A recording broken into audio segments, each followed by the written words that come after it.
This is 24. Good morning and welcome to Election Expert. ദേശീയതയോ പ്രാദേശിക ദേശീയതയോ എന്തായിരിക്കും 2019 17ാം ലോക്സഭാ തെരഞ്ഞെടുപ്പിന് ശേഷം അവസാനത്തെ കോൾ മുഴക്കുക എന്നതാണ് ഇന്ന് ഇലക്ഷൻ എക്സ്പേർട്ട് ലൈവായിട്ടുള്ള ഈ സംപ്രേഷണത്തിലൂടെ പ്രേക്ഷകരിലേക്ക് എത്തിക്കുന്ന ചോദ്യം. ആ ചോദ്യവുമായി ബന്ധപ്പെട്ട നിരവധി കണക്കുകൾ പ്രേക്ഷകരിലേക്ക് ഞങ്ങൾ എത്തിക്കും. ഓരോ പ്രദേശങ്ങളിലും BJP എതിർക്കാൻ പോകുന്ന പ്രാദേശിക സഖ്യകക്ഷികളുടെ നില എത്ര, അവരുടെ ദൗർബല്യങ്ങൾ, ആ ഭാഗങ്ങളിൽ അവർ നേടാൻ പോകുന്ന അവരുടെ പ്രധാനപ്പെട്ട പിന്തുണകൾ എന്തെല്ലാം എന്ന് അന്വേഷിക്കുകയാണ് ഈ ലൈവാത്തോണിൽ. ഏകദേശം 3 മണിക്കൂറോളം നീണ്ടു നിൽക്കുന്ന സമഗ്ര ഇന്ത്യയുടെ തെരഞ്ഞെടുപ്പ് ചരിത്രം അല്ലെങ്കിൽ തെരഞ്ഞെടുപ്പിന്റെ കണക്കുകൾ പ്രേക്ഷകരിലേക്ക് മുന്നിൽ വെച്ചുകൊണ്ടുള്ള ഇലക്ഷൻ എക്സ്പെർട്ട് ആരംഭിക്കുന്നു. ഇലക്ഷൻ എക്സ്പെർട്ടിലേക്ക് ഒരിക്കൽ കൂടി സ്വാഗതം.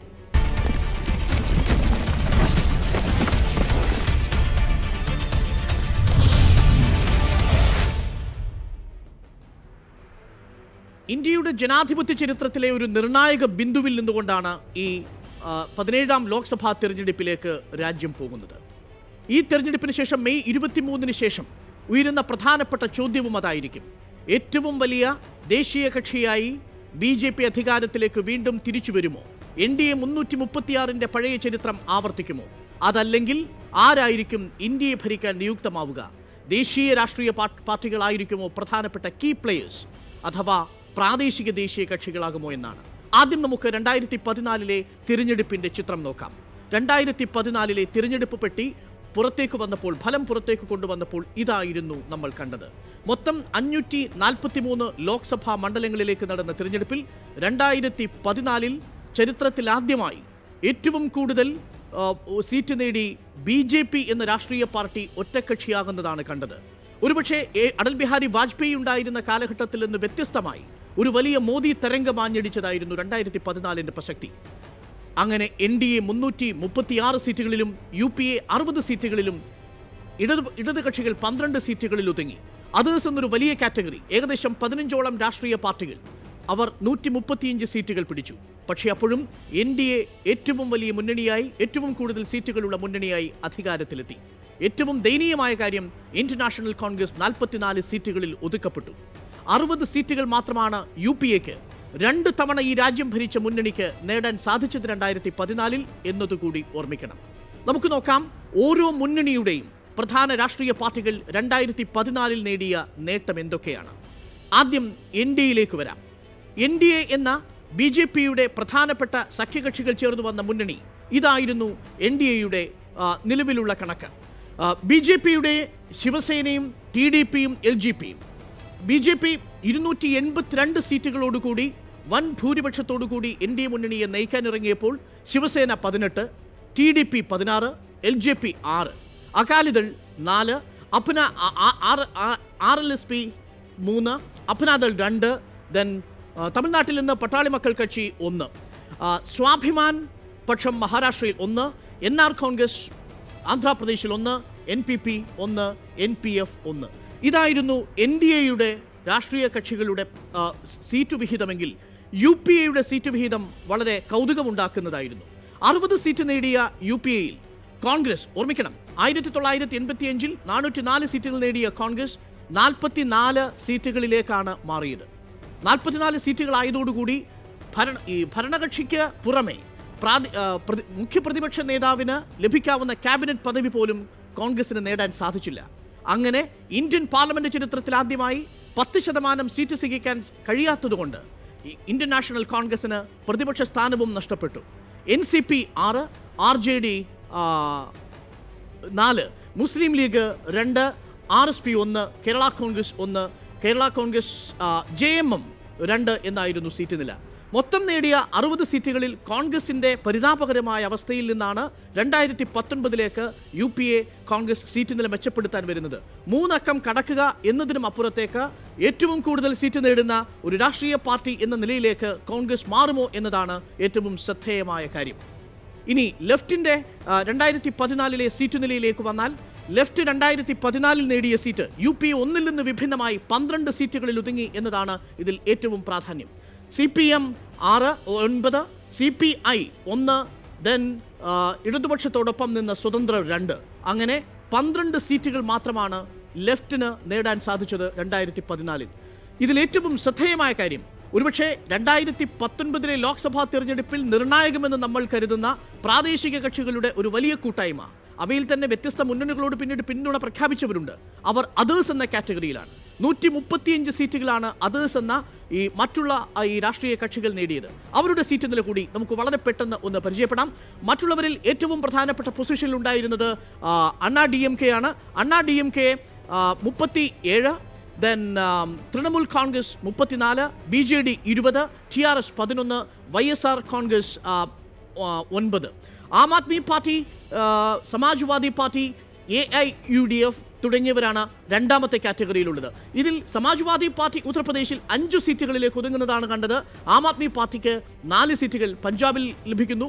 AIUDF 3 സീറ്റുകൾ ലഭിക്കുന്നു. PDPക്ക് 3 സീറ്റുകൾ ലഭിക്കുന്നു. ജനതാദൾ യുണൈറ്റഡിന് 2 സീറ്റുകൾ ലഭിക്കുന്നു. തിരിച്ച് ജനതാദൾ എസിലേക്ക് നമ്മൾ വരികയാണെങ്കിൽ ജനതാദൾ എസ് 2, INLD 2, ഒവൈസിയുടെ ഹൈദരാബാദിൽ നിന്ന് 1 സീറ്റ് നേടി. AIMM 1 സീറ്റ് നേടുന്നു. SDFന് 1 സീറ്റ്, സ്വതന്ത്രന് 1 സീറ്റ്. ഇങ്ങനെ 135 സീറ്റുകളാണ് അതേഴ്സ് എന്നൊരു വലിയ കാറ്റഗറി നേടിയത്. ഇതിൽ ഏറ്റവും നിർണായകമാകുന്നത്, ഇതിൽ ഒരുപക്ഷെ ആബ്സെൻസ് എന്ന് നമുക്ക് കാണാൻ കഴിയുന്നത്, കൗതുകകരമായ അസാന്നിധ്യം എന്നുള്ളത് BSPയുടേതാണ്.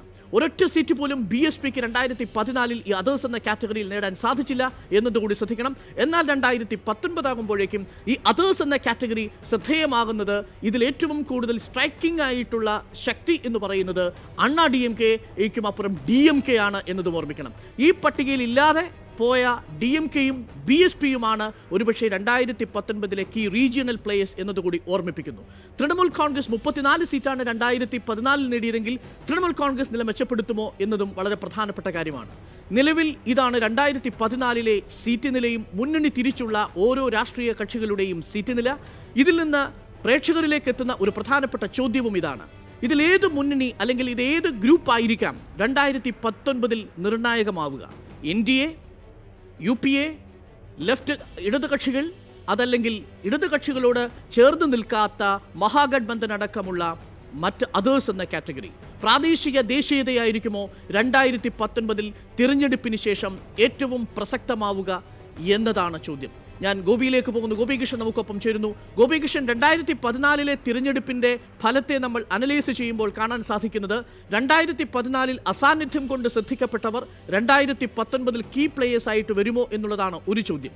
DMKയുടെ പശ്ചാത്തലത്തിലും BSPയുടെ പശ്ചാത്തലത്തിലുമാണ് ആ ചോദ്യം. 2, ആ അതേഴ്സ് കാറ്റഗറി BJPക്ക് ദേശീയ തലത്തിൽ എല്ലാ റീജിയനുകളിലും ശക്തമായ വെല്ലുവിളി ഉയർത്താൻ പര്യാപ്തമായ ഒരു നിലയിലേക്ക് മാറിയിട്ടുണ്ടോ? അരുൺ, ഈ തെരഞ്ഞെടുപ്പിൻ്റെ, അതായത് 17ാം ലോക്സഭയിലേക്ക് നടക്കുന്ന 2019 ഈ പൊതു തെരഞ്ഞെടുപ്പിൻ്റെ ഇന്ത്യൻ രാഷ്ട്രീയ സാഹചര്യത്തിൽ ഏറ്റവും പ്രധാനപ്പെട്ട സവിശേഷത തന്നെ പ്രാദേശിക പാർട്ടികൾ കരുത്താർജിച്ചു വരുന്ന ഒരു പുതിയ രാഷ്ട്രീയ ചിത്രം രാജ്യത്ത് തെളിഞ്ഞു വരുന്നു എന്നുള്ളതാണ്. ഇപ്പോൾ അരുൺ നേരത്തെ നൽകിയ കണക്കുകൾ, 2014 ഏത് നിലയ്ക്കാണ് BJP ഉൾപ്പെടുന്ന NDA സഖ്യം അവർ ഒരു നിർണായകമായ ഒരു സ്വാധീനമായി മാറിയതും, അത് ഒരു വലിയ വോട്ട് ബാങ്കായി അല്ലെങ്കിൽ വലിയ ഒരു വോട്ട് വിഹിതം അവർക്ക് കിട്ടുന്ന തരത്തിലേക്ക് ഈ രാഷ്ട്രീയ സ്ഥിതിഗതികൾ എങ്ങനെ മാറി എന്ന് നമുക്ക് ആ കണക്കിൽ നിന്ന് വ്യക്തമായി. ഒരുപക്ഷെ ഇന്ദിരാഗാന്ധിയുടെ മരണത്തെ തുടർന്ന് നടന്ന ഒരു തെരഞ്ഞെടുപ്പിന് ശേഷം ഇത്ര ശക്തമായ ഒരു ഭൂരിപക്ഷത്തിൽ BJP അല്ലെങ്കിൽ NDA ഒരു കക്ഷി അധികാരത്തിൽ വരുന്ന ഒരു സാഹചര്യം രാജ്യത്ത് ആദ്യമായി ഉണ്ടാകും. അതായത് 10-35 വർഷങ്ങൾക്ക് ശേഷം നടക്കുന്ന ആദ്യത്തെ സംഭവമായിരുന്നു അത്. പക്ഷേ ആ രാഷ്ട്രീയ സാഹചര്യമല്ല ഇന്ന് ഇന്ത്യയിലുള്ളത്. അതിന് ഏറ്റവും പ്രധാനപ്പെട്ട കാരണം BJPയുടെ നേതൃത്വത്തിലുള്ള NDA സഖ്യത്തെ തോൽപ്പിക്കാൻ വേണ്ടി ഒരു വലിയ അതിൻ്റെ എല്ലാ സാധ്യതകളെയും എങ്ങനെ രാഷ്ട്രീയമായി ഉപയോഗിക്കാം എന്ന ആലോചനകളിലാണ് പ്രതിപക്ഷ രാഷ്ട്രീയ കക്ഷികൾ ഉണ്ടായിരുന്നത്.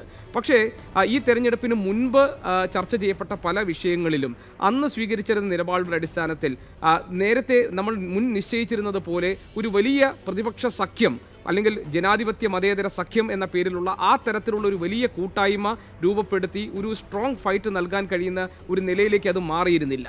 അങ്ങനെ നിൽക്കുമ്പോഴാണ് രാജ്യത്ത് ആര് ഭരിക്കണമെന്ന് തീരുമാനിക്കുന്ന ഉത്തർപ്രദേശ് പോലെ, അതായത് 80 ലോക്സഭാ സീറ്റുകളുള്ള ഉത്തർപ്രദേശ് പോലൊരു സ്ഥലത്ത് എല്ലാവരെയും അതിശയിപ്പിക്കുന്ന തരത്തിലുള്ള ഒരു പുതിയ കൂട്ടായ്മയുണ്ട്. ഇപ്പോൾ സമാജ്വാദി പാർട്ടി BSP കൂട്ടായ്മ, ആ കൂട്ടായ്മ ഒരു പുതിയ രാഷ്ട്രീയ ദിശാസൂചകമാണ്. കാരണം BJPയെ തോൽപ്പിക്കുക അല്ലെങ്കിൽ NDA ചെറുത്തു തോൽപ്പിക്കുക എന്ന ലക്ഷ്യം മുൻനിർത്തിയാണ് ഈ കൂട്ടായ്മ ഉണ്ടായിട്ടുള്ളത്.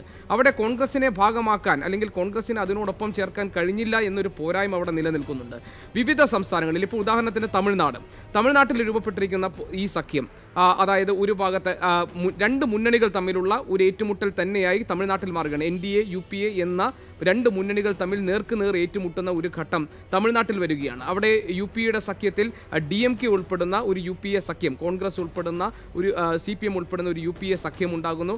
മറുഭാഗത്ത് അണ്ണാ DMK അവരുടെ നിലപാട് വ്യക്തമാക്കാതെ അല്ലെങ്കിൽ BJPയുമായി തെറ്റിപ്പിരിഞ്ഞ് നിൽക്കുന്ന ഒരു ഘട്ടം തമിഴ്നാട്ടിൽ അണ്ണാ DMKക്ക് ഉണ്ടായിരുന്നു. അത് മാറി അവർ NDAയുടെ ഭാഗമാകുന്നു. അതായത് മുന്നണികൾ തമ്മിൽ നേരിട്ട് ഏറ്റുമുട്ടുന്ന സാഹചര്യമുണ്ട്. കഴിഞ്ഞ തവണത്തെ ഫലം പരിശോധിക്കുമ്പോഴും BJPക്ക് അല്ലെങ്കിൽ NDAക്ക് വലിയ സ്വാധീനം ഉണ്ടാക്കാൻ കഴിഞ്ഞിട്ടുള്ള മേഖല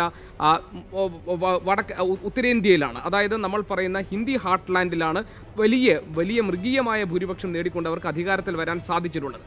നേരെ മറിച്ച് ദക്ഷിണേന്ത്യയിലേക്ക് നോക്കിക്കഴിഞ്ഞാൽ BJPക്ക് അല്ലെങ്കിൽ NDAക്ക് നമ്മൾ കരുതുന്ന തരത്തിലുള്ള ഒരു നിർണായകമായ സ്വാധീനം ഉണ്ടാക്കാൻ കഴിഞ്ഞ തെരഞ്ഞെടുപ്പിലും കഴിഞ്ഞിട്ടില്ല. എന്ന് പറഞ്ഞാൽ UPAയും NDAയ്ക്കും നേടാൻ കഴിഞ്ഞിട്ടുള്ള സീറ്റ് വിഹിതം ഏതാണ്ട് അടുത്ത് തുല്യതയുള്ളതാണ്. അവിടെ പ്രാദേശിക രാഷ്ട്രീയ കക്ഷികൾ തന്നെയാണ് അവിടെ പ്രധാനപ്പെട്ട റോൾ വഹിച്ചിരുന്നത്. പക്ഷേ ഇന്ന് ഹിന്ദി ഹാർട്ട്ലാൻഡിൽ പോലും ഇപ്പോൾ കഴിഞ്ഞ നിയമസഭാ തെരഞ്ഞെടുപ്പുകൾ നോക്കുമ്പോൾ വലിയ തിരിച്ചടി BJP നേരിട്ടിട്ടുണ്ട്. അതിൻ്റെ എല്ലാം ഒരു പ്രതിഫലനം സ്വാഭാവികമായും ഈ ലോക്സഭാ തെരഞ്ഞെടുപ്പിലും ഉണ്ടാകാനുള്ള സാധ്യത നിൽക്കുകയാണ്. അവിടെയാണ് SP BSP കൂട്ടുകെട്ടിനെ നമ്മൾ കാണേണ്ടത്. അതായത് പ്രാദേശിക തലത്തിൽ രൂപപ്പെട്ടിരിക്കുന്ന ഈ മഹാഗഡ്ബന്ധൻ പോലെ മഹാസഖ്യം പോലെ രൂപപ്പെടുന്ന അത്തരം സഖ്യങ്ങൾ സ്വാഭാവികമായും ഒരു വലിയ രാഷ്ട്രീയ വെല്ലുവിളിയായിരിക്കും BJPക്ക് ഈ തെരഞ്ഞെടുപ്പിൽ ഉയർത്തുക. അതുതന്നെയാണ് 2019 തെരഞ്ഞെടുപ്പിനെ കൗതുകകരമാക്കുന്നതും ഒരുപക്ഷെ രാഷ്ട്രീയ ചരിത്രത്തിൽ നിർണായകമാക്കി മാറ്റുന്നതും. പ്രാദേശിക സഖ്യങ്ങൾ ഇത്തവണ ദേശീയ കക്ഷികളുടെ അല്ലെങ്കിൽ ദേശീയ മുന്നണികളെ അതിജീവിച്ചുകൊണ്ട് രാജ്യഭരണത്തിലേക്ക് എത്തുമോ എന്നതാണ് ഏറ്റവും ശ്രദ്ധേയമായ ചോദ്യം. പക്ഷെ അപ്പോഴും ഓർമ്മിക്കാനുള്ളത് ആ പ്രാദേശിക പാർട്ടികളിലെ സഖ്യങ്ങൾ അത്ര ശക്തമോ അല്ലെങ്കിൽ രാജ്യവ്യാപകമായി രൂപപ്പെടുകയോ ചെയ്തിട്ടില്ല എന്നതാണ്. അത് ഉത്തർപ്രദേശിൽ ഒന്നാണെങ്കിൽ അത് ബീഹാറിൽ മറ്റൊന്നാണ്, തമിഴ്നാട്ടിൽ മറ്റൊന്നാണ്, വെസ്റ്റ് ബംഗാളിൽ മറ്റൊന്നാണ്. ചിതറിക്കിടക്കുന്ന ഈ പ്രാദേശിക കക്ഷികളുടെ സഖ്യങ്ങൾക്ക് എങ്ങനെ തെരഞ്ഞെടുപ്പിന് ശേഷം ഒരു വലിയ ശക്തിയാർജിച്ച പോസ്റ്റ് പോൾ അലയൻസിലേക്ക് പോകാൻ സാധിക്കും, തെരഞ്ഞെടുപ്പ് അനന്തര സഖ്യത്തിലേക്ക് പോകാൻ സാധിക്കുമെന്നതാണ് നമ്മൾ കൗതുകപൂർവ്വം കാത്തിരിക്കുന്നത്. നമുക്കതിലേക്ക് വരാം. അതിനു മുമ്പ് നമുക്ക് ഓരോ മേഖലകളിലേക്ക് ഈ അനാലിസിസിനെ നമ്മൾ കൊണ്ടുപോകുന്നു. ഇന്ത്യയെ 4 മേഖലകളാക്കി തരംതിരിച്ച് 2014 സീറ്റ് നില നമുക്ക് വിശദമായി പരിശോധിക്കാം. ഒപ്പം ഓരോ മേഖലയിലും നിലവിലിരിക്കുന്ന രാഷ്ട്രീയ സാഹചര്യങ്ങൾ, അത് പ്രാദേശിക കക്ഷികൾക്കും മുന്നണികൾക്കും എത്രമാത്രം അനുയോജ്യമാണ്, BJP എന്ന ദേശീയ പാർട്ടിയെ അതിജീവിക്കാൻ പോകുന്ന കരുത്തി പ്രാദേശിക കക്ഷികൾക്ക് നിലവിൽ നേടാൻ സാധിച്ചിട്ടുണ്ടോ, അതിനപ്പുറം ഒരു മോദി തരംഗം ഈ മേഖലകളിലുണ്ടോ തുടങ്ങിയ പ്രധാനപ്പെട്ട ചോദ്യങ്ങളാണ് ഓരോ റീജിയനുകളിലും നമ്മൾ ഉന്നയിക്കുക. നമുക്ക് ആദ്യം ദക്ഷിണേന്ത്യയിലേക്ക് പോകാം. ദക്ഷിണേന്ത്യയുടെ കാര്യത്തിൽ ഉള്ള ഏറ്റവും പ്രധാനപ്പെട്ട കാര്യം, ഇവിടെ പരമ്പരാഗതമായ ദക്ഷിണേന്ത്യ എന്ന് കണക്കാക്കുന്നതിനുമപ്പുറം നമ്മളുടെ വിശകലന സൗകര്യത്തിന് വേണ്ടി മഹാരാഷ്ട്രയും ഗോവയും കൂടി നമ്മൾ അതിനോടൊപ്പം ചേർക്കുന്നുണ്ട്. ദക്ഷിണേന്ത്യയുടെ പ്രധാനപ്പെട്ട BJPക്ക് ഏറ്റവും ശക്തിയാർജിക്കാൻ കഴിയാതെ പോകുന്ന പ്രദേശങ്ങൾ എന്ന് നമ്മൾ കരുതുന്ന കേരളവും തമിഴ്നാടുമുള്ള പ്രദേശം, ആന്ധ്രാപ്രദേശ്, തെലങ്കാന, ഒപ്പം മഹാരാഷ്ട്രയും ഗോവയും ചേർത്താണ് നമ്മൾ ഈ വിശകലനത്തിൽ ഈ റീജിയൻ കണക്കാക്കുന്നത്. നിലവിൽ നമ്മൾ സൗത്ത് ഇന്ത്യയിലേക്ക് പോകുമ്പോൾ ഇതിലേറ്റവും ശ്രദ്ധേയമായ കാര്യം, സൗത്ത് ഇന്ത്യയിലെ മൊത്തം രാഷ്ട്രീയ കക്ഷികളുടെയും നില നമുക്കൊന്ന് പരിശോധിക്കേണ്ടതുണ്ട്. ഓരോ സൗത്ത് ഇന്ത്യയിലെ എങ്ങനെയാണ് പ്രാദേശിക കക്ഷികൾ കരുത്താർജിക്കുന്നത്, എന്താണ് BJPക്കെതിരെ പ്രാദേശിക കക്ഷികൾ അവരുടെ സീറ്റ് നില കൊണ്ട് നമ്മളോട് പറയുന്നത് എന്നുകൂടി നമുക്കൊന്ന് നോക്കാം. നമ്മൾ സൗത്ത് ഇന്ത്യയിലെ പ്രധാനപ്പെട്ട ഈ സംസ്ഥാനങ്ങളിൽ, അതിൽ ഒരിക്കൽ കൂടി ഓർമ്മിപ്പിക്കുന്നു, സൗത്ത് ഇന്ത്യയിൽ നമ്മൾ മഹാരാഷ്ട്രയും ഗോവയും കൂടി വിശകലന സൗകര്യത്തിന് വേണ്ടി നമ്മൾ ഉൾപ്പെടുത്തിയിട്ടുണ്ട്. ഇതിൽ കേരളവും തമിഴ്നാടും കർണാടകയും, അതിൽ കേരളത്തിൽ BJP ഒരു സീറ്റെങ്കിലും ലഭിക്കാൻ വേണ്ടിയുള്ള അവസാനഘട്ട തീവ്ര യജ്ഞത്തിലാണ്. തമിഴ്നാട്ടിൽ നേരത്തെ ഗോപി സൂചിപ്പിച്ചതുപോലെ നേരിട്ട് UPA NDA എന്ന് പറയുന്ന ഒരു ഏറ്റുമുട്ടലിലേക്ക് പോകുന്നു DMKയുടെ സാന്നിധ്യത്തിൽ. ആന്ധ്രാപ്രദേശിൽ BJP നിലവിൽ അലയൻസ് ഇല്ലെങ്കിൽ പോലും YSRCP കോൺഗ്രസ് BJPക്ക് അലയൻസ് പ്രഖ്യാപിക്കാവുന്ന സ്ഥിതിയിലാണ്. അതിനുശേഷം നമ്മൾ തിരിച്ചു വരുന്നത് തെലങ്കാനയിലേക്കാണ്, അതിനുശേഷം മഹാരാഷ്ട്ര, ഗോവ. അങ്ങനെയായിരിക്കും നമ്മളുടെ വിശകലനത്തിൽ നമ്മൾ മുന്നോട്ട് പോവുക. നമുക്ക് നോക്കാം, ഈ ദക്ഷിണേന്ത്യ എന്ന ഈ ദേശത്തു നിന്നും പ്രാദേശിക കക്ഷികളും BJPയും ഒക്കെ 2014 തിരഞ്ഞെടുപ്പിൽ എത്ര വീതം സീറ്റുകൾ സ്വന്തമാക്കി, മുന്നണികൾ എത്രമാത്രം സീറ്റുകൾ സ്വന്തമാക്കി എന്ന ആദ്യ വിശകലനത്തിലേക്ക് നമുക്ക് പോകാം. റൈറ്റ്, നിലവിൽ കേരളത്തിൻ്റെ കണക്ക് ആദ്യം നമുക്ക് തുടങ്ങാം. കേരളത്തിൻ്റേത് ഓർമ്മിക്കണം, മൊത്തം 20 ലോക്സഭാ സീറ്റുകൾ. 20 ലോക്സഭാ സീറ്റുകളിൽ കോൺഗ്രസ് 8, CPIM നേടിയത് ആവട്ടെ 5 സീറ്റുകൾ, മുസ്ലിം ലീഗ് നേടിയത് 2 സീറ്റുകൾ, CPI നേടിയത് 1 seat, then RSP 1 seat, Kerala Congress 1 seat, ഇടത് സ്വതന്ത്രൻ 2 എന്നിങ്ങനെയായിരുന്നു കേരളത്തിൻ്റെ കണക്ക്. കേരളത്തിൽ BJP 2ാം സ്ഥാനത്ത് വന്ന ഏക സീറ്റ് തിരുവനന്തപുരമാണ്. ഇത്തവണ 2019 NDAക്ക് കാര്യമായ നേട്ടമുണ്ടാക്കാൻ കേരളത്തിൻ്റെ ഈ കണക്കുപട്ടിക മാറ്റാൻ കഴിയുമോ എന്നതാണ് ഏറ്റവും പ്രസക്തമായ ചോദ്യം. നമ്മൾ രണ്ടാമത്തേതിലേക്ക് വരുന്നു. രണ്ടാമത്തേത് തമിഴ്നാടാണ്. തമിഴ്നാട്ടിലേക്ക് നമ്മൾ വരുമ്പോൾ AIDMK 37 സീറ്റുകൾ നേടി നില മെച്ചപ്പെടുത്തുകയും ഒരുപക്ഷെ സമ്പൂർണ്ണാധിപത്യം നേടുകയും ചെയ്ത തിരഞ്ഞെടുപ്പായിരുന്നു 2017 ജയലളിതയുടെ സാന്നിധ്യത്തിൽ. ഇന്ന് ജയലളിതയില്ല, AIDMK തന്നെ പഴയ AIDMK അല്ല. DMK ശക്തിയും കരുത്തുമാർജിച്ചിരിക്കുന്ന സാഹചര്യത്തിലാണ് തമിഴ്നാട്ടിലെ 39 സീറ്റുകൾ ലോക്സഭാ മണ്ഡലങ്ങൾ ഈ വരുന്ന 2ാം ഘട്ടത്തിൽ തെരഞ്ഞെടുപ്പിന് വേണ്ടി പോകുന്നത്. BJP ആകട്ടെ 1, ദെൻ DMK 1 സീറ്റ് ആണ് നേടിയത്. കർണാടകയിൽ പക്ഷേ കാര്യങ്ങൾ വ്യത്യസ്തമാണ്. ഇത്തവണ കർണാടകയുടെ സ്ഥിതി BJP 17 സീറ്റുകളാണ് കർണാടകയിൽ നേടിയത്, കോൺഗ്രസ് 9 സീറ്റ്, JDS 2. പക്ഷേ കർണാടക പഴയ കർണാടകയല്ല. 2019 എത്തുമ്പോൾ മൊത്തം തെരഞ്ഞെടുപ്പ് സഖ്യങ്ങൾ മാറിയിരിക്കുന്നു. കോൺഗ്രസും ജനതാദൾ സെക്യുലറും കൂടി ഒരുമിച്ച് ചേർന്നിരിക്കുന്ന ഘട്ടം. നിലവിൽ BJPക്ക് കർണാടകയിൽ നേടിയ സീറ്റ് നില ആവർത്തിക്കാൻ ഇത്തവണ കഴിയുമോ എന്നതിന് ശക്തമായ വെല്ലുവിളി ഉയർത്തുകയാണ് കുമാരസ്വാമിയും സിദ്ധരാമയ്യയും ശിവകുമാറും ഒക്കെ ചേരുന്ന കർണാടകയിലെ ഏറ്റവും നിർണായകമായ സഖ്യം. നമ്മൾ അടുത്ത സ്റ്റേറ്റിലേക്ക് പോകുന്നു. അടുത്തത് ആന്ധ്രാപ്രദേശാണ്. ആന്ധ്രാപ്രദേശിൽ ഒരുപക്ഷെ ആകെ 25 സീറ്റിൽ TDP നേടിയത് 15 സീറ്റ്, YSR കോൺഗ്രസ് നേടിയത് 8 സീറ്റ്, BJPയുടേത് 2. പക്ഷേ ഇത്തവണ TDP അവിടെ നേരിടുന്ന ഒരു ആന്റി ഇൻകുംബൻസി അഥവാ ഭരണവിരുദ്ധ വികാരമുണ്ട്. ഒപ്പം YSRCP ഒരു അപ്പർ എഡ്ജ് നേടുന്നു എന്ന തരത്തിലുള്ള സൂചനകളുമുണ്ട്. പക്ഷേ അവിടെ പവൻ കല്യാൺ അടക്കമുള്ളവരുടെ ജനസേനയുടെ സാന്നിധ്യവും ശ്രദ്ധേയമാണ് ആന്ധ്രാപ്രദേശിൽ. ഒരു കാലത്ത് കോൺഗ്രസിന്റെ ഏറ്റവും ശക്തി കേന്ദ്രമായിരുന്ന ആന്ധ്രാപ്രദേശിൽ ഒരൊറ്റ സീറ്റ് പോലും നേടാൻ കഴിയാതെ പോയ തിരഞ്ഞെടുപ്പായിരുന്നു 2014 എന്നും കൂടി ഓർമ്മിപ്പിക്കുന്നു. നമ്മൾ തെലങ്കാനയിലേക്ക് വരികയാണെങ്കിൽ തെലങ്കാനയിൽ TRS നേടിയത് 17 സീറ്റാണ്. TRS നേടിയത് 11 seat, Congress 2, TDP 1, BJP 1, YSR Congress 1 എന്നിങ്ങനെയായിരുന്നു. പിന്നെ ഹൈദരാബാദിൽ OICയുടെ പാർട്ടി നേടിയത് 1 സീറ്റ്. തെലങ്കാന പക്ഷേ കാര്യമായി മാറിയിട്ടില്ല എന്നതാണ് വിശകലന വിദഗ്ധർ ഇപ്പോഴും പറയുന്നത്. നമുക്ക് തെലങ്കാനയുടെ അനാലിസിസിലേക്ക് വരുമ്പോൾ മനസ്സിലാവുന്ന ഏറ്റവും പ്രസക്തമായ കാര്യം, അവിടെ ചന്ദ്രശേഖർ റാവു ദേശീയ തലത്തിലേക്ക് കണ്ണുപായിക്കുന്ന വർഷം കൂടിയാണ് 2019. എങ്ങനെയാണ് TRS 2019 പെർഫോം ചെയ്യാൻ പോവുക? നിലവിലുള്ള 11 നിന്ന് മെച്ചപ്പെട്ട സീറ്റ് നിലയിലേക്ക് മാറുമോ? അതും ശക്തമായ പ്രതിപക്ഷത്തിന്റെ അസാന്നിധ്യത്തിൽ. മഹാരാഷ്ട്രയിലേക്ക് നമ്മൾ വരികയാണെങ്കിൽ 48 സീറ്റുകളിൽ ഒരുപക്ഷെ ഉത്തരേന്ത്യയിൽ BJPക്ക് മികച്ച സീറ്റ് നില സമ്മാനിച്ച ഒരു സ്റ്റേറ്റ് ആയിരുന്നു മഹാരാഷ്ട്ര. മൊത്തം 48ൽ 23 BJP കൊണ്ടുപോയി. സഖ്യകക്ഷിയായ ശിവസേന 18 സീറ്റ്, NCPക്കും കോൺഗ്രസിനും മൊത്തത്തിൽ നേടാൻ സാധിച്ചത് 6 സീറ്റുകൾ മാത്രമാണ്. സ്വാഭിമാന പക്ഷം നേടിയത് 1 സീറ്റ് മാത്രമാണ്. ചുരുക്കത്തിൽ മഹാരാഷ്ട്രയിലെ BJP ശിവസേന കോമ്പിനേഷൻ സഖ്യം നേടിയത് രണ്ടുപേരും കൂടി 23ഉം 18ഉം 41 സീറ്റുകളാണ് സ്വന്തമാക്കിയത്. പക്ഷേ മഹാരാഷ്ട്ര പഴയ മഹാരാഷ്ട്രയല്ല. മഹാരാഷ്ട്രയിൽ കർഷക റാലികൾ നടന്നു, പ്രതിഷേധങ്ങൾ നടന്നു. മഹാരാഷ്ട്രയിൽ തന്നെ ശിവസേന തുടക്കത്തിൽ ഉടക്കി നിന്നു. പിന്നീട് ഇപ്പോൾ സഖ്യകക്ഷിയായി കരുത്താർജിച്ചവർ ഒരുമിച്ച് കോൺഗ്രസ് NCP സഖ്യത്തെ നേരിടുകയാണ്. മഹാരാഷ്ട്രയിലും നിർണായകമായ മാറ്റങ്ങൾ ഉണ്ടാകുമോ? ഗോവയിലേക്ക് വരികയാണെങ്കിൽ 2 സീറ്റുകൾ ഗോവയിൽ പൂർണ്ണമായും BJPയുടെ ആധിപത്യത്തിലായിരുന്നു. പരീക്കറിന് ശേഷമുള്ള ഗോവ എങ്ങനെ ചിന്തിക്കുന്നു എന്നതും ശ്രദ്ധേയമാണ് നിലവിലുള്ള സാഹചര്യത്തിൽ. ചുരുക്കത്തിൽ നമ്മൾ സൗത്ത് ഇന്ത്യൻ സ്റ്റേറ്റുകൾ മൊത്തം വിലയിരുത്തുമ്പോൾ BJP 2014 നേടിയ ഒരു അപ്പർ എഡ്ജ് ഇത്തവണ ആവർത്തിക്കാൻ സാധിക്കുമോ എന്നതാണ് ഏറ്റവും പ്രസക്തമായ ചോദ്യം. ഞാൻ TM ഹർഷനിലേക്ക് കൂടി പോകുന്നു. TM ഹർഷൻ, ദക്ഷിണേന്ത്യയിൽ നിന്ന് BJP ഇത്തവണ കനത്ത വെല്ലുവിളിയാണ് നേരിടുന്നത് എന്ന തരത്തിലുള്ള വിശകലനങ്ങൾ. അതിൽ നമ്മൾ നേരത്തെ ചോദിച്ച ചോദ്യം, നമ്മളുടെ ഈ ലൈവത്തോടിലെ ഏറ്റവും പ്രസക്തമായ ചോദ്യം ഇതായിരുന്നു: ദേശീയതയേക്കാൾ അപ്പുറം പ്രാദേശിക രാഷ്ട്രീയ കക്ഷികളുടെ ദേശീയത ഈ തെരഞ്ഞെടുപ്പിൽ അവസാനത്തെ വിധി നിശ്ചയിക്കുമോ എന്നുള്ളതാണ്. അങ്ങനെയാണെങ്കിൽ ഈ ദക്ഷിണേന്ത്യയിൽ നമ്മൾ പറഞ്ഞ ഈ പ്രദേശങ്ങളിൽ നിന്ന് പ്രാദേശിക രാഷ്ട്രീയ കക്ഷികൾ BJPക്ക് എത്രമാത്രം വലിയ വെല്ലുവിളി ഉയർത്തുന്നുണ്ട്? അരുൺ, എനിക്ക് തോന്നുന്നത് ഈ പ്രാദേശിക കക്ഷികൾ BJPക്ക് ചെറുതല്ലാത്ത വെല്ലുവിളി സ്വാഭാവികമായും, അതായത് ദക്ഷിണേന്ത്യൻ സംസ്ഥാനങ്ങളെ ഓരോന്നോരോന്നായി എടുത്ത് പരിശോധിച്ചാൽ പ്രധാനമായും നമ്മൾ പരിഗണിക്കുക തമിഴ്നാടാണ്. കാരണം പോണ്ടിച്ചേരിയെ കൂടി അതിൽ ഉൾപ്പെടുത്തിയാൽ 40 സീറ്റുകളാണ് അവിടെ ഉള്ളത്. കഴിഞ്ഞ തവണ ഇപ്പോൾ സഖ്യകക്ഷിയായി BJPക്കൊപ്പമുള്ള NDAയിലുള്ള AIDMKക്ക് അവിടെ തൂത്തുവാരാൻ കഴിഞ്ഞതാണ് കഴിഞ്ഞ പാർലമെൻറ്റ് തെരഞ്ഞെടുപ്പിൽ.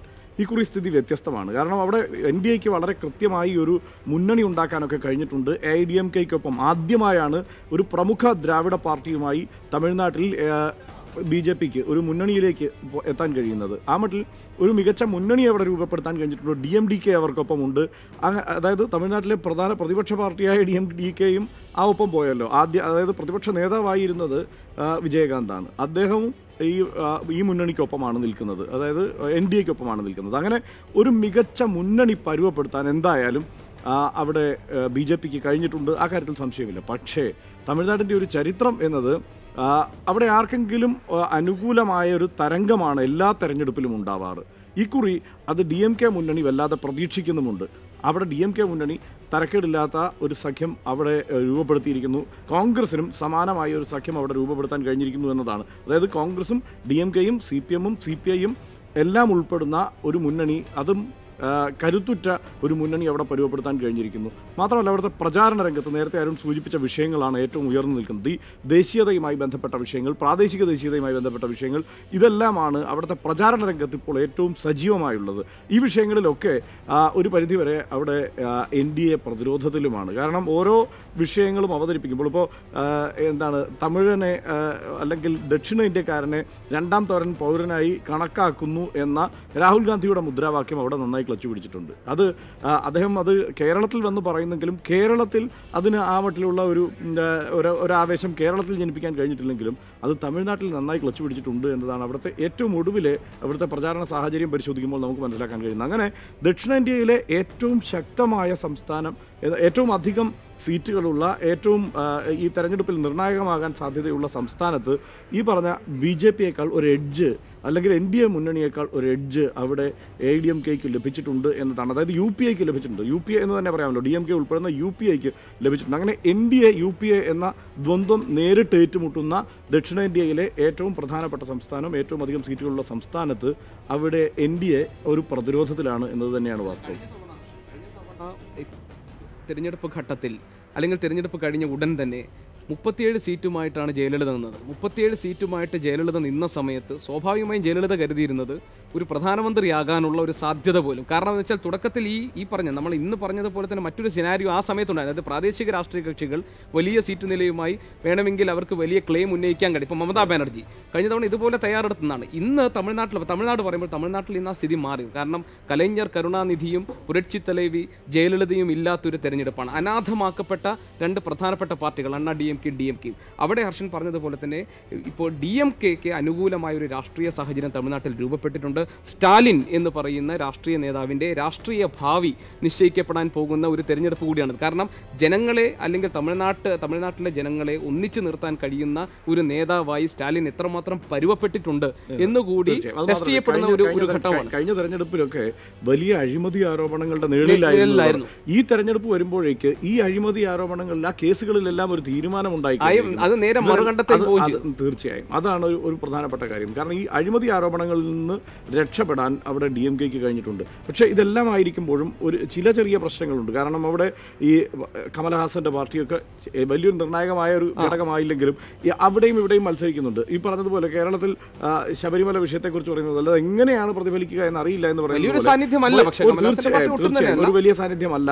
അത് മാത്രമല്ല അദ്ദേഹം പറയുന്നത് രാഷ്ട്രീയമല്ല എന്നുള്ള ഒരു ചർച്ച തമിഴ്നാട്ടിൽ വളരെ സജീവമായി ഉയർന്നു വന്നിട്ടുണ്ട്. അതുകൊണ്ട് അത് എത്രത്തോളം അത് സ്വാധീനം ചെലുത്താൻ കഴിയും കമലഹാസന് എന്നൊന്നും പറയാൻ കഴിയില്ല. എങ്കിൽ എന്തായാലും അതുമാത്രമല്ല, ശ്രദ്ധേയമായ ഒരു കാര്യമുണ്ട് ഗോപി.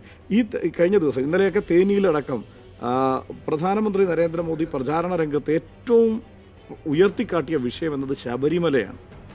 ശബരിമല വിഷയത്തിൽ കോൺഗ്രസും CPMഉം ശരിയായ നിലപാടല്ല സ്വീകരിച്ചിരിക്കുന്നത് എന്നത് ആവർത്തിച്ച് പറയാനാണ് അദ്ദേഹം തമിഴ്നാട്ടിൽ ശ്രമിച്ചത്. കർണാടകത്തിലും അതിന് തന്നെയാണ് അദ്ദേഹം ശ്രമിച്ചത്. അപ്പോൾ ഈ വിഷയത്തെ ദക്ഷിണേന്ത്യയുടെ ഒരു വിഷയമാക്കി ഉയർത്തിക്കൊണ്ടുവരാൻ ശ്രമിക്കുന്നുണ്ട്.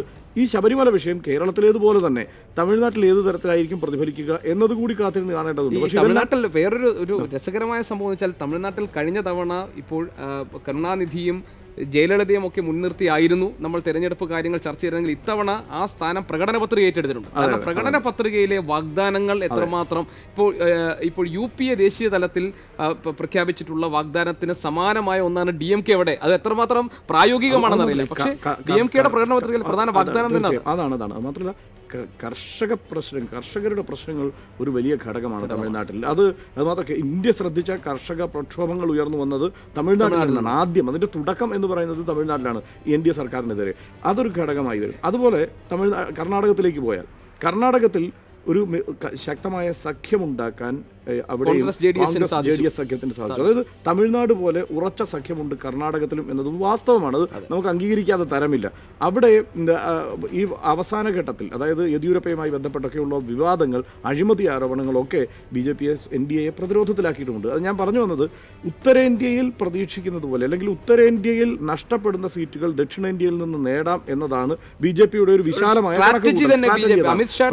അതിലേക്ക് അത്ര എളുപ്പത്തിൽ എത്തിച്ചേരാൻ കഴിയുമോ എന്നത് സംശയമാണ്. കാരണം കഴിഞ്ഞ തവണ ഉത്തരേന്ത്യയാണ് BJP തുണച്ചതെങ്കിൽ ഇത്തവണ വാഗ്ദാന ലംഘനത്തിന്റെ പേരിൽ, കർഷക പ്രശ്നങ്ങളുടെ പേരിൽ, തൊഴിലില്ലായ്മയുടെ പേരിൽ, അല്ലെങ്കിൽ എന്ത് ഈ സർക്കാർ ചെയ്തു എന്നതിന്റെ അടിസ്ഥാനത്തിൽ വലിയ മുന്നേറ്റം BJP പ്രതീക്ഷിക്കുന്നില്ല. പിന്നെ ഉത്തർപ്രദേശിലെ SP BSP സഖ്യത്തെ ചെറുതായി കാണാൻ കഴിയില്ല.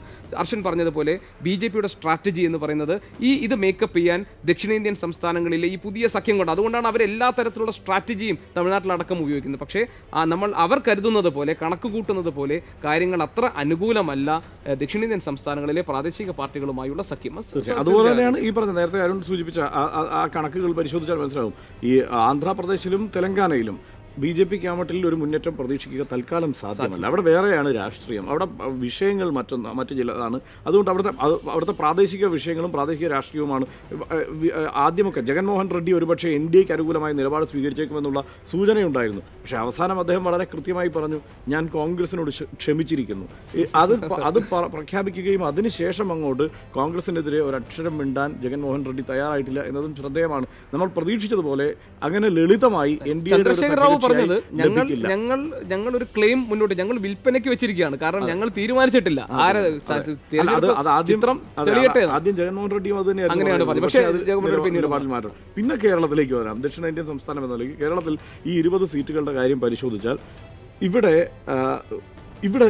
അതിൽ രസകരമായ ഒരു കാര്യം, ഈ പറഞ്ഞ ഈ കർണാടകത്തിലും തമിഴ്നാട്ടിലും എന്നതിനേക്കാൾ BJP ചില പ്രതീക്ഷകൾ വെച്ച് പുലർത്തുന്ന സംസ്ഥാനം കേരളമാണ് എന്നത് കാണാതിരിക്കാൻ കഴിയില്ല. കാരണം ത്രികോണ മത്സരം കാഴ്ചവെക്കാൻ ഒന്നിലേറെ മണ്ഡലങ്ങളിൽ അവർക്ക് കഴിഞ്ഞിരിക്കുന്നു. കാരണം അക്കൗണ്ട് തുറക്കാൻ കഴിയുമെന്നും 3 മണ്ഡലങ്ങളിലെങ്കിലും ഉറച്ച മത്സരം കാഴ്ചവെക്കാൻ കഴിയുമെന്നുള്ള വലിയ പ്രതീക്ഷ അവർക്കുണ്ട് എന്ന കാര്യത്തിൽ സംശയമൊന്നുമില്ല. അതെങ്ങനെയായിരിക്കും? അത് ശബരിമല തന്നെയാണ് അവരുടെ തുറുപ്പ് ചീട്ട്. ശബരിമല എന്ന ഒരൊറ്റ വിഷയത്തിൽ ഊന്നി തന്നെയാണ് അവരുടെ പ്രചാരണ പരിപാടികൾ മുഴുവൻ നിൽക്കുന്നത്. മറ്റെല്ലാ വിഷയങ്ങളും മാറ്റി നിർത്തിയിരിക്കുന്നു. അത് എത്രത്തോളം അതെങ്ങനെ പ്രതിഫലിക്കുമെന്നത് നമ്മൾ കാത്തിരുന്ന് തന്നെ കാണേണ്ട വിഷയം. ഈ ഹർഷൻ പറഞ്ഞ ഒരു പോയിന്റ് തന്നെ അതാണ്. അതായത് കഴിഞ്ഞ ലോക്സഭാ തെരഞ്ഞെടുപ്പ് വരെ, പൊതു തെരഞ്ഞെടുപ്പ് വരെ BJP സ്ഥാനാർത്ഥികൾ ആരാണ് എന്നത് പോലും അന്വേഷിക്കാനുള്ള ഒരു കൗതുകം നമുക്ക് ഉണ്ടായിരുന്നില്ല. പൊതുവിൽ ആരെങ്കിലും നിർത്തുന്നു, ആ വോട്ട് കൃത്യമായി അവർക്ക് വീഴുമെന്ന് ഉറപ്പില്ല, അത് മറച്ചു വിൽക്കുന്നു എന്ന ആക്ഷേപം നേരിടുന്നു. പക്ഷേ ഇത്തവണ കുറെ കൂടി കാഡർ സംവിധാനം ശക്തിപ്പെടുത്തിക്കൊണ്ട് ഇത്തവണ ശബരിമല ഒരു സാധ്യത. ഇപ്പോൾ പ്രധാനമന്ത്രി വരുന്നു, അമിത്ഷാ വരുന്നു, BJPയുടെ കേന്ദ്രമന്ത്രിമാർ വരുന്നു, മുതിർന്ന നേതാക്കൾ വരുന്നു. അവരെല്ലാം തന്നെ ഇപ്പോൾ കഴിഞ്ഞ ദിവസം പ്രധാനമന്ത്രി ഭംഗ്യന്തരേണയാണ് വിശ്വാസത്തെക്കുറിച്ച് പറഞ്ഞതെങ്കിൽ പിന്നീട് പ്രകടമായി തന്നെ ശബരിമല, സ്വാമി അയ്യപ്പൻ എന്നൊക്കെ പ്രകടമായി പറഞ്ഞുകൊണ്ട് ശബരിമല കേരളത്തിൽ വോട്ടായി മാറാൻ പോകുന്ന ഒരു വിഷയമാണ് എന്നൊരു കണക്കുകൂട്ടൽ BJPക്കുണ്ട്. അതിന്റെ അടിസ്ഥാനത്തിൽ തന്നെ അവർ ഒന്നിലധികം സീറ്റുകൾ പ്രതീക്ഷിക്കുന്നുണ്ട്. പക്ഷേ കേരളത്തിലെ സാഹചര്യം മറ്റൊന്നായി മാറുന്നുണ്ട്. പക്ഷെ അത് കേരളം മുഴുവൻ അതൊരു വിഷയമാക്കി ഉയർത്തി ഒരേ സ്വഭാവത്തിൽ എല്ലാ മണ്ഡലങ്ങളിലും പ്രചാരണത്തിന് BJP തയ്യാറാകുന്നുമില്ല കേട്ടോ. അതായത് കണ്ണൂർ നോക്കൂ, കണ്ണൂർ നമ്മൾ തന്നെ റിപ്പോർട്ട് ചെയ്യുന്ന ഒരു സ്ഥിതിവിശേഷം ഉണ്ടായി. കണ്ണൂരിൽ CKPയുടെ പ്രചാരണ പരിപാടികളിൽ പതിവായി BJPയുടെ ആൾക്കൂട്ടം കുറവാണ് എന്ന് പറയാറുണ്ട് എല്ലാ തെരഞ്ഞെടുപ്പ് കാലത്തും. പക്ഷേ ഇക്കുറി ശ്രദ്ധിച്ചു നോക്കൂ, വളരെ വളരെ പ്രകടമായി അവിടെ വിട്ടുനിൽക്കുന്ന ഒരു സ്ഥിതിവിശേഷം ഉണ്ടായിട്ടുണ്ട് എന്ന ആരോപണം BJPക്കുള്ളിൽ നിന്ന് തന്നെ ഉയർന്നിട്ടുണ്ട്. പല മണ്ഡലങ്ങളിലും അത്തരം സ്ഥിതിവിശേഷമുണ്ട്. പക്ഷേ ഈ പറഞ്ഞ BDJSുമായുള്ള സഖ്യവും രാഹുൽ ഗാന്ധിയുടെ ഇവിടുത്തെ സ്ഥാനാർത്ഥിത്വവും ഒക്കെ ഒരു ആവേശം അത് ഇവിടുത്തെ ഇടതുമുന്നണിക്കും ഉണ്ടാക്കിയിട്ടുള്ളതുപോലെ തന്നെ BJPക്കും ഇവിടെ ഉണ്ടാക്കിയിട്ടുണ്ട്. അവർക്ക് കൂടുതൽ വിഷയങ്ങൾ സജീവമായി അവതരിപ്പിക്കാനുള്ള ഒരു ത്വരയുണ്ട്. നമ്മൾ ഈ മണ്ഡലങ്ങളിലൂടെയൊക്കെ സഞ്ചരിക്കുമ്പോൾ നമുക്ക് മനസ്സിലാക്കാൻ കഴിയുന്ന ഒരു കാര്യം അതാണ്. ഇതെല്ലാം മുൻനിർത്തിക്കൊണ്ട് അവർക്ക് വിഷയങ്ങൾ അവതരിപ്പിക്കാൻ ഒരു ആവേശം അവർക്കുണ്ട്. പ്രചാരണ രംഗത്ത് ഈ ഓർണമെൻ്റലായിട്ടുള്ള എന്താണ് ഇതിൻ്റെ ഒരു പ്രകടനപരതയിൽ അവർ വളരെ സജീവമായി രണ്ട് മുന്നണികൾക്കും ഒപ്പമുണ്ട് എന്ന വാസ്തവമുണ്ട്. അപ്പോൾ അതായത് അവരുടെ വലിയ പ്രതീക്ഷ ശബരിമലയാണ്. അല്ല, എല്ലാ മണ്ഡലങ്ങളിലും ഹർഷൻ പറഞ്ഞതുപോലെ ശബരിമല ഒരു വിഷയമാക്കി ഉയർത്തുന്നില്ലെങ്കിലും BJP പ്രതീക്ഷ വയ്ക്കുന്ന മണ്ഡലങ്ങൾ ഇപ്പോൾ ഉദാഹരണത്തിന് ഇപ്പോൾ പത്തനംതിട്ടയിൽ, തൃശ്ശൂരിൽ, തിരുവനന്തപുരത്ത് ഇവിടെയൊക്കെ അവർ ശബരിമല ഒരു വിഷയമാക്കി ഉയർത്തിക്കൊണ്ട് പരമാവധി ഹിന്ദു വോട്ടുകളുടെ ഒരു കൺസോളിഡേഷൻ അതാണ് അവർ ലക്ഷ്യം വെക്കുന്നത്. അപ്പോൾ അതിൽ അവർക്ക് പ്രതീക്ഷയുണ്ട്. പിന്നെ അവർ പ്രതീക്ഷ വെച്ചിരുന്ന ഒരു മണ്ഡലമായിരുന്നു കോട്ടയം.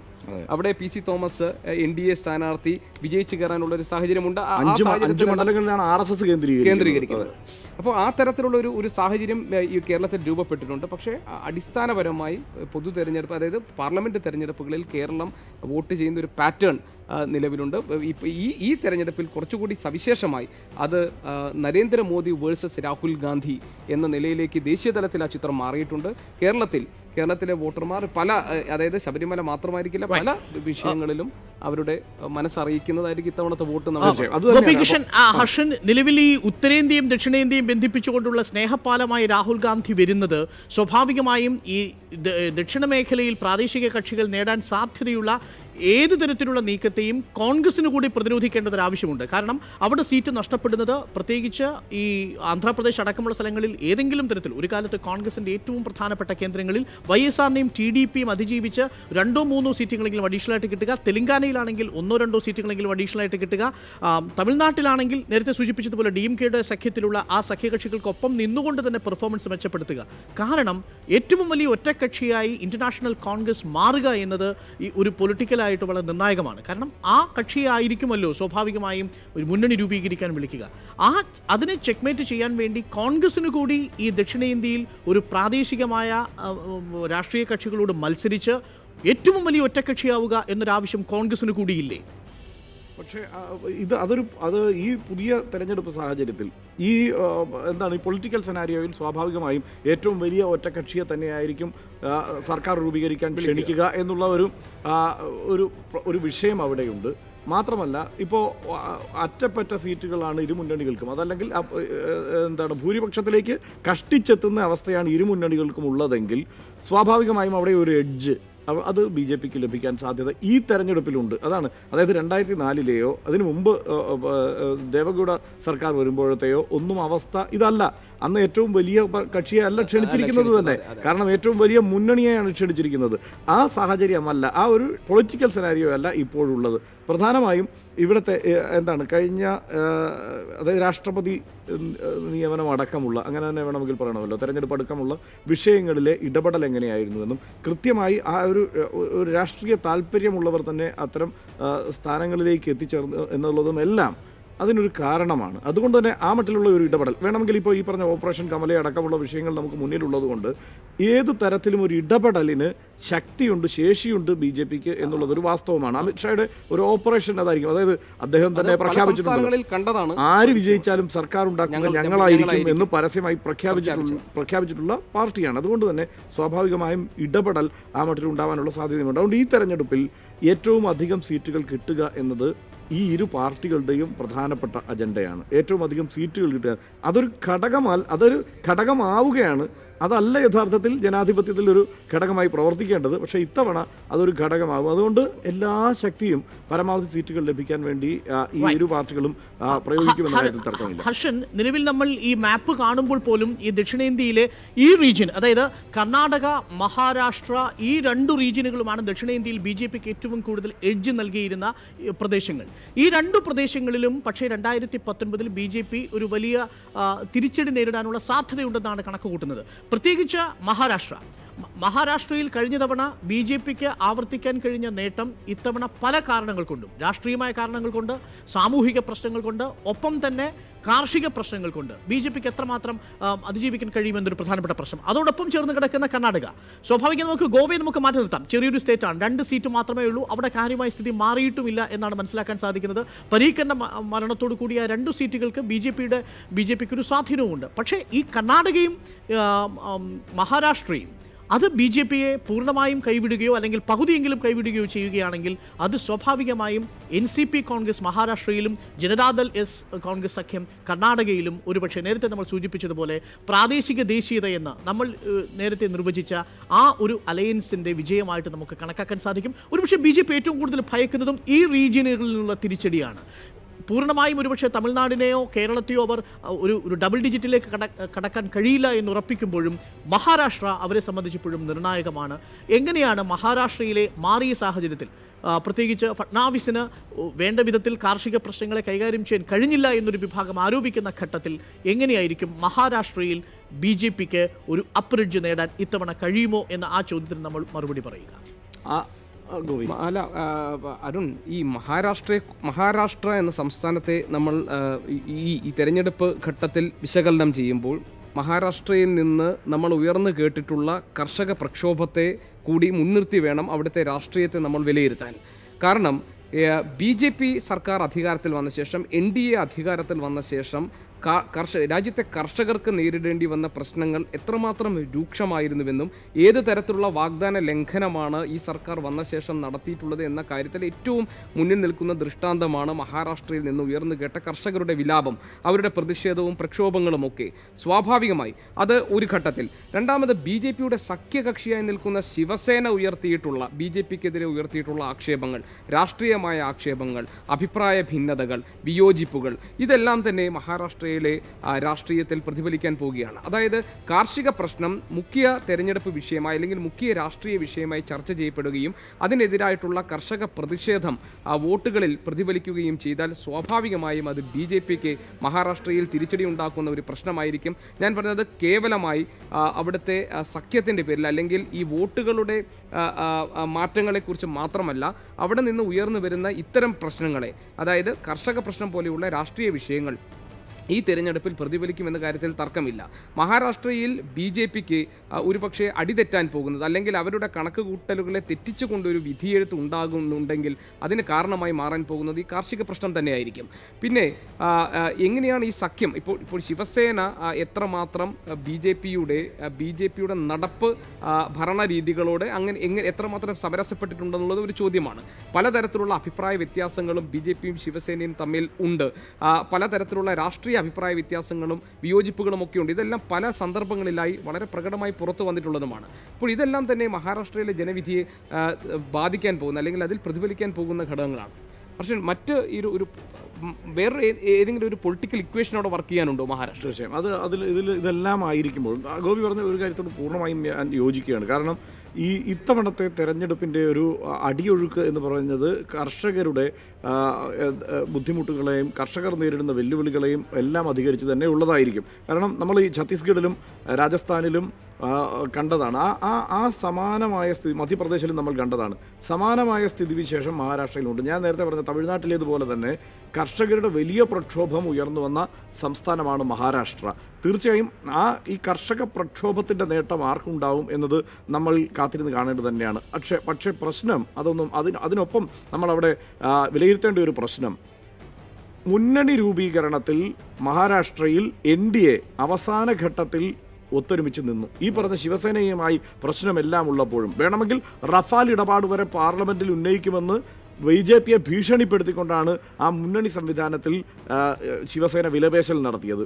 ആ മട്ടിൽ വിലപേശി എല്ലാം അവസാന ഘട്ടത്തിലേക്ക് എത്തുമ്പോൾ ആ മുന്നണി കെട്ടുറപ്പുള്ള ഒരു മുന്നണിയായി അവസാന ഘട്ടത്തിൽ മാറിയിട്ടുണ്ട് മഹാരാഷ്ട്രയിൽ. ആ കാര്യത്തിൽ തർക്കമില്ല. പക്ഷേ UPIക്ക് അവിടെ കൃത്യമായി സമയബന്ധിതമായി ആ മുന്നണിയെ സജീവമായി ഒരുക്കാൻ കഴിഞ്ഞില്ല എന്ന വാസ്തവവും അവിടെ നിലനിൽക്കുന്നുണ്ട്. മാത്രമല്ല അവിടുത്തെ പ്രതിപക്ഷ നേതാവ് രാധാകൃഷ്ണ വൈഖെ പട്ടേൽ തന്നെ എവിടെയാണിപ്പോൾ എന്ന് പറയാൻ കഴിയാത്ത അവസ്ഥയിലാണ്. കാരണം അദ്ദേഹം കോൺഗ്രസിലോ ആണോ അതോ ഇനിയിപ്പോൾ അദ്ദേഹം BJP-ക്കൊപ്പം ചേർന്നോ എന്നുള്ളതൊക്കെ ഇപ്പോഴും ഈ പറഞ്ഞതുപോലെ പറയാൻ കഴിയാത്ത ഒരവസ്ഥയിൽ നിൽക്കുന്നു എന്നതാണ്. അതായത് ആ മുന്നണിക്കുള്ളിൽ കുഴപ്പങ്ങളുണ്ട്, ഒറ്റക്കെട്ടായി അവർക്ക് തെരഞ്ഞെടുപ്പിനെ നേരിടാൻ കഴിയുന്നില്ല എന്നുള്ള പ്രശ്നമുണ്ട് എന്നുള്ള പ്രതീതി പൊതുവെ മഹാരാഷ്ട്രയിൽ ഉണ്ടായിട്ടുണ്ട്. ഇതൊക്കെയാണെങ്കിലും നേരത്തെ പറഞ്ഞ കർഷകർ ഒരു തീരുമാനമെടുത്ത് വോട്ട് ചെയ്യുന്ന ഒരു സ്ഥിതിവിശേഷം ഉണ്ടാവുകയാണെങ്കിൽ അത് ആ മുന്നണിയെ ബാധിക്കാൻ. ഏറ്റവും രസകരമായ കാര്യം, ഈ കർഷകരുടെ ലോങ് മാർച്ച് ഉണ്ടായപ്പോൾ സംസ്ഥാനത്തേക്ക് അത് കടന്നപ്പോൾ അതിനെ അഭിവാദ്യം ചെയ്ത് സംസാരിച്ചത് ശിവസേന മന്ത്രിമാരായിരുന്നു. അതായത് എത്രമാത്രം BJP-യുടെ കാർഷിക നയങ്ങളോട് അവിടെയുള്ള ശിവസേന പോലും വിയോജിപ്പ് രേഖപ്പെടുത്തിയിട്ടുണ്ടെന്നുള്ളത് പ്രധാനമാണ്. അതാണ് അത് കൃത്യമാണ്.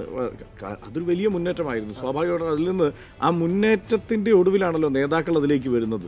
കാരണം ആ കർഷകരുടെ ഒരു മുന്നേറ്റമായിരുന്നു. ആ മുന്നേറ്റത്തെ കണ്ടില്ലെന്ന് നടിക്കാൻ ഒരു രാഷ്ട്രീയ പാർട്ടിക്കും കഴിയുമായിരുന്നില്ല. ബാക്കി മുഴുവൻ രാഷ്ട്രീയ പാർട്ടികളും, രാഹുൽ ഗാന്ധി അടക്കം ആ കർഷക പ്രക്ഷോഭത്തിന്റെ മുൻനിരയിലേക്ക് അവസാന ഘട്ടത്തിൽ കടന്നു വരുന്ന സ്ഥിതിവിശേഷം ഉണ്ടായി. സന്ധി ചെയ്യേണ്ടി വന്നു. അപ്പോൾ ഈ അവിടുത്തെ കർഷകരുടെ പ്രശ്നം തന്നെയാണ് അടിസ്ഥാന പ്രശ്നം. പക്ഷേ ഈ പറഞ്ഞ മുന്നണിക്ക് ആ കർഷകരുടെ രോഷത്തെ എൻകാഷ് ചെയ്യാൻ UPAക്ക് കഴിയുമോ എന്നത് കാത്തിരുന്ന് കാണണം. കാരണം മുന്നണിയിൽ ആഭ്യന്തര പ്രശ്നങ്ങൾ രൂക്ഷമായിരുന്നു. അതുകൊണ്ട് തന്നെയായിരുന്നു.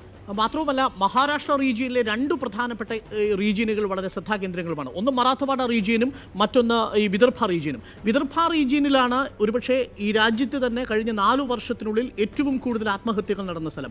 അത് കഴിഞ്ഞാൽ പിന്നെ ഇരിക്കുന്നത് മറാഠവാഡയാണ്. ഈ രണ്ട് പ്രദേശങ്ങളിൽ വിദർഭ കഴിഞ്ഞ തവണ ആദ്യഘട്ടത്തിൽ തിരഞ്ഞെടുപ്പിൽ കുറേ സീറ്റുകളിലേക്ക് പോയിരുന്നു. പക്ഷേ മറാഠവാഡയും വിദർഭയിലെയും ഈ കർഷകരുടെ അസംതൃപ്തി, നേരത്തെ ഹർഷൻ സൂചിപ്പിച്ചതുപോലെ, ഗോപി സൂചിപ്പിച്ചതുപോലെ, എങ്ങനെയായിരിക്കും രാഷ്ട്രീയമായി വിധിയെഴുത്തായി പരിവർത്തനം ചെയ്യുക എന്നതാണ് ഏറ്റവും കൗതുകകരമായ കാര്യം. നമ്മൾ വളരെ പെട്ടെന്ന് തെലങ്കാനയിലേക്ക് വരുന്നു. തെലങ്കാനയിലേക്ക് വരുമ്പോൾ ഉള്ള ഏറ്റവും പ്രധാനപ്പെട്ട ചോദ്യം ഇതാണ്: TRS ആവർത്തിക്കുമോ എന്നുള്ളതാണ്. TRS കഴിഞ്ഞ തവണത്തെ 11 സീറ്റിൽ നിന്ന് ഇത്തവണ രാഷ്ട്രീയ സാഹചര്യങ്ങൾ TRSന് അനുകൂലമാകുന്ന ഘട്ടത്തിൽ 15ലേക്ക് പോകാനുള്ള സാധ്യതയുണ്ടോ? അതിനെ പ്രതിരോധിക്കാൻ, TRSനെ പ്രതിരോധിച്ച് നിർത്താനുള്ള ശക്തി നിലവിൽ TDPക്കും കോൺഗ്രസിനും YSRനും തെലങ്കാന പ്രദേശത്ത് നിലവിൽ കുറയുന്നു എന്നതാണ് ഏറ്റവും ഒടുവിൽ വരുന്ന രാഷ്ട്രീയ വിശകലനം. ശ്രദ്ധേയമായ ഒരു കാര്യം, അവിടെ ചന്ദ്രശേഖർ റാവു സംസ്ഥാനത്തെ രാഷ്ട്രീയ താല്പര്യത്തെക്കാൾ അപ്പുറത്തേക്ക് ദേശീയ തലത്തിലേക്ക് കണ്ണുനട്ടിരിക്കുന്ന ഒരു തിരഞ്ഞെടുപ്പ് കൂടിയാണിത്. തെലങ്കാനയെ ഒരു സ്വർഗരാജ്യമാക്കി മാറ്റുക എന്ന തൻ്റെ പ്രതിജ്ഞ പാലിക്കാൻ TRS ഒരുപക്ഷെ ഏറ്റവും മികച്ച പെർഫോമൻസോടുകൂടി വരികയും ദേശീയ തലത്തിൽ ഒരു നിർണായക ശക്തിയായി തീരുകയും ചെയ്യുക എന്നുള്ളത് 2019 വിധിയെഴുത്തിലൂടെ കാണാൻ കഴിയുമോ എന്നാണ്. ഹർഷൻ, നിലവിൽ TRS സംസ്ഥാനത്ത് അവരുടെ അധികാരം എല്ലാം ഉറപ്പിച്ചു കഴിഞ്ഞു. ഒരു കുടുംബവാഴ്ചയിലേക്ക് സംസ്ഥാനം പോകുന്ന ഒരു സാഹചര്യം നിലവിലുണ്ട്. നിലവിൽ TRSൻ്റെ കണ്ണിനി ദേശീയ തലത്തിലേക്കാണ്. ഇത് എങ്ങനെയായിരിക്കും ഈ തെരഞ്ഞെടുപ്പിൽ പ്രതിഫലിക്കാൻ പോകുന്നത്?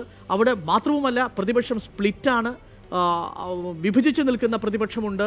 കരുത്താർജിക്കാത്ത TDPയും YSR അടക്കമുള്ള കക്ഷികൾ, BSPക്ക് പോലും കൃത്യമായ സ്വാധീനമില്ലാത്ത ഒരു മേഖല. അപ്പം സ്വാഭാവികമായും തെലങ്കാനയിൽ എങ്ങനെയായിരിക്കും ഈ 2019 തിരഞ്ഞെടുപ്പിൽ TRSൻ്റെ പെർഫോമൻസ് ഉണ്ടാവാൻ സാധ്യതയുള്ളത്? തീർച്ചയായും അവിടുത്തെ ഒരു കാര്യം ശ്രദ്ധിച്ചോ അരുൺ, അവിടെ വോട്ടർമാർ സജീവമായി പോളിംഗ് ബൂത്തിലേക്ക് വരുന്ന ഒരു സ്ഥിതിവിശേഷം ഉണ്ടായില്ല എന്നത് ശ്രദ്ധിക്കണം. കാരണം TRS അവിടെ ആവശ്യപ്പെട്ടിരുന്നത് വാഗ്ദാനങ്ങൾ നിറവേറ്റാൻ കുറച്ച് സമയം കൂടി വേണം എന്നതാണ്.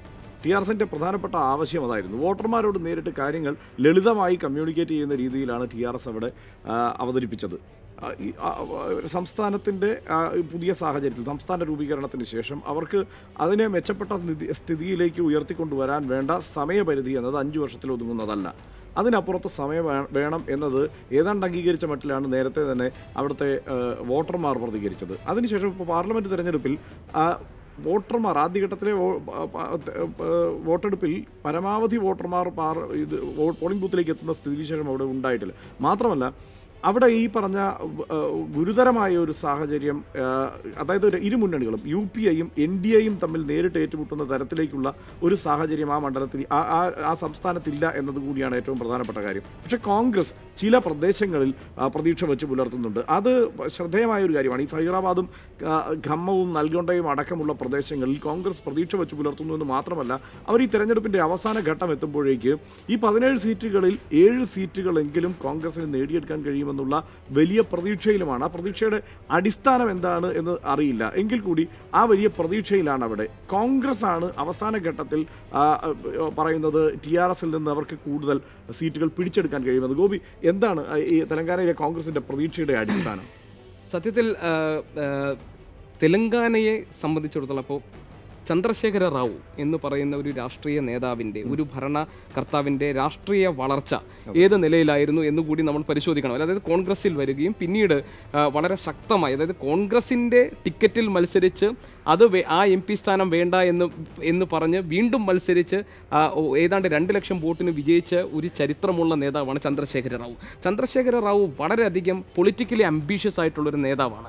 കാരണം അദ്ദേഹം തന്നെ പറഞ്ഞിട്ടുണ്ട് ഒരു ഘട്ടത്തിൽ, എനിക്ക് ഈ സംസ്ഥാന രാഷ്ട്രീയത്തിൽ ഒതുങ്ങി നിൽക്കാൻ താല്പര്യമില്ല. ദേശീയ രാഷ്ട്രീയത്തിൽ ഒരു പ്രധാനപ്പെട്ട ഒരു കീ പ്ലെയറായി നിൽക്കാൻ ആഗ്രഹമുള്ള, അതിനുവേണ്ടിയുള്ള ചരടുവലികൾ നടത്തുന്ന, അതിനുവേണ്ടിയുള്ള രാഷ്ട്രീയ കുടുംബത്തെ ബാക്കി ചുമതലകൾ സംസ്ഥാനത്തിന് ഏൽപ്പിച്ചത്. അപ്പോൾ എല്ലാ ഘട്ടത്തിലും തെലങ്കാനയുടെ പ്രിയ നേതാവ് എന്ന നിലയിൽ ഉയർന്നു വന്നിട്ടുള്ള, അതായത് ഉയർന്നു വരാൻ പ്രാപ്തി ഉണ്ടെന്ന് നിരന്തരം തെളിയിച്ചുകൊണ്ടിരിക്കുന്ന നേതാവാണ് ചന്ദ്രശേഖര റാവു. അപ്പോൾ അദ്ദേഹം സ്വാഭാവികമായും ഈ തെരഞ്ഞെടുപ്പിലും പ്രതീക്ഷിക്കുന്നത് തെലങ്കാനയിലെ 17 സീറ്റിൽ 15 സീറ്റെങ്കിലും തൻ്റെ കൈപ്പിടിയിൽ ഒതുങ്ങുമെന്നാണ്. അതായത് ഒരു വ്യക്തമായ ഭൂരിപക്ഷം ഈ തെരഞ്ഞെടുപ്പിൽ ആർക്കും കിട്ടാതിരിക്കുമ്പോൾ ആരുടെ ഭാഗത്താണോ ശക്തിയുള്ളത്, അല്ലെങ്കിൽ ആർക്കൊപ്പം നിന്നാലാണോ തനിക്ക് ശക്തി കിട്ടാൻ പോകുന്നത്, അവർക്കൊപ്പം നിൽക്കണം എന്ന നിലപാടേ ചന്ദ്രശേഖര റാവുവിന് ഈ കാര്യത്തിലുള്ളൂ. അവിടെ കോൺഗ്രസ് വെച്ച് പുലർത്തുന്ന പ്രതീക്ഷകൾക്ക് സത്യത്തിൽ വലിയ അടിസ്ഥാനമില്ല കണക്കുകളുടെ പിൻബലത്തിൽ. കാരണം ചന്ദ്രശേഖര റാവുവിൻ്റെ ജനപ്രിയതയ്ക്ക്, അദ്ദേഹത്തിന് ആ ജനങ്ങൾക്കിടയിലുള്ള സ്വാധീനത്തിന് ഈ സംസ്ഥാനം രൂപപ്പെട്ട ശേഷം ഇതുവരെയുള്ള അദ്ദേഹത്തിൻ്റെ പ്രകടനത്തിൽ ഒരു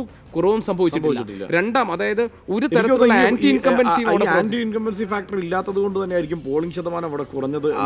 അതെ, ഇപ്പോൾ പോളിംഗ് ശതമാനം കുറഞ്ഞു. പിന്നെ ഈ രണ്ടാമത് ഈ സംസ്ഥാനത്ത് അധികാരത്തിൽ വരുമ്പോഴും ഒരു ഇളക്കവും ചന്ദ്രശേഖർ റാവുവിന് തട്ടിയിട്ടില്ല. അപ്പോൾ അതുകൊണ്ട് 17 സീറ്റിൽ 15 സീറ്റും കൈപ്പിടിയിൽ ഒതുക്കാൻ കഴിയുമെന്ന് ചന്ദ്രശേഖര റാവു ഇപ്പോൾ പ്രതീക്ഷിക്കുന്നത് അതൊരു വ്യാജമായ ഒരു അവകാശവാദമല്ല. കാരണം അതിന് കഴിയുന്ന ഒരു പൊളിറ്റിക്കൽ വേരോട്ടം നടത്താൻ ചന്ദ്രശേഖര റാവുവിന് കഴിഞ്ഞിട്ടുണ്ട്. അതുകൊണ്ട് ഹർഷൻ നേരത്തെ പറഞ്ഞ പോലെ കോൺഗ്രസ് അവിടെ പ്രതീക്ഷ വെച്ച് പുലർത്തുന്നത് ഒരു വ്യാജ വ്യാമോഹമായിരിക്കും എന്നാണ് ഈ ഘട്ടത്തിൽ നമുക്ക് പറയാൻ പറ്റുള്ളൂ. ചന്ദ്രശേഖര റാവു അവിടെ വലിയ നിലയിൽ അവരതിന് പറയുന്ന കാരണം ഈ പറഞ്ഞ അവർ ഈ പോളിംഗ് ശതമാനം വെച്ചുകൊണ്ടുള്ള കണക്കുകളാണ് കേട്ടോ കോൺഗ്രസും പറയുന്നത്. അതായത് പോളിംഗ് ശതമാനം ഇത്രയും കുറഞ്ഞ സാഹചര്യത്തിൽ ചില ആനുകൂല്യങ്ങൾ കോൺഗ്രസ് അവിടെ പ്രതീക്ഷിക്കുകയാണ്. അതുകൊണ്ടാണ് ഈ 3 മേഖലകളിൽ നിന്ന് കുറഞ്ഞത് 7 സീറ്റെങ്കിലും അവർക്ക് നേടാൻ കഴിയുമെന്ന് പറയുന്നത്. പക്ഷേ TRS പറയുന്നത് 16 സീറ്റുകൾ TRSനും 1 സീറ്റ് അസാദുദ്ദീൻ ഒവൈസിക്കും ഉണ്ടാകും എന്നുള്ള ആ മട്ടിൽ തന്നെയാണ് അവർ കണക്ക് കൂട്ടുന്നത്.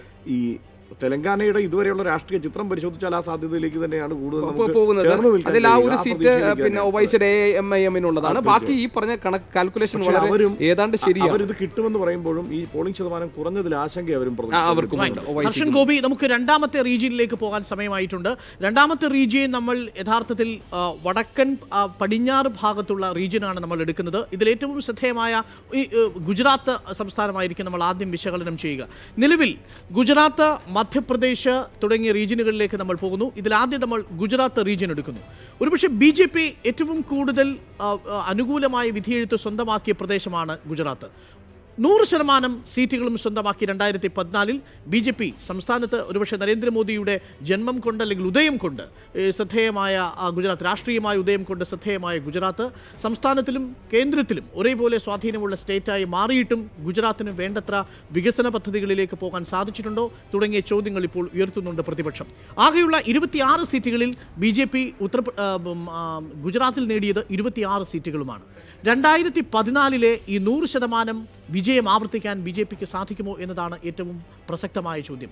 പക്ഷേ 2 പ്രധാനപ്പെട്ട ചോദ്യങ്ങൾ അപ്പോഴും ബാക്കി നിൽക്കുന്നു. കേന്ദ്രത്തിലും സംസ്ഥാനത്തിലും BJP അനുകൂലമായ ഒരു രാഷ്ട്രീയ അന്തരീക്ഷം സൃഷ്ടിച്ചിട്ടും വേണ്ടത്ര വികസനം ഗുജറാത്തിന് സാധ്യമായിട്ടുണ്ടോ? പട്ടേൽ പ്രതിമയ്ക്കപ്പുറം, നർമ്മദ എന്നതിൽ തീർത്ത സർദാർ സരോവർ ഡാമിനപ്പുറം വികസനം കൊണ്ടുവരാൻ ഗുജറാത്തിന് സാധിച്ചിട്ടുണ്ടോ? ക്രോണി ക്യാപിറ്റലിസം വളരുന്ന ഇന്ത്യയിലെ ഏറ്റവും വലിയ സ്റ്റേറ്റുകളിൽ ഒന്നാണ് ഗുജറാത്ത് എന്ന് വിമർശനം ഉന്നയിക്കുന്നുണ്ട് ഇടതുപക്ഷത്തുള്ളവർ. ഗുജറാത്ത് മോഡൽ എന്നുള്ളത് മാനവ വിഭവശേഷിയുടെ വികസനത്തിലല്ല, പകരം ക്രോണി ക്യാപിറ്റലിസത്തിന്റെ ഭാഗമായി കുത്തകകളുടെ വികസനമാണ് എന്ന് വിമർശനം ഉന്നയിക്കുന്നുണ്ട് പ്രതിപക്ഷം. ഇതിനെ അതിജീവിക്കാൻ എങ്ങനെ ഗുജറാത്തിന് സാധിക്കും? ഒപ്പം ആദിവാസി സമൂഹങ്ങൾ അടക്കമുള്ള വിഭാഗങ്ങൾ ഇത്തവണ ആർക്ക് അനുകൂലമായി നിൽക്കുമെന്ന ചോദ്യം. അപ്പോഴും കോൺഗ്രസിനെ വലിക്കുന്ന പ്രധാനപ്പെട്ട പ്രശ്നം അവിടെ പ്രാദേശികമായി ഗുജറാത്തിലെ BJPയോട് പിടിച്ചു നിൽക്കാൻ കഴിയുന്ന പ്രാദേശിക നേതൃത്വം ശക്തമായിട്ട് ഗുജറാത്തിൽ ഇല്ല എന്നുള്ളതാണ്. ഈ സർദാർ പട്ടേലിൻ്റെ പ്രതിമയുടെ കരുത്തിൽ, സർദാർ സരോവർ ഡാമിൻ്റെ കരുത്തിൽ, BJP മോദി തരംഗത്തിൻ്റെ കരുത്തിൽ ഇത്തവണ ഗുജറാത്തിൽ എത്ര സീറ്റ് BJPക്ക് ലഭിക്കാനുള്ള സാധ്യതയുണ്ട്? അതേ തരംഗം ആവർത്തിക്കുമോ, 100 മേനി കൊയ്യുമോ എന്നതാണ് ചോദ്യം. ഹർഷൻ, ഈ പ്രസക്തമായ ചോദ്യമാണ് ഈ ഘട്ടത്തിൽ നമ്മൾ നോക്കുന്നത്. ആദ്യം നമ്മൾ ഗുജറാത്ത് വിശകലനം ചെയ്യും. ഗുജറാത്തിന് ശേഷം നമ്മൾ മധ്യപ്രദേശിലേക്ക് പോകും. ഗുജറാത്തിൻ്റെ രാഷ്ട്രീയമായിട്ടുള്ള വിധിയെഴുത്ത് എങ്ങനെയായിരിക്കും? അവിടെ പ്രാദേശിക കക്ഷികൾക്ക് നിർണായകമായ റോളില്ല എന്നതുകൂടി നമ്മൾ ഓർമ്മിക്കുന്നു. ഹർഷൻ. അരുൺ, കഴിഞ്ഞ തവണത്തേതിന് സമാനമായ ഒരു സാഹചര്യമാണ് ഗുജറാത്തിൽ എന്ന് തൽക്കാലം നമുക്ക് പറയാൻ കഴിയില്ല. കാരണം കഴിഞ്ഞ നിയമസഭാ തെരഞ്ഞെടുപ്പ് തന്നെ നമ്മൾ കണ്ടതാണ്. കഴിഞ്ഞ നിയമസഭാ തെരഞ്ഞെടുപ്പിൽ ഒരു മികച്ച പോരാട്ടം കാഴ്ചവെക്കാൻ, ഏതാണ്ട് ഒപ്പത്തിനൊപ്പമുള്ള പോരാട്ടം കാഴ്ചവെക്കാൻ അവിടെ കോൺഗ്രസിന് കഴിഞ്ഞിരുന്നു. അതേ രാഷ്ട്രീയ തന്ത്രം തന്നെയാണ് കോൺഗ്രസ് അവിടെ പയറ്റുന്നത്. പക്ഷേ കോൺഗ്രസിന് പ്രശ്നം കഴിഞ്ഞ നിയമസഭാ തെരഞ്ഞെടുപ്പിന് ശേഷം ആ സഖ്യങ്ങളോ ആ ശേഷിയോ നിലനിർത്താൻ കോൺഗ്രസിന് കഴിഞ്ഞില്ല എന്ന വാസ്തവമുണ്ട്. 5 പേരാണ് ഒറ്റയടിക്ക് MLA-മാർ കോൺഗ്രസ് മറുകണ്ഠം ചാടിയത്. 5 MLA-മാരാണ് ഒറ്റയടിക്ക് കൊഴിഞ്ഞു പോയത്. ഈ കൊഴിഞ്ഞു പോകുന്ന MLA-മാരിൽ പലരും പിന്നീട് പോയി BJP-യിൽ ചേരുന്നു എന്ന രാഷ്ട്രീയ സാഹചര്യം കൂടിയുണ്ട്. ഇതൊക്കെ ആയിരിക്കുമ്പോഴും വളരെ കൃത്യമായി മോദി സർക്കാരിനെതിരെ ദേശവ്യാപകമായി ശ്രദ്ധിക്കപ്പെട്ട പ്രക്ഷോഭങ്ങൾ ഉയർന്നു വന്ന ഒരു സംസ്ഥാനം കൂടിയാണത്. അൽപേഷ് ഠാക്കൂർ, ഹാർദിക് പട്ടേൽ, ജിഗ്നേഷ് മേവാനി, ഇങ്ങനെ കരുത്തരായ പുതിയ നേതാക്കൾ, നിരോധം ഉണ്ടാക്കിയിട്ടുള്ള പ്രത്യാഘാതം ഏറ്റവും അധികം ശക്തമായുള്ള ഗുജറാത്ത് ആണ് സംസ്ഥാനം കൂടിയാണ്. അപ്പോൾ ഈ പുതിയ നേതാക്കൾ കൃത്യമായ രാഷ്ട്രീയം പറഞ്ഞുകൊണ്ട് മുന്നോട്ട് വന്ന പുതിയ നേതാക്കളെ രാജ്യം കണ്ട ഒരു സംസ്ഥാനമാണ് കഴിഞ്ഞ ഒരു സംസ്ഥാനത്തെ നിയമസഭാ തെരഞ്ഞെടുപ്പാണ് ഗുജറാത്തിൽ കഴിഞ്ഞു പോയത്. ആ സാഹചര്യത്തെ ഞാൻ നേരത്തെ മഹാരാഷ്ട്രയിൽ പറഞ്ഞതുപോലെ തന്നെയാണ്, ആ സാഹചര്യത്തെ നിലനിർത്താൻ കോൺഗ്രസിന് പക്ഷേ കഴിഞ്ഞില്ല. ഒറ്റക്കെട്ടായി അൽപേഷ് ഠാക്കൂർ, ഠാക്കൂർ സമുദായം ഒറ്റക്കെട്ടായി ഇത്തവണ കോൺഗ്രസിന് പിന്തുണ നൽകും എന്നൊക്കെ നമ്മൾ പ്രതീക്ഷിച്ചിരുന്നത് അൽപേഷ് ഠാക്കൂറിൻ്റെയൊക്കെ വരവോടെയാണ്. അവർ 3 പേര് ഠാക്കൂർ വിഭാഗത്തിന്റെ പ്രതിനിധികളായി എത്തിയ, ഠാക്കൂർ സേനയുടെ പ്രതിനിധികളായി എത്തിയ 3 പേരും രാജിവെച്ചിട്ടുണ്ട്. അവരോട് ജിഗ്നേഷ് മേവാനി പറഞ്ഞത് ദയവായി നിങ്ങൾ BJP-യിലേക്ക് പോകരുത് എന്നതാണ്. അതെ, അപ്പോൾ BJP-യിലേക്ക് പോകരുത്. പക്ഷേ അത് ഈ തെരഞ്ഞെടുപ്പ് ഈ മൂക്കിൽ തൊട്ട് നിൽക്കുന്ന അവസ്ഥയിൽ ഇങ്ങനെയൊക്കെ സംഭവിക്കുമ്പോൾ ഒരു മുന്നണി എന്ന നിലയ്ക്ക് കോൺഗ്രസിന്, അല്ലെങ്കിൽ ഒരു പാർട്ടി എന്ന നിലയ്ക്ക് കോൺഗ്രസിന് എത്രത്തോളം കാര്യക്ഷമമായി അവിടെ BJP-യെ നേരിടാൻ കഴിയുമെന്ന സംശയമുണ്ട്. എന്തായാലും നിയമസഭാ തെരഞ്ഞെടുപ്പിന് സമാനമായ അനുകൂല അവസ്ഥ അവിടെ കോൺഗ്രസിന് ഇല്ല. എന്നാൽ കഴിഞ്ഞ പാർലമെന്റ് തെരഞ്ഞെടുപ്പിന് സമാനമായിട്ടുള്ള ഒരു അനുകൂല അവസ്ഥ BJP-ക്കും ഇല്ല. അതാണ് ഗുജറാത്തിലെ സ്ഥിതി. എനിക്ക് അർഷൻ പറഞ്ഞതുപോലെ തന്നെ ഈ ഗുജറാത്തിനെ സംബന്ധിച്ച് ഗുജറാത്തിൽ BJP-യെ നേരിടാൻ, അതായത് ഭരണവിരുദ്ധ വികാരം എല്ലാം BJP-ക്ക് ഉണ്ട്. 2017-ൽ തുടർച്ചയായി 6ാം തവണയാണ് BJP അവിടെ അധികാരത്തിൽ വരുന്നത്. പക്ഷേ ഈ പറഞ്ഞ ദേശീയ തലത്തിൽ ചർച്ചയാക്കപ്പെട്ട വിഷയങ്ങളിൽ, നോട്ട് നിരോധം ഉൾപ്പെടെയുള്ള വിഷയങ്ങളിൽ, കാർഷിക പ്രശ്നം ഉൾപ്പെടെയുള്ള വിഷയങ്ങളിൽ, തൊഴിലില്ലായ്മ പോലെയുള്ള പ്രശ്നങ്ങളിൽ ഗുജറാത്തിനകത്ത് പ്രതിഷേധമുണ്ട്. അതിനകത്ത് വലിയ പ്രക്ഷോഭങ്ങൾ പൊട്ടിപ്പുറപ്പെടാനുള്ളൊരു രാഷ്ട്രീയ സാഹചര്യമുണ്ട്. ഒരുപക്ഷെ ഗുജറാത്തിലെ സാധാരണക്കാരായ ജനങ്ങളുടെ ശബ്ദം പുറത്തേക്ക് കൊണ്ടുവരുമ്പോൾ ഈ പറയുന്ന ഒരു അസ്വസ്ഥത അനുഭവിക്കുന്ന സാഹചര്യമുണ്ട്. അതേസമയം തന്നെ രാഷ്ട്രീയമായി ഈ തെരഞ്ഞെടുപ്പിൽ അത് വോട്ടുകളാക്കി മാറ്റാൻ പാകത്തിലുള്ള ഒരു പ്രതിപക്ഷ കക്ഷിയായി നിൽക്കാൻ ഉള്ള സംഘടനാ ശേഷി കോൺഗ്രസിനില്ല എന്നതാണ് ഗുജറാത്തിലെ ഏറ്റവും പ്രധാനപ്പെട്ട വിഷയം. മറ്റൊരു കാര്യം ഇപ്പോൾ ഈ പറഞ്ഞ അൽപേഷ് ഠാക്കൂറിൻ്റെ കാര്യമാണ്. ഇപ്പോൾ 2017-ൽ ഗുജറാത്തിലെ കോൺഗ്രസിൻ്റെ മുഖം എന്ന നിലയിൽ അവതരിപ്പിക്കപ്പെട്ടത് അൽപേഷ് ഠാക്കൂറിനെയാണ്. അതായത് വളരെ പ്രതീക്ഷയോടുകൂടി കോൺഗ്രസ് സംഘടനാ രംഗത്ത് ഒന്നുകൂടി സജീവമാകാൻ ഗുജറാത്തിൽ കഴിയും എന്ന് പ്രതീക്ഷിച്ചത് അൽപേഷ് ഠാക്കൂറിനെ പോലുള്ളവരുടെ സാന്നിധ്യം കൊണ്ടാണ്.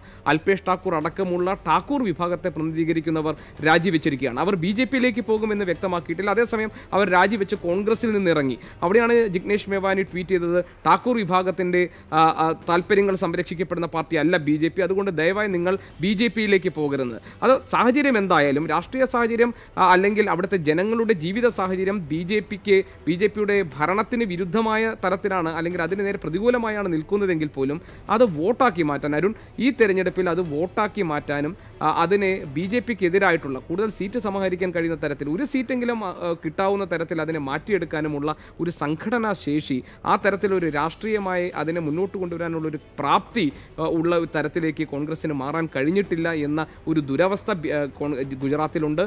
കഴിഞ്ഞ ലോക്സഭാ തെരഞ്ഞെടുപ്പിൽ അരുൺ നേരത്തെ സൂചിപ്പിച്ചതുപോലെ തന്നെ മുഴുവൻ സീറ്റുകളും, അതായത് 100-ൽ 100 എന്ന നിലയ്ക്ക് മുഴുവൻ സീറ്റും നേടി വലിയ മികച്ച വിജയം കാഴ്ചവെക്കാൻ കഴിഞ്ഞ പ്രദേശമാണ് ഗുജറാത്ത്. ഒരുപക്ഷെ BJP-ക്ക് വലിയ പിന്തുണ കിട്ടാനുള്ള കാരണങ്ങളിൽ ഒന്ന് ഗുജറാത്ത് സംസ്ഥാനത്ത് നിന്നാണ്.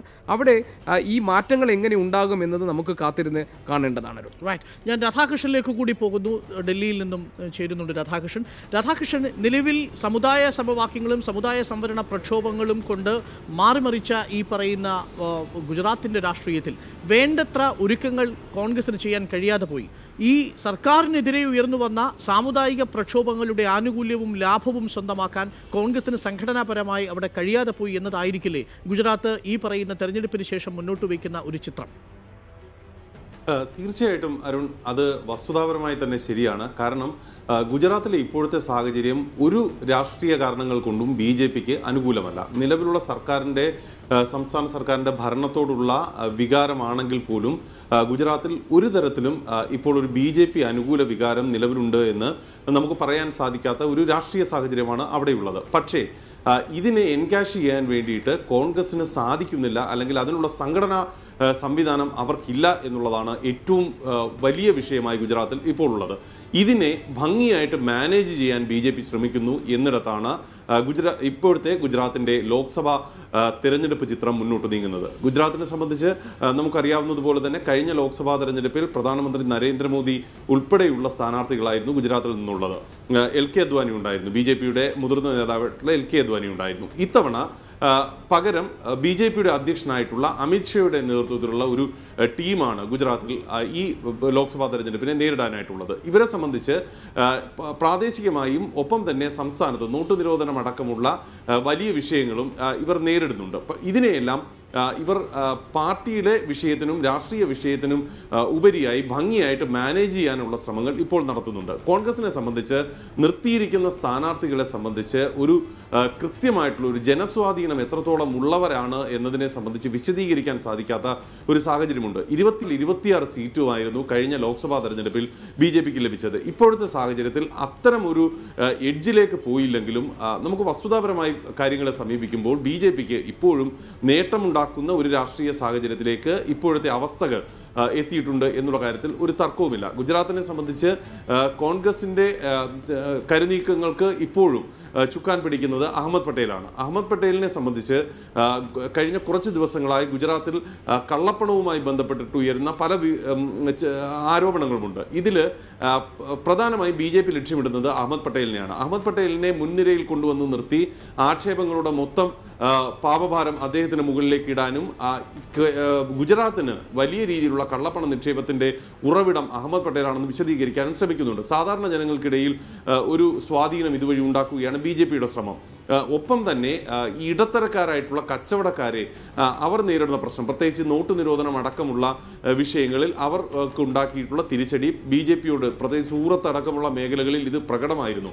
ഇതിനെയെല്ലാം മാറ്റിയെടുക്കാൻ BJP അവരുടെ പ്രകടന പത്രികയിലൂടെ ശ്രദ്ധിച്ചിട്ടുണ്ട് എന്നുള്ളതും ഏറെ ശ്രദ്ധേയമായിട്ടുള്ള കാര്യമാണ്. 26 സീറ്റ് ഗുജറാത്തിലത് BJPയെ സംബന്ധിച്ച് ഒരു ഫിക്സഡ് അക്കൗണ്ട് പോലെ അവർ കണ്ടിരുന്ന സീറ്റാണ്. പക്ഷേ അത് ഇത്തവണ ഇല്ല എന്നുള്ളത് BJPക്ക് വലിയ ബുദ്ധിമുട്ട് തന്നെയാണുള്ളത്. ഇതിനെ മറികടക്കാൻ അവർ നമുക്ക് ഇനി മധ്യപ്രദേശിലേക്ക് പോകാം.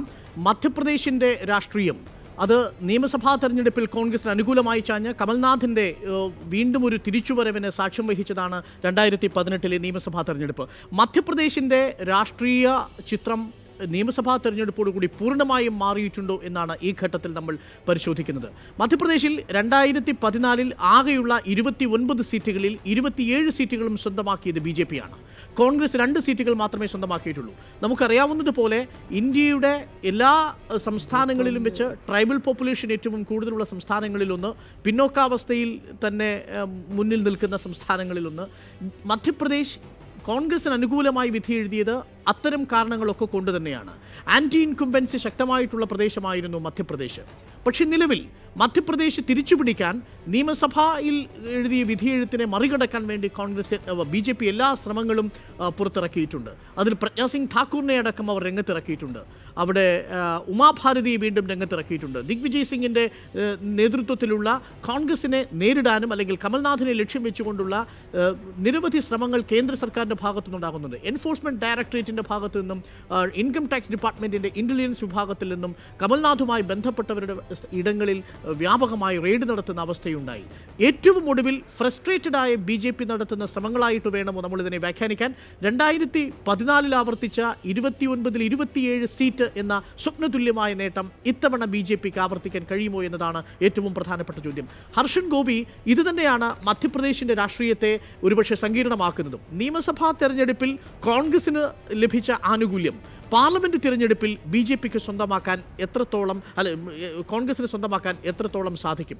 കമൽനാഥിനെ ലക്ഷ്യം വെച്ചുകൊണ്ടുള്ള നീക്കങ്ങൾ ഈ പറയുന്ന ഒരു ഫ്രസ്ട്രേറ്റഡായ BJPയുടെ ഭാഗത്തു നിന്നുള്ള നീക്കമായിട്ട് വ്യാഖ്യാനിക്കാൻ കഴിയുമോ? അല്ല അരുൺ, നിയമസഭാ തെരഞ്ഞെടുപ്പിൽ കോൺഗ്രസിന് അധികാരത്തിൽ വരാൻ കഴിഞ്ഞു എന്നത് സത്യത്തിൽ മധ്യപ്രദേശിൽ BJPയുടെ സാധ്യതകളെ പൂർണ്ണമായി ഇല്ലാതാക്കി എന്ന് നമുക്ക് പറയാൻ കഴിയില്ല. കാരണം നിയമസഭാ തെരഞ്ഞെടുപ്പിൽ കോൺഗ്രസിന് അധികാരത്തിൽ വരാൻ, അതായത് നിയമസഭാ തെരഞ്ഞെടുപ്പ് വരുമ്പോൾ ഉണ്ടായിരുന്ന ഒരു രാഷ്ട്രീയ സാഹചര്യം അങ്ങേയറ്റം BJPക്ക് വിരുദ്ധമായി നിൽക്കുന്നു എല്ലാ അർത്ഥത്തിലും. അതായത് നോട്ട് നിരോധം ഉണ്ടാക്കിയിട്ടുള്ള പ്രതിസന്ധി, കാർഷിക പ്രശ്നങ്ങൾ, അതിൻ്റെ ഭാഗമായി ഉണ്ടായ കർഷക റാലി, അതിൽ വെടിവെപ്പിൽ മാൾവ മേഖലയിൽ മരണം സംഭവിച്ച അതായത് രക്തം ചിന്തിയ സാഹചര്യം, ഇതൊക്കെ തന്നെ അങ്ങേയറ്റം പ്രതികൂലമായ ഒരു രാഷ്ട്രീയ സാഹചര്യമായിരുന്നു നിയമസഭാ തെരഞ്ഞെടുപ്പ് നടക്കുമ്പോൾ മധ്യപ്രദേശിൽ ഉണ്ടായിരുന്നത്. എന്നിട്ടും വലിയ ഒരു ഭൂരിപക്ഷത്തിൽ വിജയിക്കാൻ കോൺഗ്രസിന് കഴിഞ്ഞിട്ടില്ല എന്നത് തന്നെ BJPയുടെ സാധ്യതകളെ അല്ലെങ്കിൽ സ്വാധീനത്തെ മധ്യപ്രദേശിൽ പൂർണ്ണമായി പിഴുതെറിയാൻ സാധിച്ചിട്ടില്ല എന്നതിന് തെളിവാണ്. ഇനി കഴിഞ്ഞ നിയമസഭാ തെരഞ്ഞെടുപ്പിലെ വോട്ട് ശതമാനം നോക്കുമ്പോൾ, അല്ലെങ്കിൽ ആകെ സമാഹരിക്കപ്പെട്ട വോട്ടുകളുടെ കണക്കുകൾ നോക്കുമ്പോൾ 17 ഇടങ്ങളിൽ ഭൂരിപക്ഷം അല്ലെങ്കിൽ 17 ഇടങ്ങളിൽ മുന്നിൽ വരാൻ BJPക്ക് സാധിച്ചിട്ടുണ്ട്. 17 ലോക്സഭാ മണ്ഡലങ്ങളിൽ മുന്നിൽ വരാൻ, അതായത് 29 ലോക്സഭാ മണ്ഡലങ്ങളാണല്ലോ മധ്യപ്രദേശിലുള്ളത്. 17 ലോക്സഭാ മണ്ഡലങ്ങളിൽ മുന്നേറ്റം നടത്താൻ അല്ലെങ്കിൽ ഭൂരിപക്ഷം നിലനിർത്താൻ BJPക്ക് സാധിച്ചിട്ടുണ്ട് കഴിഞ്ഞ നിയമസഭാ തെരഞ്ഞെടുപ്പിലെ കണക്ക് നോക്കുമ്പോൾ. അതായത് ഈ പൂർണ്ണമായ ഒരു തിരിച്ചടി മധ്യപ്രദേശിൽ നിന്ന് BJPക്ക് ഉണ്ടായിട്ടുണ്ട് എന്ന് നമുക്ക് കണക്ക് കൂട്ടാൻ കഴിയില്ല. കഴിഞ്ഞ ലോക്സഭാ തെരഞ്ഞെടുപ്പിൽ 2014 ലോക്സഭാ തെരഞ്ഞെടുപ്പിൽ 29 സീറ്റിൽ 27 സീറ്റും BJP നേടിയിട്ടുണ്ട്. എപ്പോഴെല്ലാം BJP രാജ്യത്ത് അധികാരത്തിൽ വന്നിട്ടുണ്ടോ ആ സമയത്തെല്ലാം BJPക്ക് അനുകൂലമായ ഒരു വിധിയെഴുത്ത് നടത്തിയിട്ടുള്ള സംസ്ഥാനം കൂടിയാണ് മധ്യപ്രദേശ്. ഇങ്ങനെയൊക്കെയാണ് സാഹചര്യങ്ങൾ നിലനിൽക്കുന്നതെങ്കിലും നമുക്ക് മറച്ചുവെക്കാൻ കഴിയാത്ത ഒരു കാര്യമുണ്ട്. അത് മധ്യപ്രദേശിൽ ഉയർന്നു നിൽക്കുന്ന കർഷകരുടെ പ്രതിഷേധമാണ്. അതുകൊണ്ടാണ് കോൺഗ്രസ് മുന്നോട്ട് വെച്ച ഒരു ആശയം, അതായത് കാർഷിക കടങ്ങൾ എഴുതിത്തള്ളും എന്ന ആശയത്തിന് വോട്ട് അല്ലെങ്കിൽ ജനസമ്മതി കിട്ടിയത്. അങ്ങനെയാണ് കമൽനാഥ് അധികാരത്തിൽ വരുന്നത്, കമൽനാഥ് മുഖ്യമന്ത്രിയാവുന്നത്. പക്ഷേ ആ പദ്ധതി പോലും കുറ്റമറ്റ രീതിയിൽ നടപ്പാക്കാൻ കമൽനാഥിന് കഴിഞ്ഞിട്ടില്ല എന്നത് കോൺഗ്രസ് ക്യാമ്പിനെ സംബന്ധിച്ച് ആശങ്കയുണ്ടാക്കുന്ന ഒരു കാര്യമാണ്. കാരണം അങ്ങനെ കർഷകരുടെ അല്ലെങ്കിൽ കടം എഴുതി തള്ളേണ്ടുന്ന, കടാശ്വാസം നൽകേണ്ടുന്ന കർഷകരുടെ പട്ടിക തയ്യാറാക്കിയപ്പോൾ അർഹരായ പലരും ആ പട്ടികയ്ക്ക് പുറത്തുപോയി എന്ന് വലിയൊരു ആക്ഷേപം മധ്യപ്രദേശിൽ ഉയർന്നു വന്നിട്ടുണ്ട്. അപ്പോൾ ഇത്തരം പ്രതിസന്ധികൾ കോൺഗ്രസിനുണ്ട്. പിന്നെ നിയമസഭാ തെരഞ്ഞെടുപ്പിൽ കോൺഗ്രസ് നേടിയ വിജയം ഒരു ആധികാരിക വിജയമല്ല എന്ന ബോധ്യം കോൺഗ്രസിനുണ്ട്. അതുകൊണ്ട് ഈ തരത്തിൽ BJPയുടെ ഉറച്ച സംഘടനാ ശക്തിയുള്ള, ശേഷിയുള്ള മധ്യപ്രദേശിൽ അത്ര വലിയ വേരോട്ടം കോൺഗ്രസ് നടത്തി എന്ന് നമുക്ക് പറയാൻ കഴിയില്ല. അതേസമയം തന്നെ അത്ര വലിയൊരു ഭരണവിരുദ്ധ വികാരം BJPക്കെതിരെ ഉള്ളതുകൊണ്ടാണ് ആ നിയമസഭാ തെരഞ്ഞെടുപ്പിൽ കോൺഗ്രസിന് അതിന് ആനുകൂല്യം കിട്ടാൻ കഴിഞ്ഞത്. ഇനി ഭൂരിപക്ഷ വോട്ടുകൾ എങ്ങനെ ഉറപ്പിക്കുമെന്ന കാര്യത്തിൽ അതിൽ കോൺഗ്രസ് ഒരുപക്ഷെ ഒരു മൃദു ഹിന്ദുത്വ ലൈൻ സ്വീകരിച്ച, മൃദു ഹിന്ദുത്വ കാർഡ് ഇറക്കിയ സംസ്ഥാനമാണ് മധ്യപ്രദേശ്. പരമാവധി ഭൂരിപക്ഷ വോട്ടുകൾ കൈപ്പിടിയിൽ ഒതുക്കാൻ. കാരണം ആ സമയത്ത്, അതായത് തെരഞ്ഞെടുപ്പ് സമയത്തെ പ്രചാരണത്തിൻ്റെ സ്വഭാവം അത് വ്യക്തമാക്കുന്നതായിരുന്നു. അമ്പലങ്ങളിൽ പോവുക, അല്ലെങ്കിൽ കൃത്യമായ ഒരു ഹൈന്ദവ ചിഹ്നങ്ങളെ പ്രദർശിപ്പിച്ചുകൊണ്ട് അതിനനുകൂലമായി നിൽക്കുന്നു എന്ന ഒരു തോന്നൽ വരുത്തുന്ന തരത്തിൽ ഒരുപക്ഷെ BJP കാലാകാലങ്ങളായി നടത്തുന്ന അവരുടെ തെരഞ്ഞെടുപ്പ് സ്ട്രാറ്റജിക്ക് കൃത്യമായ ഒരു മറുപടി എന്ന നിലയിൽ കോൺഗ്രസ് അവിടെ ഒരു മൃദു ഹിന്ദുത്വ ലൈൻ അവിടെ സ്വീകരിച്ചിരുന്നു. അപ്പോൾ ഇതിൻ്റെയൊക്കെ ആനുകൂല്യമായിരുന്നു നിയമസഭാ തെരഞ്ഞെടുപ്പിൽ കോൺഗ്രസിന് കിട്ടിയത്. പക്ഷെ അപ്പോഴും 17 ലോക്സഭാ മണ്ഡലങ്ങളിൽ BJPക്ക് ഭൂരിപക്ഷം ഉണ്ടായിരുന്നു എന്നത് യാഥാർത്ഥ്യമാണ്. അപ്പോൾ അതുകൊണ്ട് സമ്പൂർണ്ണമായി അനുകൂലമായി അല്ലെങ്കിൽ ഒരു ഈസി വോക്ക് ഓവർ സാധിക്കുന്ന തരത്തിൽ മധ്യപ്രദേശിലെ സാഹചര്യങ്ങൾ കോൺഗ്രസിന് അനുകൂലമായി എന്ന് വിലയിരുത്താൻ കഴിയില്ല. ഇതാണ് എൻ്റെ അഭിപ്രായം. ഹർഷൻ എങ്ങനെയാണ് എന്നെ കാണുന്നത്? ശ്രദ്ധിക്കേണ്ട ഒരു കാര്യം, RSSന് രാജ്യത്ത് ഏറ്റവും ശക്തമായ സ്വാധീനമുള്ള സംസ്ഥാനം എന്നത് മധ്യപ്രദേശാണ്. മധ്യപ്രദേശിൽ ഇത്തവണ കഴിഞ്ഞ തവണത്തേതിന് സമാനമായ ഒരു തെരഞ്ഞെടുപ്പ് ഫലം ഉണ്ടാക്കണം എന്നതാണ് RSS ആഗ്രഹിക്കുന്നത്. അങ്ങനെ തന്നെയാണ് BJPയോട് ആവശ്യപ്പെട്ടിരിക്കുന്നത്. അവരുടെ എല്ലാ പിന്തുണയും എല്ലാ ഇടപെടലും തെരഞ്ഞെടുപ്പിൽ സജീവമായി ഉണ്ടാകും എന്ന് ഏതാണ്ട് ഉറപ്പായിട്ടുണ്ട്. അവിടെ തെരഞ്ഞെടുപ്പ് പ്രചാരണ രംഗത്ത് ഉമാഭാരതി, പ്രഗ്യാ സിംഗ് ഠാക്കൂർ തുടങ്ങിയ തീവ്ര ഹിന്ദുത്വ മുഖങ്ങളെയാണ് ഈ തെരഞ്ഞെടുപ്പിലും ഇറക്കാൻ തീരുമാനിച്ചിട്ടുള്ളത്. ഉമാഭാരതി മത്സരിക്കാൻ താല്പര്യമില്ലെന്നൊക്കെ പറഞ്ഞെങ്കിലും ഉമാഭാരതി സജീവമായി ഒരുപക്ഷെ ഭോപ്പാലിൽ തന്നെ മത്സരരംഗത്ത് ഉണ്ടാവാനുള്ള സാധ്യത, ദിഗ്വിജയ് സിംഗിനെതിരെ തന്നെ മത്സരരംഗത്ത് ഉണ്ടാവാനുള്ള സാധ്യതയാണ് കാണുന്നത്. പക്ഷേ അതിൽ ഏറ്റവും രസകരമായ കാര്യം നേരത്തെ ഗോപി പറഞ്ഞത് തന്നെയാണ്. ദിഗ്വിജയ് സിംഗ് അവിടെ പയറ്റുന്നതും വളരെ കൃത്യമായ ഹിന്ദുത്വ സമീപനം തന്നെയാണ്. അതായത് കോൺഗ്രസും ഈ മൃദു ഹിന്ദുത്വ തന്നെ പറഞ്ഞുകൊണ്ട്, മൃദു ഹിന്ദുത്വ എന്ന് തന്നെ പറയാൻ കഴിയില്ല, അതിനും അപ്പുറത്തേക്ക് കടന്ന ഒരു നിലപാട്. കാരണം പറയാൻ കഴിയില്ല. കാരണം ഈ രാമക്ഷേത്രത്തിന്റെ അടക്കം കാര്യങ്ങളിൽ കുറെ കൂടി എനിക്ക് തോന്നുന്നത് കോൺക്രീറ്റ് ആയിട്ടുള്ള നിലപാടിലേക്ക് കോൺഗ്രസും അവിടെ എത്തിച്ചേർന്നിട്ടുണ്ട് എന്നുള്ളതാണ്. അപ്പോൾ ഇത്തരം വിഷയങ്ങൾ തന്നെ ഉന്നയിച്ചുകൊണ്ട് ഒരുപക്ഷെ പൂർണ്ണമായും ഈ രണ്ട് ഹിന്ദുത്വ മുഖങ്ങളുടെ ഏറ്റുമുട്ടൽ എന്ന സ്വഭാവത്തിലേക്ക് ഭോപ്പാലിലൊക്കെ ഏറ്റുമുട്ടൽ വന്നേക്കാം. മറ്റൊന്ന് കമൽനാഥിനെ കുറിച്ചാണ്. കമൽനാഥ് ഒരു മികച്ച രാഷ്ട്രീയ നേതാവാണ്, കോൺഗ്രസിൻ്റെ അവിടുത്തെ ഏറ്റവും കരുത്തനായ രാഷ്ട്രീയ നേതാവാണ്. അതൊക്കെ ആയിരിക്കുമ്പോഴും കമൽനാഥിനെ അഴിമതിക്കാരനാക്കി ഉയർത്തിക്കാട്ടുന്നതിൽ BJP ഒരു പരിധിവരെ അവിടെ വിജയിച്ചിട്ടുണ്ട് എന്നത് പറയാതെ വയ്യ. മാത്രമല്ല ഇവരുടെ ഒരു സമ്പത്തിനെ കുറിച്ചൊക്കെയുള്ള കണക്കുകൾ, ആദായനികുതി വകുപ്പിന്റെ തുടർച്ചയായ റെയ്ഡ്, അതൊക്കെ കമൽനാഥിനെ അഴിമതിക്കാരനാണ് എന്ന് ഉയർത്തിക്കാട്ടുന്നതിന് വേണ്ടിയുള്ള ബോധപൂർവമായ BJPയുടെ ഇടപെടലാണ് എന്ന ആരോപണമാണ് കോൺഗ്രസ് ഉയർത്തുന്നത്. അദ്ദേഹത്തിൻ്റെ മകൻ്റെ ആസ്തി, ഇതെല്ലാമാണ് പ്രധാനമായും അവിടെ ചർച്ചാ വിഷയമാകുന്നത്. ഇതൊക്കെ ആയിരിക്കുമ്പോഴും നേരത്തെ ഗോപി പറഞ്ഞതുപോലെ അവിടെ കർഷക ആത്മഹത്യകളും കർഷകരുടെ പ്രശ്നങ്ങളും തന്നെയാണ് കഴിഞ്ഞ തവണ കോൺഗ്രസിനെ വിജയത്തിലേക്ക് എത്തിച്ചത്. അതായത് വിദ്യാഭ്യാസ മേഖലയിൽ മൊത്തം സാമൂഹിക രാഷ്ട്രീയ സാഹചര്യങ്ങളിലെല്ലാം RSS സാംസ്കാരികമായി തന്നെ വളരെ കൃത്യമായ ഇടപെടൽ നടത്തിയ ഒരു ഭൂമികയാണ് അവിടെ എന്നിട്ടും ഈ ഹിന്ദുത്വ പറഞ്ഞിട്ടും അവിടെ നിന്ന് കോൺഗ്രസിന് വിജയിച്ചു വരാൻ കഴിഞ്ഞെങ്കിൽ അതവിടെ നിലനിൽക്കുന്ന പ്രശ്നങ്ങൾ തന്നെയാണ് ചൂണ്ടിക്കാട്ടുന്നത്. ഈ പറഞ്ഞ 27 സീറ്റുകൾ എന്ന ലക്ഷ്യത്തിലേക്ക് എനിക്ക് തോന്നുന്നില്ല കഴിഞ്ഞ തവണത്തേതുപോലെ BJPക്ക് എത്തിച്ചേരാൻ കഴിയുമെന്ന്. 2 സീറ്റ് ആയിരിക്കില്ല അവിടെ കോൺഗ്രസിന് ഇത്തവണ ലഭിക്കുക എന്നതുമാണ് എൻ്റെ ഒരു കണക്ക്. അതെ, അല്ല, വലിയ മുന്നേറ്റം കോൺഗ്രസിന് ഉണ്ടാക്കാൻ കഴിയുമോ എന്നത് മാത്രമേ അതിൽ സംശയമുള്ളൂ. ഒരിക്കലും BJPക്ക് അവരുടെ പഴയ പ്രതാപം മധ്യപ്രദേശിൽ വീണ്ടെടുക്കാൻ കഴിയുമെന്ന് നമുക്ക് ഈ ഘട്ടത്തിൽ പ്രതീക്ഷിക്കാൻ കഴിയില്ല. അതേസമയം ഇതൊരു പാർലമെന്റ് തെരഞ്ഞെടുപ്പാണെങ്കിൽ പോലും ഈ അടുത്ത സമയത്ത് അധികാരത്തിൽ വന്ന കമൽനാഥ് സർക്കാരിന്റെ മേലുള്ള ഒരു വിധിയെഴുത്ത് കൂടി ഇതിനകത്തുണ്ടാകും. കാരണം കമൽനാഥ് സർക്കാരിന്റെ പ്രകടനം കൂടി ജനങ്ങളുടെ മനസ്സിൽ ഈ വോട്ടെടുപ്പിലേക്ക് നീങ്ങുമ്പോൾ ഉണ്ടാകുമെന്നതാണ്. ഒരാളെ കുറിച്ച് കൂടി പറയാതിരിക്കാൻ കഴിയില്ല, ശിവരാജ് സിംഗ് ചൗഹാന്റെ തിരിച്ചുവരവ് എന്ന മട്ടിലാണ് ഈ തെരഞ്ഞെടുപ്പിനെ BJP അവതരിപ്പിക്കുന്നത് തന്നെ. ശിവരാജ് സിംഗ് ചൗഹാൻ അവിടെ ഏറ്റവും ജനകീയനായ ഒരു മുഖ്യമന്ത്രി തന്നെയാണ്, അക്കാര്യത്തിൽ സംശയമൊന്നുമില്ല. തുടർച്ചയായി ദീർഘകാലം മുഖ്യമന്ത്രിയായി ആ സംസ്ഥാനത്ത് തുടർന്നയാളാണ്. അദ്ദേഹം തന്നെ ഈ തെരഞ്ഞെടുപ്പിന് ചുക്കാൻ പിടിക്കുന്നു. അദ്ദേഹം തന്നെയാണ് BJPയുടെ തെരഞ്ഞെടുപ്പ് പ്രചാരണത്തിന് ചുക്കാൻ പിടിക്കുന്നത്. അദ്ദേഹത്തോടൊപ്പം ഈ പറഞ്ഞ പ്രഗ്യാ സിംഗ് ഠാക്കൂറും ഉമാഭാരതിയും അടക്കമുള്ള BJP നേതാക്കളും RSSന്റെ സമ്പൂർണ്ണമായ സംഘടനാ ശക്തി. കാര്യം കോൺഗ്രസിന് ഉറപ്പുവരുത്താം, 2014 ചിന്ദ്വാരയിൽ കമൽനാഥും ഗുണ എന്ന് പറഞ്ഞ കോൺസ്റ്റിറ്റ്യുവൻസിയിൽ ജ്യോതിരാദിത്യ സിന്ധ്യയും ഈ 2 സീറ്റുകളാണ് കിട്ടിയത്. ആ ഒരു പ്രകടനമായിരിക്കില്ല എന്ന് ഉറപ്പായും മധ്യപ്രദേശിൽ ഇത്തവണ കോൺഗ്രസിന് ഉണ്ടാവുക. അതിലും മികച്ചൊരു പ്രകടനം കോൺഗ്രസിന് തീർച്ചയായും മധ്യപ്രദേശിൽ കാഴ്ചവെക്കാൻ കഴിയും. നമ്മൾ പഞ്ചാബിലേക്ക് പോകുന്നു. പഞ്ചാബിൻ്റെ രാഷ്ട്രീയ ചിത്രം ഒരുപക്ഷെ എങ്ങനെയായിരിക്കും 2019? 2017 ആകെയുള്ള 13 സീറ്റുകളിൽ ആം ആദ്മി പാർട്ടി 4 സീറ്റുകൾ നേടി അകാലിദളിന് ശക്തമായ വെല്ലുവിളി ഉയർത്തിയ ഒരു ഫലമായിരുന്നു ഉണ്ടായിരുന്നത്. അകാലിദളും 4 സീറ്റാണ് നേടിയത്, ആം ആദ്മി പാർട്ടിയും 4 സീറ്റാണ് നേടിയത്. കോൺഗ്രസിനാകട്ടെ പഞ്ചാബിൽ നിന്ന് പഴയ ചരിത്രം ആവർത്തിക്കാൻ നിയമസഭാ തെരഞ്ഞെടുപ്പിൽ സാധിച്ചുവെങ്കിലും ലോക്സഭാ തെരഞ്ഞെടുപ്പിൽ സാധിച്ചിരുന്നില്ല. 3 സീറ്റ് മാത്രമായിരുന്നു ഉണ്ടായിരുന്നത്. BJPക്കാകെ 2 സീറ്റാണ് ലഭിച്ചത്. പക്ഷേ ഇപ്പോൾ പഞ്ചാബിൻ്റെ രാഷ്ട്രീയം നേരത്തെ ഉണ്ടായിരുന്ന അകാലിദളിന് ഒരല്പം സ്വാധീനമുണ്ടായിരുന്ന പ്രദേശം എന്നതിനപ്പുറത്തേക്ക് കോൺഗ്രസിന് അപ്പറേജുള്ള ഒരു സംസ്ഥാനം എന്ന രീതിയിലേക്ക് മാറിയിട്ടുണ്ടോ എന്നാണ് 2019 വിധിയെ നമ്മൾ വിലയിരുത്താൻ പോകുന്നത്. ആം ആദ്മി പാർട്ടി അവരുടെ നിലപാട് പ്രത്യേകിച്ച് ദളിത് വിഭാഗങ്ങളുമായി അനുകൂലമായിട്ടുള്ളൊരു മാനിഫെസ്റ്റോ പുറത്തിറക്കി 32% വരുന്ന ദളിത് വിഭാഗങ്ങളുടെ വോട്ട് പൂർണ്ണമായും സ്വന്തമാക്കാനുള്ള ശ്രമത്തിലാണ് ഇപ്പോൾ ആം ആദ്മി പാർട്ടി. ആം ആദ്മി പാർട്ടി അവരുടേതായിട്ടുള്ള നേരത്തെ നമ്മൾ കണക്ക് കൂട്ടിയിരുന്നത് പോലെയുള്ള അരാഷ്ട്രീയ നിലപാടുകളിൽ നിന്ന് വ്യത്യസ്തമായി, മധ്യവർഗ നിലപാടുകളിൽ നിന്ന് വ്യത്യസ്തമായി പഞ്ചാബിലെ യഥാർത്ഥ പ്രശ്നം, അവിടുത്തെ വികസന പ്രശ്നങ്ങളടക്കം സാമൂഹിക പ്രശ്നങ്ങളടക്കം സാമുദായിക പ്രശ്നങ്ങളിലേക്ക് ആം ആദ്മി പാർട്ടി പോകുന്നു. ആം ആദ്മി പാർട്ടിക്ക് ലഭിച്ച 4 സീറ്റുകളും പഞ്ചാബിൽ നിന്നായിരുന്നു എന്നതുകൂടി ഓർമ്മിക്കണം. BJPക്ക് ലഭിച്ചതാകട്ടെ 2 സീറ്റുകൾ മാത്രമാണ്.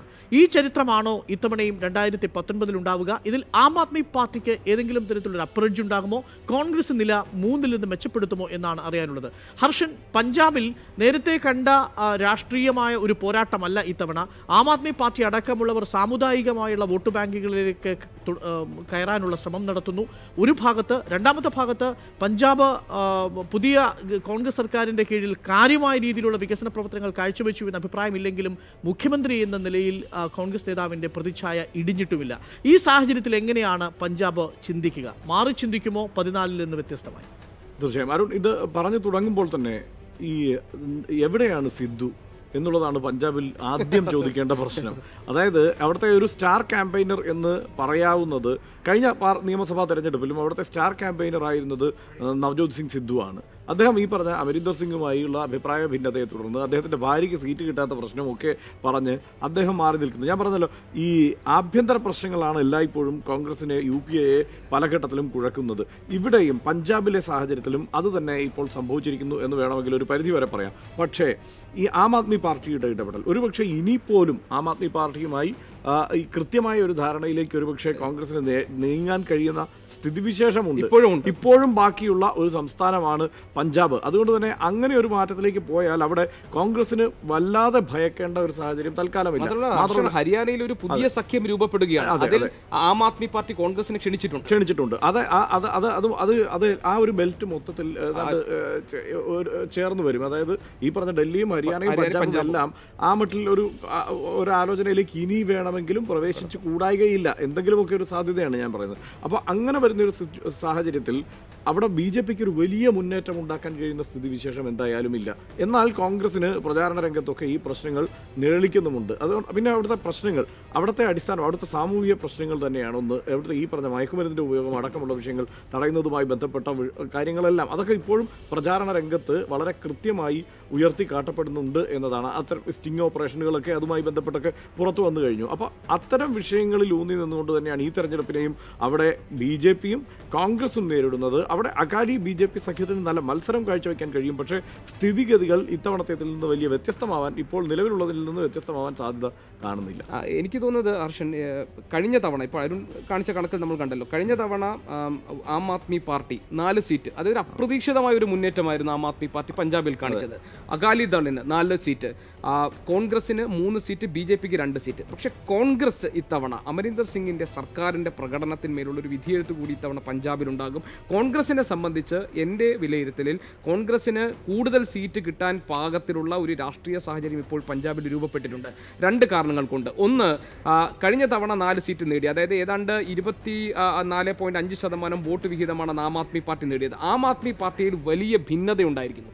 ആം ആദ്മി പാർട്ടിയിൽ വലിയ ആഭ്യന്തര കലഹമുണ്ട്. അതിൽ നിന്ന് പലരും വിട്ടുപോകുന്ന സാഹചര്യമുണ്ട്. അകാലിദളും സമാന സ്വഭാവത്തിൽ പ്രശ്നങ്ങൾ നേരിടുകയാണ്. അകാലിദളിന്റെ നേതാക്കൾ എല്ലാവരും കൂടി അകാലിദൾ തക്സാലി എന്ന ഒരു പുതിയ രാഷ്ട്രീയ കക്ഷിക്ക് രൂപം കൊടുത്തിട്ടുണ്ട്. അവരുമായി സഖ്യത്തിലാകാനുള്ള ശ്രമമാണ് ഇപ്പോൾ ആം ആദ്മി പാർട്ടി നടത്തിയിരുന്നത്. ഒരു ഘട്ടത്തിൽ അത്തരം സാധ്യതകൾ ആം ആദ്മി പാർട്ടി പരിശോധിക്കുന്നുണ്ട്. അതായത് പഞ്ചാബിൽ കോൺഗ്രസിന് പ്രതിപക്ഷമായി നിൽക്കുന്ന രാഷ്ട്രീയ കക്ഷികളിൽ ഉണ്ടായിട്ടുള്ള ദുർബലാവസ്ഥ, അവിടെ നിന്നും ആളുകൾ കൊഴിഞ്ഞു പോകുന്ന സാഹചര്യം, അമരീന്ദർ സിംഗ് സർക്കാർ നടപ്പാക്കിയിട്ടുള്ള പദ്ധതികളുടെ ഗുണഭോക്താക്കളാകാനുള്ള സാഹചര്യം, ഇങ്ങനെ പഞ്ചാബിലെ പൊതുവായിട്ടുള്ള രാഷ്ട്രീയ സാഹചര്യത്തെ വിലയിരുത്തുമ്പോൾ കോൺഗ്രസിനെ സംബന്ധിച്ച് കഴിഞ്ഞ തവണ കോൺഗ്രസ് നേടിയ 3 സീറ്റ് എന്നതിൽ നിന്നും കുറെ കൂടി മികച്ച പ്രകടനം പാർലമെന്റ് തെരഞ്ഞെടുപ്പിൽ ഈ തെരഞ്ഞെടുപ്പിൽ കാഴ്ചവെക്കാൻ പാകത്തിലുള്ള ഒരു രാഷ്ട്രീയ സാഹചര്യം പഞ്ചാബിൽ രൂപപ്പെടുന്നുണ്ട്. അപ്പോൾ സ്വാഭാവികമായും അതിൻ്റെ ഗുണഭോക്താക്കളായി കോൺഗ്രസ് മാറും. നേരത്തെ ഹർഷൻ പറഞ്ഞതുപോലെ ഹരിയാനയിലും പഞ്ചാബിലും ഡൽഹിയിലുമൊക്കെ ആം ആദ്മി പാർട്ടിയെ സംബന്ധിച്ച് ഇനിയും സഖ്യ സാധ്യതകൾ നിലനിൽക്കുന്നുണ്ട്. ഇപ്പോൾ ഹരിയാനയിൽ ഒരു പുതിയ പാർട്ടി വരുന്നു, ജനങ്ങളുടെ പാർട്ടി എന്ന അർത്ഥത്തിൽ, മുന്നണി എന്ന അർത്ഥത്തിൽ ഒരു മുന്നണി രൂപപ്പെടുകയാണ്. അതിൽ ആം ആദ്മി പാർട്ടി കക്ഷിയാവുകയും കോൺഗ്രസിനെ ക്ഷണിക്കുകയും ചെയ്തിട്ടുണ്ട്. അപ്പോൾ ഇത്തരത്തിലുള്ള രാഷ്ട്രീയ സാഹചര്യങ്ങൾ, അതായത് പഞ്ചാബിലും ഹരിയാനയിലും ഡൽഹിയിലുമൊക്കെ ഒരുപോലെ അപ്ലൈ ചെയ്യാൻ പറ്റുന്ന തരത്തിലുള്ള ഒരു മുന്നണി സമവാക്യം രൂപപ്പെടുത്താൻ വേണ്ടിയുള്ള ശ്രമം ആം ആദ്മി പാർട്ടിയുടെ ഭാഗത്തുണ്ട്. കോൺഗ്രസ് അതിനോട് എങ്ങനെ പ്രതികരിക്കുമെന്നത് പ്രധാനപ്പെട്ട വിഷയമാണ്. കാരണം ഡൽഹിയിൽ അത് പാളിപ്പോയത് നമ്മൾ കണ്ടു. അപ്പോൾ അതുകൊണ്ട് ഇത്തരം സാധ്യതകൾ ഇപ്പോഴും അവശേഷിക്കുന്നുണ്ട്. അത്തരം സാധ്യതകളിലേക്ക് കടന്നാൽ കോൺഗ്രസിനെ സംബന്ധിച്ച് പഞ്ചാബിൽ ഒരു മികച്ച പ്രകടനം കാഴ്ചവെക്കാൻ കഴിയുന്ന രാഷ്ട്രീയ സാഹചര്യം ഉണ്ടായിട്ടുണ്ടായിരുന്നു. രാജസ്ഥാനിലേക്ക് വന്നാൽ കഴിഞ്ഞ 2014 തിരഞ്ഞെടുപ്പിൽ കോൺഗ്രസിന് മരുഭൂമിയായി തീർന്ന പ്രദേശമായിരുന്നു രാജസ്ഥാൻ. എന്നാൽ 25 സീറ്റുകളും BJP സ്വന്തമാക്കിയ രാജസ്ഥാൻ എങ്ങനെയാണ് ഇത്തവണ ചിന്തിക്കുക എന്നതാണ് ഏറ്റവും ശ്രദ്ധേയമായ കാര്യം. നിയമസഭാ തെരഞ്ഞെടുപ്പിൽ രാജസ്ഥാനിൽ അശോക് ഗെഹ്ലോട്ട് വളരെ ശക്തമായ ഒരു നേതാവിൻ്റെ സാന്നിധ്യം അറിയിച്ച് തിരിച്ചുവരവ് നടത്തിയ രാജസ്ഥാനിൽ, കോൺഗ്രസ് തിരിച്ചുവരവ് നടത്തിയ രാജസ്ഥാനിൽ സിന്ധിയെ പരാജയപ്പെടുത്താൻ വേണ്ടി എല്ലാവിധ തന്ത്രങ്ങളും പയറ്റുകയും അത് കൃത്യമായി വിജയത്തിലെത്തിക്കുകയും ചെയ്ത രാജസ്ഥാൻ ഇത്തവണ ലോക്സഭയിലേക്ക് എങ്ങനെയായിരിക്കും ചിന്തിക്കുക എന്നതാണ്. നിലവിലുള്ള 25 സീറ്റുകളിൽ 25 സീറ്റുകളും BJPയുടെ കയ്യിലാണ് എന്ന് ഓർമ്മിക്കണം. പക്ഷേ നിയമസഭാ സീറ്റുകളുടെ വിഹിതം എടുത്താൽ, അല്ലെങ്കിൽ വോട്ടിൻ്റെ ഷെയറുകൾ എടുക്കുകയാണെങ്കിൽ അധികാരം കോൺഗ്രസിൽ ലഭിച്ചുവെങ്കിലും സീറ്റുകളുടെ എണ്ണത്തിൽ ഏറ്റവും വലിയ ഒറ്റക്കക്ഷിയാവാൻ കോൺഗ്രസിന് സാധിച്ചുവെങ്കിലും രാജസ്ഥാനിലെ നിയമസഭ വോട്ട് ഷെയർ എന്ന് പറയുന്നത് അപ്പോഴും കോൺഗ്രസിന് വലിയ ആത്മവിശ്വാസം നൽകുന്നതാണോ? അത് 1% താഴെ മാത്രം വോട്ട് ഷെയറിൻ്റെ വ്യത്യാസമേ ഉള്ളൂ എന്നതുകൂടി ശ്രദ്ധിക്കുമ്പോഴാണ് 2019 ലോക്സഭാ തെരഞ്ഞെടുപ്പ് നിയമസഭാ തെരഞ്ഞെടുപ്പിൻ്റെ തനിയാവർത്തനമായാൽ പോലും ഈ പറയുന്ന വോട്ട് പെർസെൻറ്റേജ് അനുസരിച്ച് 25 സീറ്റിൽ നിന്ന് 13-14 സീറ്റുകളിലേക്ക് BJP മാറാനുള്ള സാധ്യതയുണ്ടോ വോട്ട് ഷെയർ നിയമസഭാ തെരഞ്ഞെടുപ്പിൻ്റെ മാത്രം കണക്കിലെടുക്കുകയാണെങ്കിൽ? പക്ഷേ അപ്പോഴും അതിനുശേഷം വരുന്ന ബാലാക്കോട്ടെ പോലെയുള്ള പുൽവാമ പോലെയുള്ള ദേശീയ സുരക്ഷയുമായി ബന്ധപ്പെട്ട വിഷയങ്ങൾ BJP ശക്തമായ സാന്നിധ്യമായി അവിടെ ഉയർത്തുന്നു. പക്ഷേ അതിനെതിരെ കർഷകരടക്കമുള്ളവർ രാജസ്ഥാനിൽ പ്രതിരോധിക്കുന്നുണ്ട്. കർഷകരടക്കമുള്ളവർ അവരുടെ ദൈനംദിന ആവശ്യങ്ങളുമായി ബന്ധപ്പെട്ട് മോദിയുടെ വികസന നയങ്ങൾക്കെതിരായ നിലപാട് സ്വീകരിക്കുന്നുണ്ട്. പക്ഷേ അപ്പോഴും അശോക് ഗെഹ്ലോട്ടിന് ഒരു പക്ഷേ ഈ പറയുന്ന രാജസ്ഥാൻ്റെ രാഷ്ട്രീയ പിന്തുണ ഉറപ്പാക്കാൻ ഇക്കഴിഞ്ഞ ചുരുങ്ങിയ മാസങ്ങൾക്കുള്ളിൽ സാധിച്ചിട്ടുണ്ടോ എന്നതും വളരെ പ്രസക്തമായ ചോദ്യമാണ്. ഹർഷൻ, രാജസ്ഥാനിലുള്ള 25 സീറ്റുകൾ BJPക്ക് വളരെ നിർണായകമാണ്. ഒരു പക്ഷേ ഏറ്റവും ഉറപ്പുണ്ടായിരുന്ന സീറ്റുകളാണ് നിയമസഭയോടുകൂടി അവർ ആശങ്കയിലായിരിക്കുന്നത്. എത്രത്തോളം പെർഫോമൻസ് ആവർത്തിക്കാൻ സാധിക്കും BJPക്ക് 2014 അപേക്ഷിച്ച്? തീർച്ചയായും അരുൺ, ഈ നേതാക്കൾ തമ്മിൽ മൂപ്പിളമത്തർക്കമൊക്കെ ഉണ്ടെങ്കിലും മികച്ച നേതാക്കൾ തൽക്കാലം ഉണ്ട് എന്ന അവസ്ഥയിലേക്ക് കോൺഗ്രസ് അവിടെ എത്തിച്ചേർന്നിട്ടുണ്ട്. മാത്രമല്ല BJP കഴിഞ്ഞ തവണത്തേതിന് സമാനമായ ഒരു വിജയം ആവർത്തിക്കുക എന്നത് അവരെ സംബന്ധിച്ചിടത്തോളം ക്ലേശകരമായിരിക്കും. അവിടെ BJP വലിയ വിജയം നേടില്ല എന്നൊന്നും പറയാൻ കഴിയില്ല. BJPക്ക് അധികം സീറ്റുകളിൽ വിജയിച്ചു വരാൻ കഴിയില്ല എന്നും പറയാൻ കഴിയില്ല. പക്ഷേ കഴിഞ്ഞ തവണത്തേതിന് സമാനമായി ഒരു ക്ലീൻ സ്വീപ്പ് അവിടെ എന്തായാലും ഇനി ഉണ്ടാവാൻ പോകുന്നില്ല എന്ന് തന്നെ വേണം നമുക്ക് കരുതാൻ. കാരണം നേരത്തെ മധ്യപ്രദേശിൽ സൂചിപ്പിച്ചതുപോലെ കൃത്യമായി മൃദു ഹിന്ദുത്വ കാർഡ് തന്നെയാണ് അവിടെയും കോൺഗ്രസ് സ്വീകരിക്കുന്നത്. അത് രാഹുൽ ഗാന്ധി തന്നെ രാജസ്ഥാനിലെ കഴിഞ്ഞ നിയമസഭാ തെരഞ്ഞെടുപ്പ് പ്രചാരണ പരിപാടികളിലൂടെ എല്ലാം നമ്മളത് നേരിട്ട് കണ്ടതാണ്. അപ്പോൾ ഈ തെരഞ്ഞെടുപ്പ് തന്ത്രത്തിൽ ഈ താഴെത്തട്ടിലേക്ക് വരുമ്പോഴുള്ള തെരഞ്ഞെടുപ്പ് തന്ത്രത്തിൽ ഇരു മുന്നണികളും ഏതാണ്ട് ഒരുപോലെയാണ്. മറ്റൊന്ന് കർഷകരുടെ പ്രശ്നങ്ങൾ. അത് രാജസ്ഥാനിലും വളരെ വലിയ പ്രശ്നം നമ്മളെല്ലാം കണ്ടതാണ്. വലിയ കർഷക പ്രക്ഷോഭം രാജസ്ഥാനിലും ഉണ്ടായിരുന്നു. രാജസ്ഥാനിലെ കർഷക പ്രക്ഷോഭങ്ങൾക്ക് മുൻനിരയിലേക്ക് അവസാനം രാഹുൽ ഗാന്ധി കടന്നു വരുന്ന സ്ഥിതിവിശേഷം നമ്മൾ കണ്ടു. അതുകൊണ്ട് ആ കർഷകരുടെ അടിസ്ഥാന പ്രശ്നങ്ങൾ തന്നെയാണ് രാജസ്ഥാനിലെ ഒരു പ്രധാനപ്പെട്ട വിഷയം. മറ്റൊന്ന് ഈ ഗുജ്ജാർ പ്രക്ഷോഭം അടക്കമുള്ള ഈ സാമുദായിക പ്രശ്നങ്ങൾ അവിടെ നിലനിൽക്കുന്നുണ്ട്.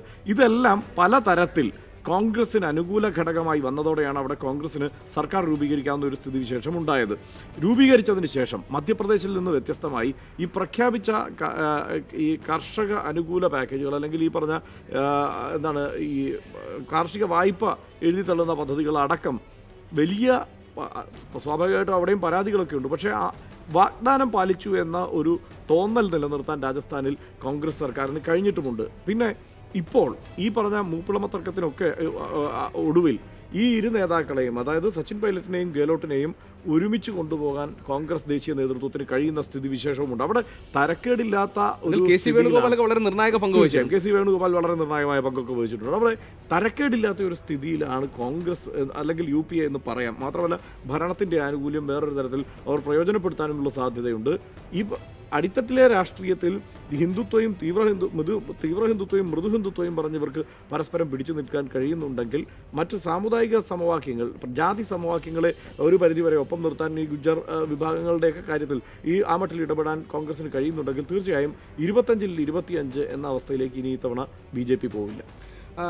ഹർഷൻ പറഞ്ഞത് ശരിയാണ്. അതായത് ഒരുപക്ഷെ അരുൺ, ഈ ജാതി സമവാക്യം ഏറ്റവും അധികം പരീക്ഷിക്കപ്പെടാൻ പോകുന്ന സംസ്ഥാനങ്ങളിൽ ഒന്നാണ് രാജസ്ഥാൻ.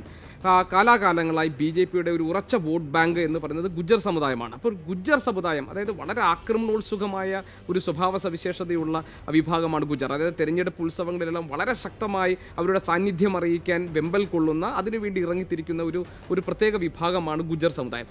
ഗുജ്ജർ ഇത്തവണ ഇപ്പോൾ ഗുജ്ജർ പ്രക്ഷോഭം നേരത്തെ ഹർഷൻ സൂചിപ്പിച്ച പോലെ ഈ രാജസ്ഥാനിൽ കോൺഗ്രസിനെ സംബന്ധിച്ച് ഒരുപക്ഷെ BJPയുടെ ഒരു തേരോട്ടത്തെ തടയിടാൻ കോൺഗ്രസിന് ആത്മവിശ്വാസം നൽകുന്ന ഒരു ഘടകം രാജസ്ഥാനിൽ കോൺഗ്രസിന് ഒരു ഉറച്ച സംഘടനാ സംവിധാനം, അല്ലേ ഹർഷൻ, ഒരു ഉറച്ച സംഘടനാ സംവിധാനം ഉണ്ടാക്കിയെടുക്കാൻ ഈ പറയുന്ന സച്ചിൻ പൈലറ്റിൻ്റെയും അശോക് ഗെഹ്ലോട്ടിൻ്റെയും ഒക്കെ നേതൃത്വത്തിൽ രാജസ്ഥാനിൽ സാധിച്ചിട്ടുണ്ടെന്നതാണ്. ഇവർ തമ്മിലുള്ള പ്രശ്നങ്ങളെല്ലാം തുടക്കത്തിൽ ഉണ്ടായിരുന്നെങ്കിൽ അതെല്ലാം വളരെ പക്വതയോടുകൂടി പരിഹരിക്കാൻ, ഇപ്പോൾ KC വേണുഗോപാലിനെ പോലുള്ള നേതാക്കൾ വരെ അതിൽ ഇടപെട്ടുകൊണ്ട് വളരെ പക്വതയോടുകൂടി പരിഹരിച്ച് ഒരു സംഘടനാ സംവിധാനത്തെ രൂപപ്പെടുത്തി എന്താണ് യഥാർത്ഥ രാഷ്ട്രീയ വിഷയം എന്നത് ഉന്നയിച്ച് ശരിയായ ഇലക്ഷൻ സ്ട്രാറ്റജി രൂപപ്പെടുത്തി പയറ്റാൻ രാജസ്ഥാനെ പാകപ്പെടുത്തി കോൺഗ്രസ് എന്നതാണ് കോൺഗ്രസിന് ഇത്തവണ എഡ്ജ് നൽകുന്ന ഒരു ഘടകം. അതോടൊപ്പം തന്നെ ഗുജ്ജർ സമുദായത്തിൻ്റെ സ്വാധീനം, അവരുടെ പിന്തുണ ഉറപ്പാക്കാൻ സാധിക്കുക. അതുപോലെ മറ്റൊരു വിഭാഗം രജപുത്രർ, അവരുടെ സ്വാധീന മേഖലയാണ്. അവരെ ഏത് നിലയ്ക്കാണ് രാഷ്ട്രീയമായി അവരെ ഒപ്പം നിർത്താൻ കഴിയുക. ഈ തരത്തിൽ ജാതി സമവാക്യങ്ങളുടെ രാഷ്ട്രീയത്തെ, അതിൻ്റെ ജാതി രാഷ്ട്രീയത്തെ ശരിയായി പഠിച്ച് അതിന് വേണ്ടുന്ന തരത്തിലുള്ള നീക്കങ്ങൾ നടത്തി പാകപ്പെടുത്താൻ, പാർട്ടിയെ ഈ തെരഞ്ഞെടുപ്പിൽ മികച്ച വിജയത്തിന് ഒരുക്കാൻ പാകപ്പെടുത്താൻ കോൺഗ്രസിന് സാധിച്ചിട്ടുണ്ട് എന്നതാണ് രാജസ്ഥാനിൽ കോൺഗ്രസിനുള്ള സാധ്യത. അതോടൊപ്പം ഗോപി, ഇപ്പോൾ രാധാകൃഷ്ണൻ ചേരുന്നുണ്ട് ഡൽഹിയിൽ നിന്നും. രാധാകൃഷ്ണൻ, ഡൽഹിയിൽ നിന്ന് ലഭിക്കുന്ന ഒരു ഫീഡ്ബാക്ക് എന്താണ്? രാജസ്ഥാനിൽ സ്വാഭാവികമായും തൊട്ടടുത്ത് കിടക്കുന്ന പ്രദേശമാണല്ലോ.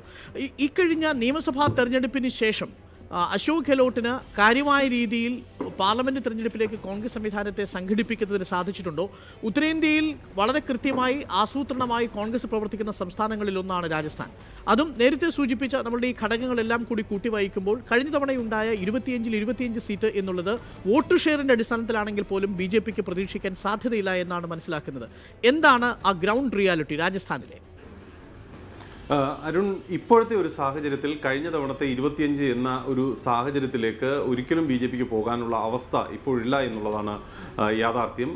കഴിഞ്ഞ നാളുകളിൽ അധികാരത്തിലേറിയ കോൺഗ്രസിനെ സംബന്ധിച്ച് അവർ അത്യാവശ്യം മികച്ച രീതിയിലുള്ള പ്രകടനം ആ സംസ്ഥാനത്ത് കാഴ്ചവെക്കുന്നു എന്ന ഒരു അഭിപ്രായം തന്നെയാണ് നിലനിൽക്കുന്നതും. BJPയെ സംബന്ധിച്ച് BJP ശക്തമായിട്ടുള്ള ഒരു തിരിച്ചുവരവിന് ശ്രമിക്കുന്നുണ്ട്. സുധാംശു ത്രിവേദി എന്ന BJPയുടെ വളരെ നയങ്ങൾ രൂപപ്പെടുത്തുന്നതിലും തന്ത്രങ്ങൾ രൂപപ്പെടുത്തുന്നതിനും വളരെ മുന്നിൽ നിൽക്കുന്ന ഒരാളുടെ ചുമതലയിലാണ് ഇപ്പോൾ BJP രാജസ്ഥാനിലെ തെരഞ്ഞെടുപ്പ് തന്ത്രങ്ങൾ ആസൂത്രണം ചെയ്യുന്നത്.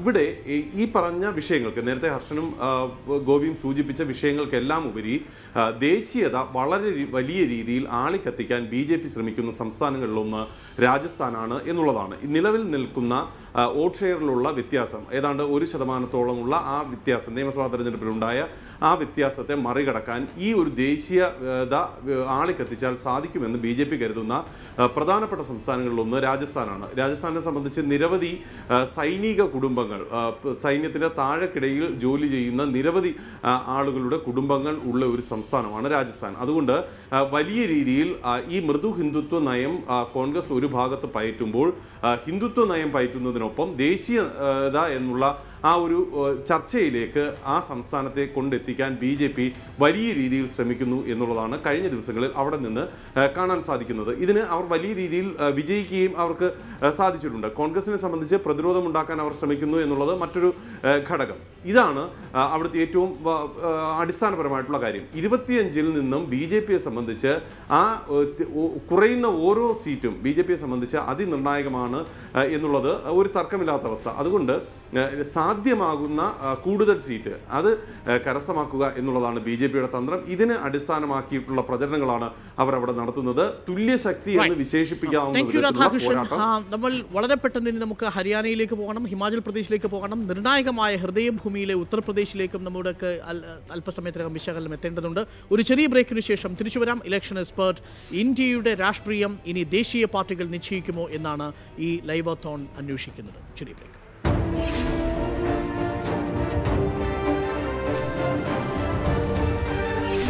This is 24. Election Expert powered by V-Guard, India's #1 stabilizer. ഇന്നത്തെ പ്രത്യേക പരിപാടികൾ powered by Maharani Silks. വയനാടിന്റെ റാണി ഇനി മഹാറാണി. മഹാറാണി Silks, Kalpetta. Co-sponsored by Amstrad. The all new next generation air conditioners. Abir Medical Group, healthcare you can trust. സ്വയംവര silks, Attingal, Varkala, Kottarakkara. KSFE gold loan, ഗ്രാമിന് കൂടുതൽ തുക, ഏറ്റവും വേഗത്തിൽ. എനിക്കറിയണം, GST തെറ്റായ രീതിയിൽ നടപ്പിലാക്കി ഞങ്ങളുടെ കച്ചവടം പൂട്ടിച്ചെന്തിന്? മാറ്റം വന്നേ പറ്റൂ. വോട്ട് ചെയ്യാം UDF-ന്.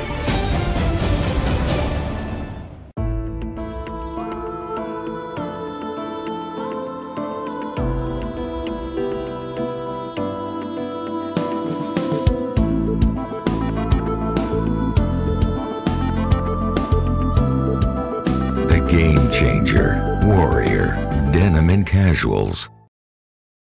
എനിക്കറിയണം, ആചാര ലംഘനം നടത്തുവാൻ എന്തിനായിരുന്നു മർക്കടമുഷ്ടി? മാറ്റം വന്നേ പറ്റൂ. വോട്ട് ചെയ്യാം UDF-ന്. Nandala G mart Dil chill offer. ഈ പൊള്ളുന്ന വേനലിൽ ബ്രാൻഡഡ് 110 AC നന്ദല ജിമാർട്ടിൽ അവിശ്വസനീയമായ വിലക്കുറവ്. ഇനി ഈ വേനലിൽ ചില്ലാകട്ടെ മനസ്സും ശരീരവും. ആസ്വദിക്കൂ വിലക്കുറവിന്റെ കുളിര് ഹൃദയത്തിലും ഭവനത്തിലും. നന്ദല ജിമാർട്ട്, കേരളത്തിൽ എല്ലായിടത്തും. കുട്ടികളുടെ കൂടെ വന്നത് എത്ര നന്നായി. ശരിയാ, വണ്ടർല ഒരു അത്ഭുത ലോകം തന്നെ. എല്ലാവരും എത്ര സന്തോഷത്തിലാ. എന്നാ വാ, നമുക്കൊന്ന് അടിച്ചു പൊളിക്കാം. ഏത് പ്രായക്കാർക്കും ഉല്ലസിക്കാനൊരിടം. വണ്ടർല. എനിക്കറിയണം പ്രളയത്തിൽപ്പെട്ടവരുടെ കണ്ണീരൊക്കുന്നത് ഇനി എന്നാ. മാറ്റം വന്നേ പറ്റൂ. വോട്ട് ചെയ്യാം UDF. തൃശ്ശൂരുള്ള ഫ്രണ്ട്സ് പറഞ്ഞ് എനിക്ക് പണ്ടേ അറിയാം. തൃശ്ശൂർക്കാരെ ചങ്കാണ് ചുങ്കത്ത് ജ്വല്ലറി. ചുങ്കത്ത് ജ്വല്ലറി തൃശ്ശൂരിന് സമ്മാനിക്കുന്നു a premium signature showroom. Chungath palace, നമ്മുടെ പാലസ് റോഡിൽ തന്നെ. ഉദ്ഘാടനം ഏപ്രിൽ 17-ന് മലയാളത്തിന്റെ താരരാജകുമാരൻ ദുൽഖർ സൽമാൻ നിർവഹിക്കുന്നു. പൂരം കാണാൻ പോണ പോലെ വായോ. Chungath palace, palace road, Thrissur. നന്ദല ജിമാർട്ട് ദിൽ ചിൽ ഓഫർ. ഈ പൊള്ളുന്ന വേനലിൽ ബ്രാൻഡഡ് 110 AC നന്ദല ജിമാർട്ടിൽ അവിശ്വസനീയമായ വിലക്കുറവ്. ഇനി ഈ വേനലിൽ ചില്ലാകട്ടെ മനസ്സും ശരീരവും. ആസ്വദിക്കൂ വിലക്കുറവിന്റെ കുളിര് ഹൃദയത്തിലും ഭവനത്തിലും. നന്ദല ജിമാർട്ട്, കേരളത്തിൽ എല്ലായിടത്തും.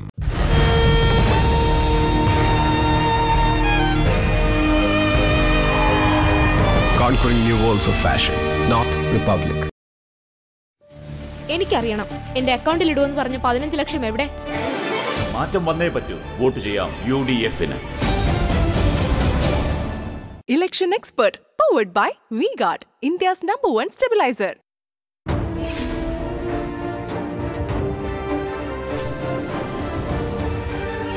You are watching 24. 17ാം ലോക്സഭാ തെരഞ്ഞെടുപ്പിന്റെ അവസാന വിധി ആര് തീരുമാനിക്കും? അത് പ്രാദേശിക രാഷ്ട്രീയ കക്ഷികളായിരിക്കുമോ എന്നതാണ് ഈ ഇലക്ഷൻ എക്സ്പേർട്ടിൽ, ഈ ലൈവാത്തോണിൽ ഇപ്പോൾ നമ്മൾ അന്വേഷിക്കുന്നത്. നമ്മളിപ്പോൾ ഉത്തരേന്ത്യൻ സംസ്ഥാനങ്ങളിലേക്ക് കടന്നു. അവിടെ പ്രധാനമായും BJPക്ക് അനുകൂലമായി തരംഗം സൃഷ്ടിച്ച സംസ്ഥാനങ്ങളിലേക്കാണ് നമ്മൾ കടന്നു കഴിഞ്ഞിരിക്കുന്നത്. അതിൽ ഏറ്റവും പ്രധാനപ്പെട്ട, സീറ്റുകളുടെ എണ്ണം കുറവാണെങ്കിലും പൂർണ്ണമായും BJPക്ക് കീഴ്പ്പെട്ടിരിക്കുന്ന സംസ്ഥാനങ്ങളിൽ ഒന്നാണ് ഹിമാചൽ പ്രദേശ്. ഹിമാചൽ പ്രദേശിൽ ആകെയുള്ള 4 സീറ്റുകളിൽ 4 BJP സ്വന്തമാക്കിയ ചിത്രമാണ് 2014-ലേത്. ഇത്തവണ BJP ഹിമാചൽ പ്രദേശിൽ അതേ ചരിത്രം തന്നെ ആവർത്തിക്കുമോ? ആവർത്തിക്കാനുള്ള സാധ്യത ഗ്രൗണ്ട് റിയാലിറ്റിയിലുണ്ട് എന്ന് പറയുന്നു. കാരണം ഹിമാചൽ പ്രദേശിന്റെ ഒരു രാഷ്ട്രീയമായ ഘടന ഇപ്പോഴും BJPക്ക് കീഴ്പ്പെട്ട് നിൽക്കുന്നു എന്നതാണ് മനസ്സിലാക്കാൻ സാധിക്കുന്നത്. എന്നാൽ തീവ്രമായ പോരാട്ടം നടക്കുന്ന മറ്റൊരു സംസ്ഥാനമാണ് ഹരിയാന. ഡൽഹിയോട് ചേർന്ന് കിടക്കുന്ന ഹരിയാനയുടെ പക്ഷേ രാഷ്ട്രീയം ഡൽഹിയുടേതിൽ നിന്ന് തികച്ചും വിഭിന്നമാണെന്ന് പറയാൻ കഴിയില്ലെങ്കിലും ഒരു ബഹിഷ്കോണ മത്സരത്തിനുള്ള സാധ്യതയാണ് ഹരിയാനയിൽ ഇപ്പോൾ തെളിഞ്ഞിരിക്കുന്നത്. ഹരിയാനയിൽ നിലവിലുള്ള 10 സീറ്റുകളിൽ BJP 7 സീറ്റുകളാണ് 2014-ൽ നേടിയത് എന്ന് ഓർമ്മിക്കണം. ഓം പ്രകാശ് ചൗട്ടാലയുടെ നേതൃത്വത്തിലുള്ള INLD നേടിയതാകട്ടെ 2 സീറ്റുകളും കോൺഗ്രസിന് 1 സീറ്റ് മാത്രമാണ് ഹരിയാനയിൽ നേടാൻ സാധിച്ചത്. ഹരിയാനയിൽ ഒരു ബഹിഷ്കോണ മത്സരം നടക്കുന്നത് ആം ആദ്മി പാർട്ടിയുടെ കൂടി ശക്തമായ സാന്നിധ്യം ഹരിയാനയിൽ ഉണ്ട് എന്നതുകൊണ്ടുകൂടിയാണ്. ഓം പ്രകാശ് ചൗട്ടാലയുടെ INLDക്ക് BJPയുടെ 7 സീറ്റിനെ മറികടക്കാൻ ഇത്തവണ കഴിയുമോ എന്നതാണ് മറ്റൊരു പ്രധാനപ്പെട്ട ചോദ്യം. പക്ഷേ ഇവിടെ ഒന്നും തന്നെ കോൺഗ്രസ് INLDയുമായോ ആം ആദ്മി പാർട്ടിയുമായോ സീറ്റ് ഷെയറിംഗിലേക്ക് എത്തിയിട്ടില്ല എന്നതും ശ്രദ്ധേയമാണ്. ഹരിയാനയിൽ ആകെയുള്ള 10 സീറ്റുകളിൽ BJP സ്വന്തമാക്കാൻ സാധ്യതയുള്ള എത്ര സീറ്റുകളാണ്? ആം ആദ്മി പാർട്ടിക്ക് ഹരിയാനയിൽ അക്കൗണ്ട് തുറക്കാൻ സാധിക്കുമോ? ഓം പ്രകാശ് ചൗട്ടാലയ്ക്ക് 2-ൽ നിന്ന് നില മെച്ചപ്പെടുത്താൻ സാധിക്കുമോ എന്നതാണ് ഈ ഘട്ടത്തിലെ ചോദ്യം. ഹർഷൻ, ഹരിയാന എങ്ങനെയായിരിക്കും 2019-ൽ ചിന്തിക്കാൻ സാധ്യതയുള്ളത്?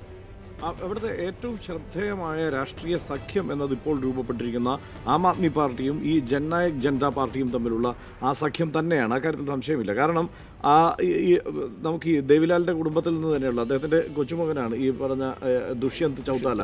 അദ്ദേഹമാണ് ഈ ജൻനായക് ജനതാ പാർട്ടിയുടെ നേതാവ്. ആ ജൻനായക് ജനതാ പാർട്ടിയും ആം ആദ്മി പാർട്ടിയും തമ്മിലുള്ള സഖ്യം എന്ന് പറയുന്നത് ഒരു പരിധിവരെ ഇവിടെ നിർണായകമാകും എന്ന് തന്നെയാണ് നമുക്ക് പ്രതീക്ഷിക്കാനാവുക. മാത്രമല്ല, നേരത്തെ ഗോപി സൂചിപ്പിച്ചതുപോലെ കോൺഗ്രസിനെ ആ സഖ്യത്തിലേക്ക് ക്ഷണിച്ചിരിക്കുക കൂടിയാണ് എന്നതാണ്. അപ്പോൾ അങ്ങനെ ആ സഖ്യം പരുവപ്പെട്ടാൽ തീർച്ചയായും ഒരു മികച്ച മുന്നണിയായി അത് ഹരിയാനയുടെ പശ്ചാത്തലത്തിൽ മാറാൻ സാധ്യതയുണ്ട് എന്ന കാര്യത്തിൽ സംശയമില്ല. അവിടെയും അതുകൊണ്ട് കഴിഞ്ഞ തവണത്തേതിന് സമാനമായ ഒരു സ്ഥിതിവിശേഷമായിരിക്കില്ല ഉണ്ടാവുക. ഈ മുന്നണിക്ക് ഒരു എഡ്ജ് തന്നെ ഒരു പക്ഷേ ലഭിച്ചാലോ എന്ന് സംശയിക്കാവുന്ന സ്ഥിതിവിശേഷവും അവിടെ ഉണ്ട്. ഗോപിക്ക് എന്താ തോന്നുന്നു? എനിക്കും ഹർഷൻ പറഞ്ഞത് തന്നെയാണ് അതിലെ രാഷ്ട്രീയ സാഹചര്യം. ഹരിയാനയിൽ കോൺഗ്രസിന് അനുകൂലമായ ഒരു സാഹചര്യം ഉണ്ട് എന്നാണ് അവിടെ നിന്ന് വരുന്ന റിപ്പോർട്ടുകൾ സൂചിപ്പിക്കുന്നത്. കാരണം ഈ 10 സീറ്റുകളാണ് ഉള്ളത്. എല്ലായിടത്തും BJP തനിച്ച് മത്സരിക്കാൻ തീരുമാനിച്ചിരിക്കുന്നു. INLD പിളർന്നാണ് അതിൽ നിന്ന് ഈ ജൻനായക് ജനതാ പാർട്ടി എന്ന പാർട്ടി രൂപപ്പെട്ടിരിക്കുന്നത്. ആ പാർട്ടിയുമായി ചേർന്ന് പോകും. കാരണം ആം ആദ്മി പാർട്ടി പഞ്ചാബിൽ നടത്തിയ പ്രകടനം അതിന് സമാനമായ രീതിയിൽ വലിയ സ്വാധീനം ആം ആദ്മി പാർട്ടിക്ക് വിവിധ മേഖലകളിലുള്ള ഒരു സംസ്ഥാനമാണ് ഹരിയാന. അതുകൊണ്ട് തന്നെ ആം ആദ്മി പാർട്ടിയെ സംബന്ധിച്ചും ജൻനായക് ജനതാ പാർട്ടിയുമായി ഒരു സഖ്യം ഉണ്ടാക്കാൻ സാധിക്കുകയും ആ സഖ്യത്തിലേക്ക് ഇപ്പോൾ കോൺഗ്രസിനെ അവർ ക്ഷണിച്ചിട്ടുണ്ട്. കോൺഗ്രസ് അതിൻ്റെ ഭാഗമാകാൻ തയ്യാറാവുകയും ചെയ്താൽ വലിയ രാഷ്ട്രീയ ഗുണം, അതായത് പഞ്ചാബ്, ഹരിയാന, ഡൽഹി ഈ ബെൽറ്റിൽ, നേരത്തെ ഹർഷൻ പറഞ്ഞ ആ ബെൽറ്റിലേക്ക് ഈ ഒരു സഖ്യത്തിൻ്റെ സാധ്യതകളെ കൊണ്ടുവന്നാൽ അതിൽ സ്വാഭാവികമായും അതിൻ്റെ ഗുണഭോക്താക്കളാകാൻ പോകുന്നത് കോൺഗ്രസ് പാർട്ടിയായിരിക്കും ദേശീയ തലത്തിൽ. അപ്പോൾ പഞ്ചാബിൽ മികച്ച ഒരു പ്രകടനം കാഴ്ചവെക്കാൻ കഴിയുന്ന സാഹചര്യമുണ്ട്. പക്ഷേ പഞ്ചാബിൽ കോൺഗ്രസിനെ അലട്ടുന്ന ചില പ്രശ്നങ്ങളുമുണ്ട്. അത് കോൺഗ്രസിനകത്തുള്ള സീറ്റ് മോഹികൾ ഉണ്ടാക്കിയിട്ടുള്ള പ്രതിസന്ധികളാണ്. ഇപ്പോൾ ഭൂപീന്ദർ ഹൂഡയെ പോലെ, കോൺഗ്രസിൻ്റെ മുൻ മുഖ്യമന്ത്രി ഹരിയാനയിലെ മുൻ മുഖ്യമന്ത്രി ഹൂഡയെ പോലെ ഉള്ളവർ അദ്ദേഹം സീറ്റിന് ആവശ്യപ്പെടുന്നു, അവിടെ പ്രശ്നങ്ങൾ ഉണ്ടാക്കുന്നു. ഈ തരത്തിൽ സങ്കീർണമായ ഒരുപാട് വിഷയങ്ങൾ പാർട്ടിക്കകത്ത് കോൺഗ്രസിന് തലവേദന സൃഷ്ടിക്കുന്നുണ്ട്. അപ്പോൾ കോൺഗ്രസ് അവിടെ സ്വീകരിക്കാൻ കോൺഗ്രസിന് കഴിയുന്ന ഒരു രാഷ്ട്രീയമായ ഒരു പക്വതയുള്ളൊരു നിലപാടെന്ന് പറഞ്ഞാൽ ആം ആദ്മി പാർട്ടിയുടെ സ്വാധീന മേഖലകൾ അവിടെയുണ്ട്. അവിടെ ഈ ജൻനായക് ജനതാ പാർട്ടിയുമായി ആം ആദ്മി പാർട്ടി സഖ്യത്തിൽ ഏർപ്പെട്ട് കഴിഞ്ഞു. ആ സഖ്യത്തിലേക്കുള്ള ക്ഷണം സ്വീകരിക്കാൻ കോൺഗ്രസ് തയ്യാറായാൽ, അതിൽ ഇപ്പോഴും രാഹുൽ ഗാന്ധി ആ കാര്യത്തിൽ ഒരു തീരുമാനം എടുത്തിട്ടില്ല. പല സന്ദർഭങ്ങളിലായി ഡൽഹിയിലടക്കം പഞ്ചാബിലടക്കം ആം ആദ്മി പാർട്ടി കോൺഗ്രസിനെ ഈ സഖ്യത്തിലേക്ക് ക്ഷണിക്കുമ്പോൾ അതിലൊരു തീരുമാനമെടുക്കാൻ ഇപ്പോൾ ഡൽഹിയിൽ ഷീലാ ദീക്ഷിത്തിനെ പോലുള്ളവർ ശക്തമായ പ്രതിഷേധം അറിയിച്ചുകൊണ്ട് ഇതിന് പ്രതിബന്ധം സൃഷ്ടിക്കുന്നുണ്ട്. അതിനെ മറികടന്നുകൊണ്ട് ഈ ഒരു യാഥാർത്ഥ്യത്തെ, ഈ ഒരു രാഷ്ട്രീയ, ഈ പൊളിറ്റിക്കൽ റിയാലിറ്റിയെ മനസ്സിലാക്കാൻ കോൺഗ്രസ് തയ്യാറായാൽ, ഈ സഖ്യത്തിലേക്ക് കോൺഗ്രസിന് നീങ്ങിക്കഴിഞ്ഞാൽ അതിൻ്റെ ആത്യന്തികമായി അൾട്ടിമേറ്റ് ആയിട്ട് അതിൻ്റെ ഗുണഭോക്താക്കളായി മാറാൻ പോകുന്നത് കോൺഗ്രസ് പാർട്ടി ആയിരിക്കും ദേശീയ രാഷ്ട്രീയത്തിൽ. ആ തരത്തിലുള്ള ഒരു സഖ്യത്തിൻ്റെ സാധ്യത എത്രമാത്രം ഉണ്ട് എന്നതായിരിക്കും ഹരിയാനയിലെ സീറ്റിനെ നിശ്ചയിക്കാൻ പോകുന്നത്. റൈറ്റ്. മനോഹർ ലാൽ ഖട്ടർ ആം ആദ്മി പാർട്ടി ജനതായക് സഖ്യത്തിന് ഖട്ടറിൽ വീഴുമോ എന്നതാണ് ഹരിയാനയിൽ എല്ലാവരും ഉറ്റുനോക്കുന്നത്. കോൺഗ്രസിന് സ്വാഭാവികമായും പഞ്ചാബിൽ നിന്ന് വരുന്ന കാറ്റ്, ഡൽഹിയിൽ ഒരുപക്ഷെ സ്വന്തമായി മത്സരിക്കാൻ തീരുമാനം, ഇതെല്ലാം എങ്ങനെയായിരിക്കും ഹരിയാനയിലെ വിധി നിശ്ചയിക്കാൻ പോകുക എന്നതും വളരെ ശ്രദ്ധേയമായ കാര്യമാണ്. ഡൽഹിയിലേക്ക് നമ്മൾ വരികയാണെങ്കിൽ 7 സീറ്റും സ്വന്തമാക്കി BJP അധികാരത്തിൽ, കഴിഞ്ഞ തവണ BJP ഏറ്റവും കൂടുതൽ നിർണായകമായ സീറ്റുകൾ സ്വന്തമാക്കിയ കേന്ദ്രഭരണ പ്രദേശമാണ് ഡൽഹി. പക്ഷേ ഇത്തവണ BJPയെ എതിർക്കാൻ ആം ആദ്മി പാർട്ടിയും കോൺഗ്രസും തമ്മിലുള്ള സഖ്യസാധ്യതകളെക്കുറിച്ചുള്ള അവസാനത്തെ നിമിഷം വരെയുള്ള ചർച്ചകളും പരാജയപ്പെടുന്ന ഘട്ടമാണ് ഉണ്ടായത്. BJPക്ക് ശക്തമായ ഒരു വെല്ലുവിളി ഉയർത്താൻ കോൺഗ്രസ് ആം ആദ്മി പാർട്ടി സഖ്യത്തിന് കഴിയുമായിരുന്നു വോട്ട് ഷെയറിന്റെ അടിസ്ഥാനത്തിൽ. പക്ഷേ നിലവിൽ അത് ഉണ്ടായില്ല. അതെങ്ങനെയായിരിക്കും BJPയുടെ 2019 തെരഞ്ഞെടുപ്പിന്റെ അല്ലെങ്കിൽ വിധിയെ സ്വാധീനിക്കുക എന്നതാണ് നമുക്കറിയേണ്ടത്. രാധാകൃഷ്ണൻ ചേരുന്നുണ്ട് ഡൽഹിയിൽ നിന്നും. രാധാകൃഷ്ണൻ, നിലവിൽ ആം ആദ്മി പാർട്ടിയും കോൺഗ്രസും 2 ധ്രുവങ്ങളിൽ നിൽക്കുന്ന സാഹചര്യത്തിൽ BJP 2014 തെരഞ്ഞെടുപ്പ് ഫലം തന്നെ ആവർത്തിക്കാനാണോ സാധ്യതയുള്ളത്? 7 BJP കൊണ്ടുപോകുമോ ഡൽഹിയിൽ? അരുൺ, 7 സീറ്റുകളിൽ 7 നിലവിൽ BJPയുടെ സിറ്റിംഗ് സീറ്റാണ്. ഇപ്പോഴത്തെ ഒരു രാഷ്ട്രീയ സാഹചര്യം വെച്ച് കോൺഗ്രസും ആം ആദ്മി പാർട്ടിയും ഒരു സഖ്യം ചേർന്ന് മത്സരിക്കുകയാണെങ്കിൽ ശക്തമായിട്ടുള്ള ഒരു മത്സരം ഡൽഹിയിൽ നടക്കും എന്നുള്ള കാര്യത്തിൽ യാതൊരു തർക്കവുമില്ല. പക്ഷേ കോൺഗ്രസിനുള്ളിലുള്ള ഒരു വിഭാഗം, ആ വിഭാഗത്തിന് ഇപ്പോഴും ആം ആദ്മി പാർട്ടിയുമായി ചേർന്ന് മത്സരിക്കാൻ മാനസികമായിട്ട് അവർ തയ്യാറെടുത്തിട്ടില്ല എന്നുള്ളതാണ് വസ്തുതാപരമായിട്ടുള്ള കാര്യം. പ്രത്യേകിച്ച് കഴിഞ്ഞ നാളുകളിൽ ആം ആദ്മി പാർട്ടി ഡൽഹിയിൽ ഉണ്ടായതും വന്നതും ഭരണം പിടിച്ചതുമായി ബന്ധപ്പെട്ട സാഹചര്യങ്ങൾ അടക്കമുള്ളവ ഷീലാ ദീക്ഷിത് അടക്കമുള്ള നേതാക്കന്മാർക്ക് ഇപ്പോഴും ഉൾക്കൊള്ളാൻ സാധിച്ചിട്ടില്ല എന്നുള്ളതാണ് അവരെ സംബന്ധിച്ച് ഉള്ള പ്രധാനപ്പെട്ട വിഷയം. ഇതാണ് ഇപ്പോൾ ഡൽഹിയിലെ ഏറ്റവും പ്രധാനപ്പെട്ട പ്രശ്നമായി, ഈ പാർട്ടികൾക്കിടയിലെ പ്രധാനപ്പെട്ട പ്രശ്നമായി മാറുകയും ചെയ്യുന്നത്. കോൺഗ്രസിൻ്റെ ഒരു പ്രധാനപ്പെട്ട നേതാവ് കഴിഞ്ഞ ദിവസം നമ്മളോട് സംസാരിക്കുന്ന ഇടയിൽ വ്യക്തമാക്കിയത്, പുര കത്തുന്ന സമയത്ത് വാഴ വെട്ടുന്ന സമീപനം സ്വീകരിക്കുന്ന ചില നേതാക്കന്മാർ ആ നിലപാട് മാറ്റിയില്ലെന്നുണ്ടെങ്കിൽ ഇത്തവണയും തലസ്ഥാന നഗരത്തെ സംബന്ധിച്ച് 7 സീറ്റുകളും അത് BJP കൊണ്ടുപോകുന്ന ഒരു സാഹചര്യത്തിലേക്ക് വരും. ഇത് തടയിടാൻ വേണ്ടിയിട്ടുള്ള ഇടപെടൽ ദേശീയ നേതൃത്വത്തിന്റെ ഭാഗത്തു നിന്ന് ഉണ്ടാകുമെന്ന പ്രതീക്ഷയിലാണ് തങ്ങൾ കഴിയുന്നത് എന്നതാണ്. ഡൽഹി മുഖ്യമന്ത്രിയായിട്ടുള്ള ഡൽഹി മുഖ്യമന്ത്രി കഴിഞ്ഞ ദിവസം അരവിന്ദ് കെജ്രിവാൾ കഴിഞ്ഞ ദിവസം വ്യക്തമാക്കിയത് കോൺഗ്രസ് നേതൃത്വം സ്വീകരിക്കുന്ന ഈ നിലപാട് BJP അനുകൂല നിലപാടാണ് എന്നാണ് അദ്ദേഹവും വിശേഷിപ്പിക്കാൻ ശ്രമിക്കുന്നത്. ഈ അടിത്തട്ടിൽ ചർച്ചകൾ നടക്കുന്നുണ്ട്, എങ്ങനെയെങ്കിലും ഒരു സമവായ നീക്കത്തിലേക്ക് എത്തണം എന്നുള്ളൊരു സാഹചര്യം ഒക്കെ വരുന്നുണ്ട്. പക്ഷേ ഇതിനൊന്നും വ്യക്തമായിട്ടുള്ളൊരു ചിത്രം രൂപപ്പെട്ടിട്ടില്ല എന്നുള്ളതാണ് ഇപ്പോഴും നിലനിൽക്കുന്ന സാഹചര്യം. BJPയെ സംബന്ധിച്ച് BJPയുടെ സംഘടനാപരമായിട്ടുള്ള ശക്തമായിട്ടുള്ള ഒരു മിഷനറി ഡൽഹിയിൽ ഇപ്പോഴും പ്രവർത്തിക്കുന്നുണ്ട്. ഡൽഹിയിലെ 7 സീറ്റുകളിലും BJPക്ക് രാഷ്ട്രീയമായിട്ടോ അല്ലെങ്കിൽ നിലവിലുള്ള MP-മാർക്ക് അനുകൂലമായിട്ടുള്ള ഒരു ജനകീയ വികാരം ഉള്ളതുമായിട്ടുള്ള ഒരു സാഹചര്യം ഒന്നുമില്ല. പ്രത്യേകിച്ച് ന്യൂഡൽഹി അടക്കമുള്ള മണ്ഡലങ്ങളിൽ ഒന്നും പറഞ്ഞ കാര്യങ്ങളൊന്നും ചെയ്തിട്ടില്ല നിലവിലുള്ള MP-മാർ എന്നുള്ള വിഷയം BJPയെ സംബന്ധിച്ച് അലട്ടുന്നുണ്ട്. മീനാക്ഷി ലേഖി ഇപ്പോൾ ഇവിടെ നിന്ന് ഡൽഹിയിൽ നിന്നും മാറി റായ്ബറേലിയിൽ മത്സരിക്കാൻ പോകുന്ന സാഹചര്യം അടക്കമുണ്ടായത് സോണിയാഗാന്ധിക്ക് തക്കയായിട്ടുള്ള ഒരു എതിരാളിയാണോ അവർ എന്നുള്ള രീതിയിലാണ് അവർ പോകുന്നതെങ്കിൽ പോലും നടത്തിയ വാഗ്ദാനങ്ങൾ പാലിക്കാൻ സാധിച്ചില്ല തലസ്ഥാന നഗരിയിൽ എന്നുള്ള വിഷയം നിലനിൽക്കുന്ന ഒരു പശ്ചാത്തലത്തിൽ കൂടിയാണ്. ഇവിടെയാണ് BJP അവർ തന്ത്രപരമായിട്ടുള്ള ഇടപെടൽ. Thank you Radhakrishnan. നമ്മൾ ഇന്ത്യയുടെ ഏറ്റവും വടക്കേ അറ്റത്തേക്ക് പോകുന്നു, ജമ്മു കാശ്മീർ. ജമ്മു കാശ്മീരിൽ ആകെയുള്ള 6 സീറ്റുകളിൽ BJP 3 സീറ്റുകൾ, PDP നേടിയത് 3 സീറ്റുകൾ 2014. 2014 നിയമസഭാ തെരഞ്ഞെടുപ്പിന് മുമ്പാകെ മിഷൻ 44 പ്രഖ്യാപിച്ച് BJPയും PDPയും തമ്മിൽ സഖ്യത്തിലായത് പ്രേക്ഷകർ ഓർമ്മിക്കുന്നുണ്ടാവും. ഇപ്പോൾ ജമ്മു കാശ്മീരിൽ ഈ 6 സീറ്റിൽ 3 BJP 3 PDP എന്നത് ആവർത്തിക്കാൻ കഴിയുമോ എന്നതാണ് എല്ലാവരും ഉറ്റുനോക്കുന്നത്. ചരിത്രത്തിൽ ഏറ്റവും കൂടുതൽ ഭൂരിപക്ഷം അല്ലെങ്കിൽ ചരിത്രത്തിൽ ഏറ്റവും കൂടുതൽ വോട്ടർ ടേൺഔട്ട് ഉണ്ടായ 2014ലെയും അതിനുശേഷം വരുന്ന നിയമസഭാ തെരഞ്ഞെടുപ്പിൻ്റെ ഘട്ടത്തിലുമെല്ലാം വോട്ടർമാർ പോളിംഗ് ബൂത്തിലേക്ക് പോകുന്നതിനുള്ള താല്പര്യം കാണിച്ചിരുന്നുവെങ്കിൽ ആദ്യഘട്ട തെരഞ്ഞെടുപ്പിൽ തികച്ചും വ്യത്യസ്തമായ ചിത്രമാണ് ലഭിക്കുന്നത്. ജമ്മുവിലും ബാരാമുള്ളയിലും തെരഞ്ഞെടുപ്പ് ആദ്യഘട്ടത്തിൽ കഴിഞ്ഞു.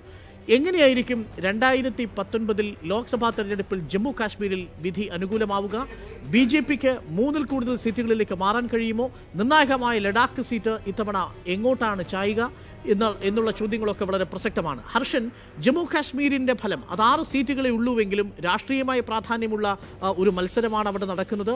നിലവിൽ PDPക്ക് ലഭിച്ച 3 സീറ്റുകൾ PDPക്ക് നിലനിർത്താൻ കഴിയുമോ? രണ്ടും കൂടി 6 സീറ്റുകൾ ഒരുപക്ഷെ NDAയിലേക്ക് പോകാനുള്ള സാധ്യത എത്രത്തോളമുണ്ട് ഈ ഘട്ടത്തിൽ, പിരിഞ്ഞു നിൽക്കുന്ന ഘട്ടത്തിൽ പോലും? ഇത്തവണ അതായിരിക്കില്ല സാഹചര്യം. ഒന്ന്, നാഷണൽ കോൺഫറൻസിനും കോൺഗ്രസിനും കഴിഞ്ഞ തവണ ഈ മട്ടിൽ സജീവമായി അവിടെ ഒരു ശക്തമായ പ്രകടനം നടത്താൻ കഴിയാതെ പോയത് അവിടെ BJP PDP അലയൻസിലുണ്ടായിരുന്നു. BJPയും PDPയും തമ്മിലുള്ള ആ ഒരു സഖ്യം ഈ സാഹചര്യത്തിൽ അങ്ങനെ നിലനിൽക്കുന്നില്ല. അതുകൊണ്ട് തന്നെ അവിടെ കഴിഞ്ഞ തവണത്തേതിന് സമാനമായിരിക്കില്ല ജമ്മു കാശ്മീരിലെയും റിസൾട്ട് എന്ന് തന്നെയാണ് എനിക്ക് തോന്നുന്നത്. നാഷണൽ കോൺഫറൻസും പിന്നെ മാത്രമല്ല പുൽവാമ ആക്രമണത്തിൻ്റെ പശ്ചാത്തലത്തിൽ, ബാലാക്കോട്ട് ആക്രമണത്തിൻ്റെ പശ്ചാത്തലത്തിൽ ഒരുപക്ഷെ ദേശീയ സുരക്ഷ ഉയർത്തിക്കൊണ്ട് 3 സീറ്റുകളിൽ BJPക്ക് ശക്തമായ പ്രകടനം കാഴ്ചവെക്കാൻ കഴിഞ്ഞേക്കും. അത് ശക്തമായ പ്രകടനം കാഴ്ചവെക്കാൻ കഴിഞ്ഞു. കാരണം ഈ ജമ്മു മേഖലയിലുള്ള സീറ്റുകളിൽ ശക്തമായ പ്രകടനം കാഴ്ചവെക്കാൻ കഴിയുമെങ്കിലും അതൊരു NDA സഖ്യം എന്ന നിലയിൽ പരുവപ്പെട്ട് വരുന്ന സ്ഥിതിവിശേഷം അവിടെ എന്തായാലും ഇല്ല. മാത്രമല്ല ഈ സഖ്യം, ഈ നാഷണൽ കോൺഗ്രസ് സഖ്യത്തിന് കുറെ കൂടി കരുത്തോടെ അവിടെ പോരാട്ടം കാഴ്ചവെക്കാൻ കഴിയുന്ന ഒരു രാഷ്ട്രീയ സാഹചര്യം അവിടെ രൂപപ്പെട്ടിരിക്കുന്നു എന്ന് വേണം കരുതാൻ, അല്ലേ ഗോപി? അതെ ഹർഷൻ, അവിടെ ഈ പറയുന്ന ഇപ്പോൾ PDP ഈ ഘട്ടത്തിൽ ഒരു തരത്തിലും ഒരു കാര്യത്തിലും ഒരു അഭിപ്രായ യോജിപ്പില്ലാത്തൊരു സാഹചര്യം ഇപ്പോൾ ഉണ്ടായിട്ടുണ്ട്. മാത്രമല്ല ജമ്മു കാശ്മീരിൽ നിയമസഭാ തെരഞ്ഞെടുപ്പ് നടത്തുന്ന കാര്യത്തിൽ നിയമസഭാ തെരഞ്ഞെടുപ്പ് ഇതിനോടൊപ്പം നടത്തണം. അതായത് രാജ്നാഥ് സിംഗ് കേന്ദ്രമന്ത്രി, ആഭ്യന്തരമന്ത്രി പാർലമെന്റിൽ നൽകിയ ഉറപ്പായിരുന്നു തെരഞ്ഞെടുപ്പുകളും അല്ലെങ്കിൽ 2 തെരഞ്ഞെടുപ്പും ഒരുമിച്ച് നടത്താനുള്ള സുരക്ഷ ഉറപ്പുവരുത്താമെന്നത്. അപ്പോൾ ആ വാക്ക് പാലിക്കണം എന്നാവശ്യപ്പെട്ട് ഒമർ അബ്ദുള്ള എല്ലാം വളരെ ശക്തമായി രംഗത്ത് വന്നിരുന്നു. അതായത് ഒരു അവിശ്വാസം ഈ സഖ്യത്തിന് ഇടയിൽ രൂപപ്പെട്ടിട്ടുണ്ട്. ആ അവിശ്വാസം സ്വാഭാവികമായും ഈ തെരഞ്ഞെടുപ്പിൽ പ്രതിഫലിക്കാൻ പോവുകയാണ്. അതോടൊപ്പം തന്നെ ദേശസുരക്ഷയുമായി ബന്ധപ്പെട്ട കാര്യം ഇപ്പോൾ കഴിഞ്ഞ ദിവസം നിർണായകമാണ്. പ്രധാനമന്ത്രി കഴിഞ്ഞ ദിവസം നൽകിയ ഒരു അഭിമുഖത്തിൽ അദ്ദേഹം പറഞ്ഞത് തീവ്രവാദികളെ നേരിടുന്ന കാര്യത്തിൽ ഇപ്പോൾ തീവ്രവാദ ആക്രമണം രാജ്യത്ത് കുറഞ്ഞിരിക്കുകയാണെന്നും തീവ്രവാദികളെ സൈന്യം നേരിടുന്ന ഒരു സാഹചര്യമാണ് ഇപ്പോൾ ഉള്ളതെന്നുമാണ് കഴിഞ്ഞൊരു ന്യൂസ് 18 നൽകിയ ഒരു അഭിമുഖത്തിൽ അദ്ദേഹം പറഞ്ഞത്. അതായത് കാശ്മീർ കശ്മീരിനെ സംബന്ധിച്ച് അവരുടെ ആഭ്യന്തര സുരക്ഷ, അതായത് സൈന്യം ഏത് നിലയ്ക്കാണ് കശ്മീരികളോട് പെരുമാറുന്നത് എന്ന കാര്യത്തിൽ ഇന്ത്യൻ സേനയ്ക്ക് കശ്മീർ ജനതയെ എത്രമാത്രം വിശ്വാസത്തിലെടുക്കാൻ കഴിഞ്ഞിട്ടുണ്ട് എന്ന കാര്യത്തിലൊക്കെ ഈ തെരഞ്ഞെടുപ്പിൽ ഒരുപക്ഷെ അതെല്ലാം പ്രതിഫലിക്കാൻ പോവുകയാണ്. ദേശസുരക്ഷയുമായി ബന്ധപ്പെട്ട് പ്രധാനമന്ത്രി പറഞ്ഞ രാജ്യം മുന്നോട്ട് വയ്ക്കുന്ന പ്രധാനപ്പെട്ട കാര്യമുണ്ട് ഗോപി. ഏറ്റവും അധികം ക്ലാഷസ്, ഏറ്റുമുട്ടലുകൾ ഉണ്ടായ കാലമാണ് ഈ കഴിഞ്ഞ 5 വർഷമാണ് കശ്മീരിൽ ഏറ്റവും അധികം ഏറ്റുമുട്ടലുകൾ ഉണ്ടായിട്ടുള്ളത്. അതിൻ്റെ എല്ലാം തുടർച്ച. അത് മാത്രമല്ല, പല ദൃശ്യങ്ങളും നമുക്ക് മുന്നിലുണ്ട്. കാശ്മീരിൽ നടന്ന സംഭവങ്ങൾ, ഇപ്പോൾ പെല്ലറ്റ് ആക്രമണങ്ങളായാലും, ഇപ്പോൾ മനുഷ്യ കവചം തീർത്തതായാലും, ഇതെല്ലാം ഘടകങ്ങളാകും ഈ തെരഞ്ഞെടുപ്പിൽ കാശ്മീരിൽ എന്ന കാര്യത്തിൽ സംശയമില്ല. മാത്രമല്ല, ഈ അഫ്വ നിയമം അടക്കം എടുത്തു മാറ്റും എന്ന് പ്രഖ്യാപിച്ചുകൊണ്ടാണ് കോൺഗ്രസ് ഈ തെരഞ്ഞെടുപ്പിനെ നേരിടുന്നത്. ദേശസുരക്ഷയും ആഭ്യന്തര സുരക്ഷയുമായി ബന്ധപ്പെട്ട പ്രശ്നങ്ങളിൽ പ്രകടമായ വ്യത്യാസം ഇരു പാർട്ടികളുടെയും പ്രകടന പത്രികയിൽ തന്നെയുണ്ട്. കോൺഗ്രസിന്റെ പ്രകടന പത്രികയിൽ ഒരുപക്ഷെ കാശ്മീരിനെ ലക്ഷ്യം വെച്ചിട്ടുള്ള ഏറ്റവും പ്രധാനപ്പെട്ട കാര്യമാണ് ഈ അർഷൻ പറഞ്ഞ അഫ്സ്പയുടെ കാര്യം. അതുപോലെ തന്നെ സൈന്യത്തിന്റെ ഇടപെടലുകൾ ഏത് നിലയ്ക്കായിരിക്കും എന്ന കാര്യം. അതെ, അതാണ്. അത് മാത്രമല്ല, ഈ കരുതൽ തടങ്കലിൽ ആളുകളെ വയ്ക്കുകയും വിചാരണ തടവുകാരായി ദീർഘകാലം പാർപ്പിക്കുകയും ഒക്കെ ചെയ്യുന്ന കാര്യങ്ങളടക്കം അത് ഏറ്റവും ഗുരുതരമായി ബാധിക്കുന്ന പ്രദേശങ്ങളിൽ ഒന്നാണ് കാശ്മീർ. ഇത്തരം വിഷയങ്ങളിലെല്ലാം നിലപാട് പ്രഖ്യാപിച്ചുകൊണ്ടാണ് രണ്ട് പാർട്ടികൾക്കും ഈ വിഷയത്തിൽ നിലപാടുണ്ട്. അത് അങ്ങേയറ്റം എക്സ്ട്രീം ആണ്, രണ്ട് തലത്തിൽ നിൽക്കുന്നതാണ് അവിടെ.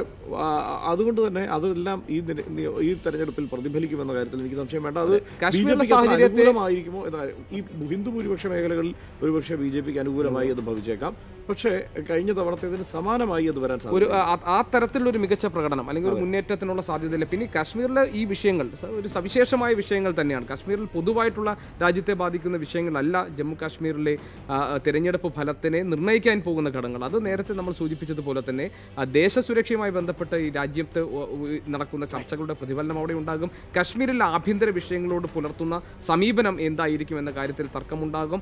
എന്ന കാര്യത്തിൽ ഒരു ജനവിധിയിൽ ഹൃദയഭൂമിയിലേക്ക് പോകുന്നു. താമരഭൂമി എന്ന് വിശേഷിപ്പിക്കാവുന്ന BJPക്ക് 142ഓളം സീറ്റുകൾ സമ്മാനിച്ച സംസ്ഥാനങ്ങളിലേക്കാണ് നമ്മളുടെ ഈ ലൈവാത്തോൺ ഇനി പോകുന്നത്. നോക്കാം ഈ പ്രദേശത്തിന്റെ മൊത്തം രാഷ്ട്രീയ സാഹചര്യം, രാഷ്ട്രീയ ചിത്രം എങ്ങനെയായിരുന്നു 2014. ഈ ഹൃദയഭൂമി എന്ന് വിശേഷിപ്പിക്കാവുന്ന ഈ താമരഭൂമി എങ്ങനെയാണ് ഗുജറാത്തിന് അല്ലെങ്കിൽ ക്ഷമിക്കണം BJPക്ക് അനുകൂലമായി തീരുന്നത് എന്നതാണ് നമ്മൾ നോക്കുന്നത്. അതിലേറ്റവും നിർണായകമായത് ഉത്തർപ്രദേശാണ്. ഉത്തർപ്രദേശും ഉത്തരാഖണ്ഡും ജാർഖണ്ഡും അടക്കമുള്ള സംസ്ഥാനങ്ങൾ എങ്ങനെ ചിന്തിച്ചു എന്നത് വളരെ പ്രധാനപ്പെട്ട ചോദ്യം. ഒപ്പം തന്നെ ഒഡീഷയിലെ ഇത്തവണത്തെ ജനവിധി വളരെ നിർണായകമാണ്. അത് ബിജു ജനതാദളിന് എന്നതുപോലെ തന്നെ നവീൻ പട്നായിക്കിന് എന്നതുപോലെ തന്നെ ഏറ്റവും പ്രാധാന്യമുള്ളതാണ് BJPയെ സംബന്ധിച്ചും. പക്ഷേ ഏറ്റവും ഡിസിസീവായ സ്റ്റേറ്റ് ഇതിൽ ഉത്തർപ്രദേശാണ്. ഉത്തർപ്രദേശ് എങ്ങനെ ചിന്തിക്കുന്നു എന്നത് വളരെ പ്രധാനപ്പെട്ട ചോദ്യം. ഈ 2019 ലോക്സഭാ തെരഞ്ഞെടുപ്പിൽ കഴിഞ്ഞ തവണ BJPയുടെ 71 എന്ന ആ മാജിക് നമ്പറിലേക്ക് BJPക്ക് പോകാൻ സാധിക്കുമോ എന്നതാണ് ഏറ്റവും ശ്രദ്ധേയമായ ചോദ്യം. നമ്മൾ ഓരോ സംസ്ഥാനങ്ങളിലേക്ക് ഇപ്പോൾ പോയി നോക്കാം. ഉത്തർപ്രദേശിലേക്ക് നമുക്ക് പോയി നോക്കാം. ആദ്യം ഉത്തർപ്രദേശിൻ്റെ രാഷ്ട്രീയ ചിത്രം 2014 മൊത്തം 80 സീറ്റുകളിൽ 71 സീറ്റുകളും BJP നേടിയിരുന്നു. ഒപ്പം അപ്നാദൾ സഖ്യം 2 സീറ്റ് കൂടി നേടി. മൊത്തം 73 സീറ്റുകളാണ് NDAക്ക് അവിടെ നിന്ന് ലഭിച്ചത്. SPക്കാകട്ടെ 5 സീറ്റുകൾ മാത്രമേ നേടാൻ സാധിച്ചുള്ളൂ. കോൺഗ്രസ് 2 സീറ്റ്. BSP 0-ൽ ഒതുങ്ങി എന്നുള്ളതാണ് അതിൽ ഏറ്റവും വലിയ രാഷ്ട്രീയ കൗതുകം. എന്നാൽ ഉത്തർപ്രദേശിൽ BSPക്ക് വേണ്ട ഒരു വോട്ട് ഷെയറിൽ കാര്യമായ ഇടിവ് ഉണ്ടായിട്ടില്ലെങ്കിൽ പോലും അത് സീറ്റാക്കി മാറ്റാൻ ഉത്തർപ്രദേശിൽ BSPക്ക് സാധിച്ചിരുന്നതുമില്ല. ശേഷം വന്ന നിയമസഭാ തെരഞ്ഞെടുപ്പിലും BJP ഈ മോദി തരംഗത്തിൽ ആദിത്യ യോഗിയെ മുഖ്യമന്ത്രിയാക്കുന്നതാണ് കണ്ടത്. എന്നാൽ 2014 ശേഷം നടന്ന 3 ഉപതെരഞ്ഞെടുപ്പുകളിലും ഉത്തർപ്രദേശിൽ BJPക്ക് നിർണായകമായ 3 സീറ്റുകൾ നഷ്ടപ്പെടുന്ന അവസ്ഥയുണ്ടായി. ആദിത്യ യോഗിയുടെ പ്രധാനപ്പെട്ട ലോക്സഭാ മണ്ഡലത്തിലെ നിർണായകമായ നിയമസഭാ സീറ്റുകളിലും ഉപതെരഞ്ഞെടുപ്പിൽ BJPക്ക് നഷ്ടം സംഭവിക്കുന്നതും നമ്മൾ കണ്ടു. 2019 എങ്ങനെയായിരിക്കും ഉത്തർപ്രദേശ് ചിന്തിക്കുക? അവിടെ SPയും BSPയും RLDയും അടക്കമുള്ള മഹാഗഠബന്ധനുണ്ട്. ഈ മഹാഗഠബന്ധൻ BJPക്ക് ഒരു വലിയ തിരിച്ചടി സമ്മാനിക്കുമോ എന്നതാണ് അറിയേണ്ടത്. കോൺഗ്രസ് നേടിയ റായ്ബറേലിയിലെയും അമേഠിയിലെയും സീറ്റുകൾക്കപ്പുറത്തേക്ക് മറ്റു സീറ്റുകൾ നേടാനുള്ള സാധ്യത സഹാറൻപൂർ അടക്കമുള്ള മേഖലയിലുണ്ടോ എന്നും നമ്മൾ അന്വേഷിക്കുന്നു. BJPക്ക് കഴിഞ്ഞ തവണ ആവർത്തിച്ച 71 എന്ന സ്വപ്നതുല്യമായ നേട്ടം പല കാരണങ്ങൾ കൊണ്ടും ഇത്തവണ അവർക്ക് നേടാൻ സാധിക്കില്ല എന്ന് BJPയുടെ നേതൃത്വം തന്നെ തിരിച്ചറിയുന്നുണ്ട്. നിലവിലുള്ള മഹാഗഠബന്ധൻ ഒരു തരംഗമാകുമോ എന്നത് മാത്രമാണ് ഇനി അറിയാനുള്ളത്. നമുക്കൊപ്പം ഹർഷനും ഗോപിയും ചേരുന്നുണ്ട്. ഒപ്പം ഡൽഹിയിൽ നിന്ന് രാധാകൃഷ്ണനുമുണ്ട് നമ്മുടെ ഈ ലൈവാത്തോണിൽ. ഉത്തർപ്രദേശിൻ്റെ രാഷ്ട്രീയ ചിത്രം ഹർഷൻ, കോൺഗ്രസ് ഈ മഹാഗഠബന്ധന്റെ ഭാഗമായിരുന്നെങ്കിൽ ഒരുപക്ഷെ ഒരു കനത്ത വെല്ലുവിളി BJPക്ക് കൊടുക്കാൻ സാധിക്കുമായിരുന്നില്ലേ? മാറി നിൽക്കുന്നത് കൊണ്ട് ആ വെല്ലുവിളിയുടെ കാഠിന്യം കുറയുന്നുവെന്നാണോ നമ്മൾ മനസ്സിലാക്കേണ്ടത്? അല്ല, അത് അരുൺ, എനിക്ക് തോന്നുന്നത് കോൺഗ്രസ് ഈ തെരഞ്ഞെടുപ്പിനെ മാത്രമല്ല ഉത്തർപ്രദേശിൽ മുന്നിൽ കാണുന്നത്. ഇതിന് ശേഷം വരാനിരിക്കുന്ന ഉത്തർപ്രദേശിലെ അടുത്ത നിയമസഭാ തെരഞ്ഞെടുപ്പ്, ഒരുപക്ഷെ അതിനുശേഷമുള്ള അടുത്ത 5 വർഷത്തിനപ്പുറമുള്ള ലോക്സഭാ തെരഞ്ഞെടുപ്പ് പോലും, അങ്ങനെ വിശാലമായ ഒരു കാഴ്ചപ്പാട്, ദീർഘമായ ഒരു കാഴ്ചപ്പാടാണ് ഈ ഉത്തർപ്രദേശിൻ്റെ കാര്യത്തിൽ കോൺഗ്രസ് വെച്ച് പുലർത്തുന്നത് എന്ന് വേണം കരുതാൻ. അവിടെ മഹാഗഠബന്ധൻ്റെ ഭാഗമാകുമോ കോൺഗ്രസ് എന്നതായിരുന്നു. ഒരുപക്ഷെ കോൺഗ്രസ് മഹാഗഠബന്ധൻ്റെ ഭാഗമാകുമെന്നും അങ്ങനെ അവിടെ സമാജ്വാദി പാർട്ടിയും BSPയും കോൺഗ്രസും ചേരുന്ന മഹാഗഠബന്ധൻ BJPയുമായി ഏറ്റുമുട്ടുമെന്നും ഒക്കെയായിരുന്നു ഈ തെരഞ്ഞെടുപ്പിൻ്റെ ആദ്യകാല ചർച്ചകളിൽ എല്ലാവരും കരുതിയിരുന്നതെങ്കിൽ ഈ സീറ്റ് തർക്കത്തിൽ അതായത് ഏകപക്ഷീയമായ നിലപാട് എന്ന് വേണമെങ്കിൽ പറയാവുന്ന തരത്തിലേക്ക് BSPയും സമാജ്വാദി പാർട്ടിയും തീരുമാനങ്ങളിലേക്ക് പോയി. അത് 5 സംസ്ഥാനങ്ങളിലെ തെരഞ്ഞെടുപ്പിന് ശേഷം 3 സംസ്ഥാനങ്ങളിൽ കോൺഗ്രസ് അധികാരത്തിൽ വന്ന സാഹചര്യത്തിൽ കോൺഗ്രസ് കൂടുതൽ കരുത്താർജിക്കുന്നു എന്ന തോന്നലൊക്കെ കൊണ്ട് തന്നെയാണ് സമാജ്വാദി പാർട്ടിയും BSPയും അങ്ങനെ ഒരു തീരുമാനത്തിലേക്ക് വളരെ പെട്ടെന്ന് പോയത്. എന്തായാലും ഈ തീരുമാനത്തിൻ്റെ പ്രതിഫലനം എങ്ങനെയായിരിക്കും എന്നത് നമ്മൾ കാത്തിരിക്കേണ്ടതാണ്. കാരണം BJP വിരുദ്ധ വോട്ടുകളിൽ ഭിന്നത ഉണ്ടാകുമോ എന്ന സംശയം അവിടെ നിലനിൽക്കുകയാണ്. കാരണം കോൺഗ്രസ് ആദ്യഘട്ടത്തിൽ ഉണ്ടായിരുന്നത് പോലെയല്ല, വളരെ അഗ്രസീവായ ഒരു സ്റ്റെപ്പ് ഉത്തർപ്രദേശിൽ തന്നെ കോൺഗ്രസ് സ്വീകരിച്ചു എന്നതാണ് പ്രിയങ്ക ഗാന്ധിയുടെ വരവോടെ നമ്മൾ കണ്ടത്. പ്രിയങ്ക ഗാന്ധി വന്നിട്ട് വെറുതെ ഇരിക്കുകയായിരുന്നില്ല.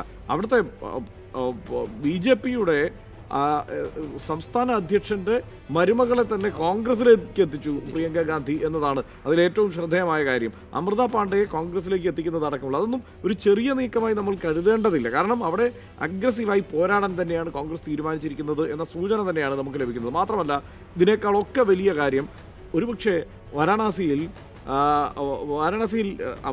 പ്രിയങ്ക ഗാന്ധി മത്സരിക്കുന്ന ഒരു സ്ഥിതിവിശേഷം ഉണ്ടായാൽ അവിടുത്തെ ചിത്രം ദേശീയ തലത്തിൽ തന്നെ അവിടുത്തെ ചിത്രം മാറി മറിയുമെന്ന കാര്യത്തിൽ സംശയം വേണ്ട.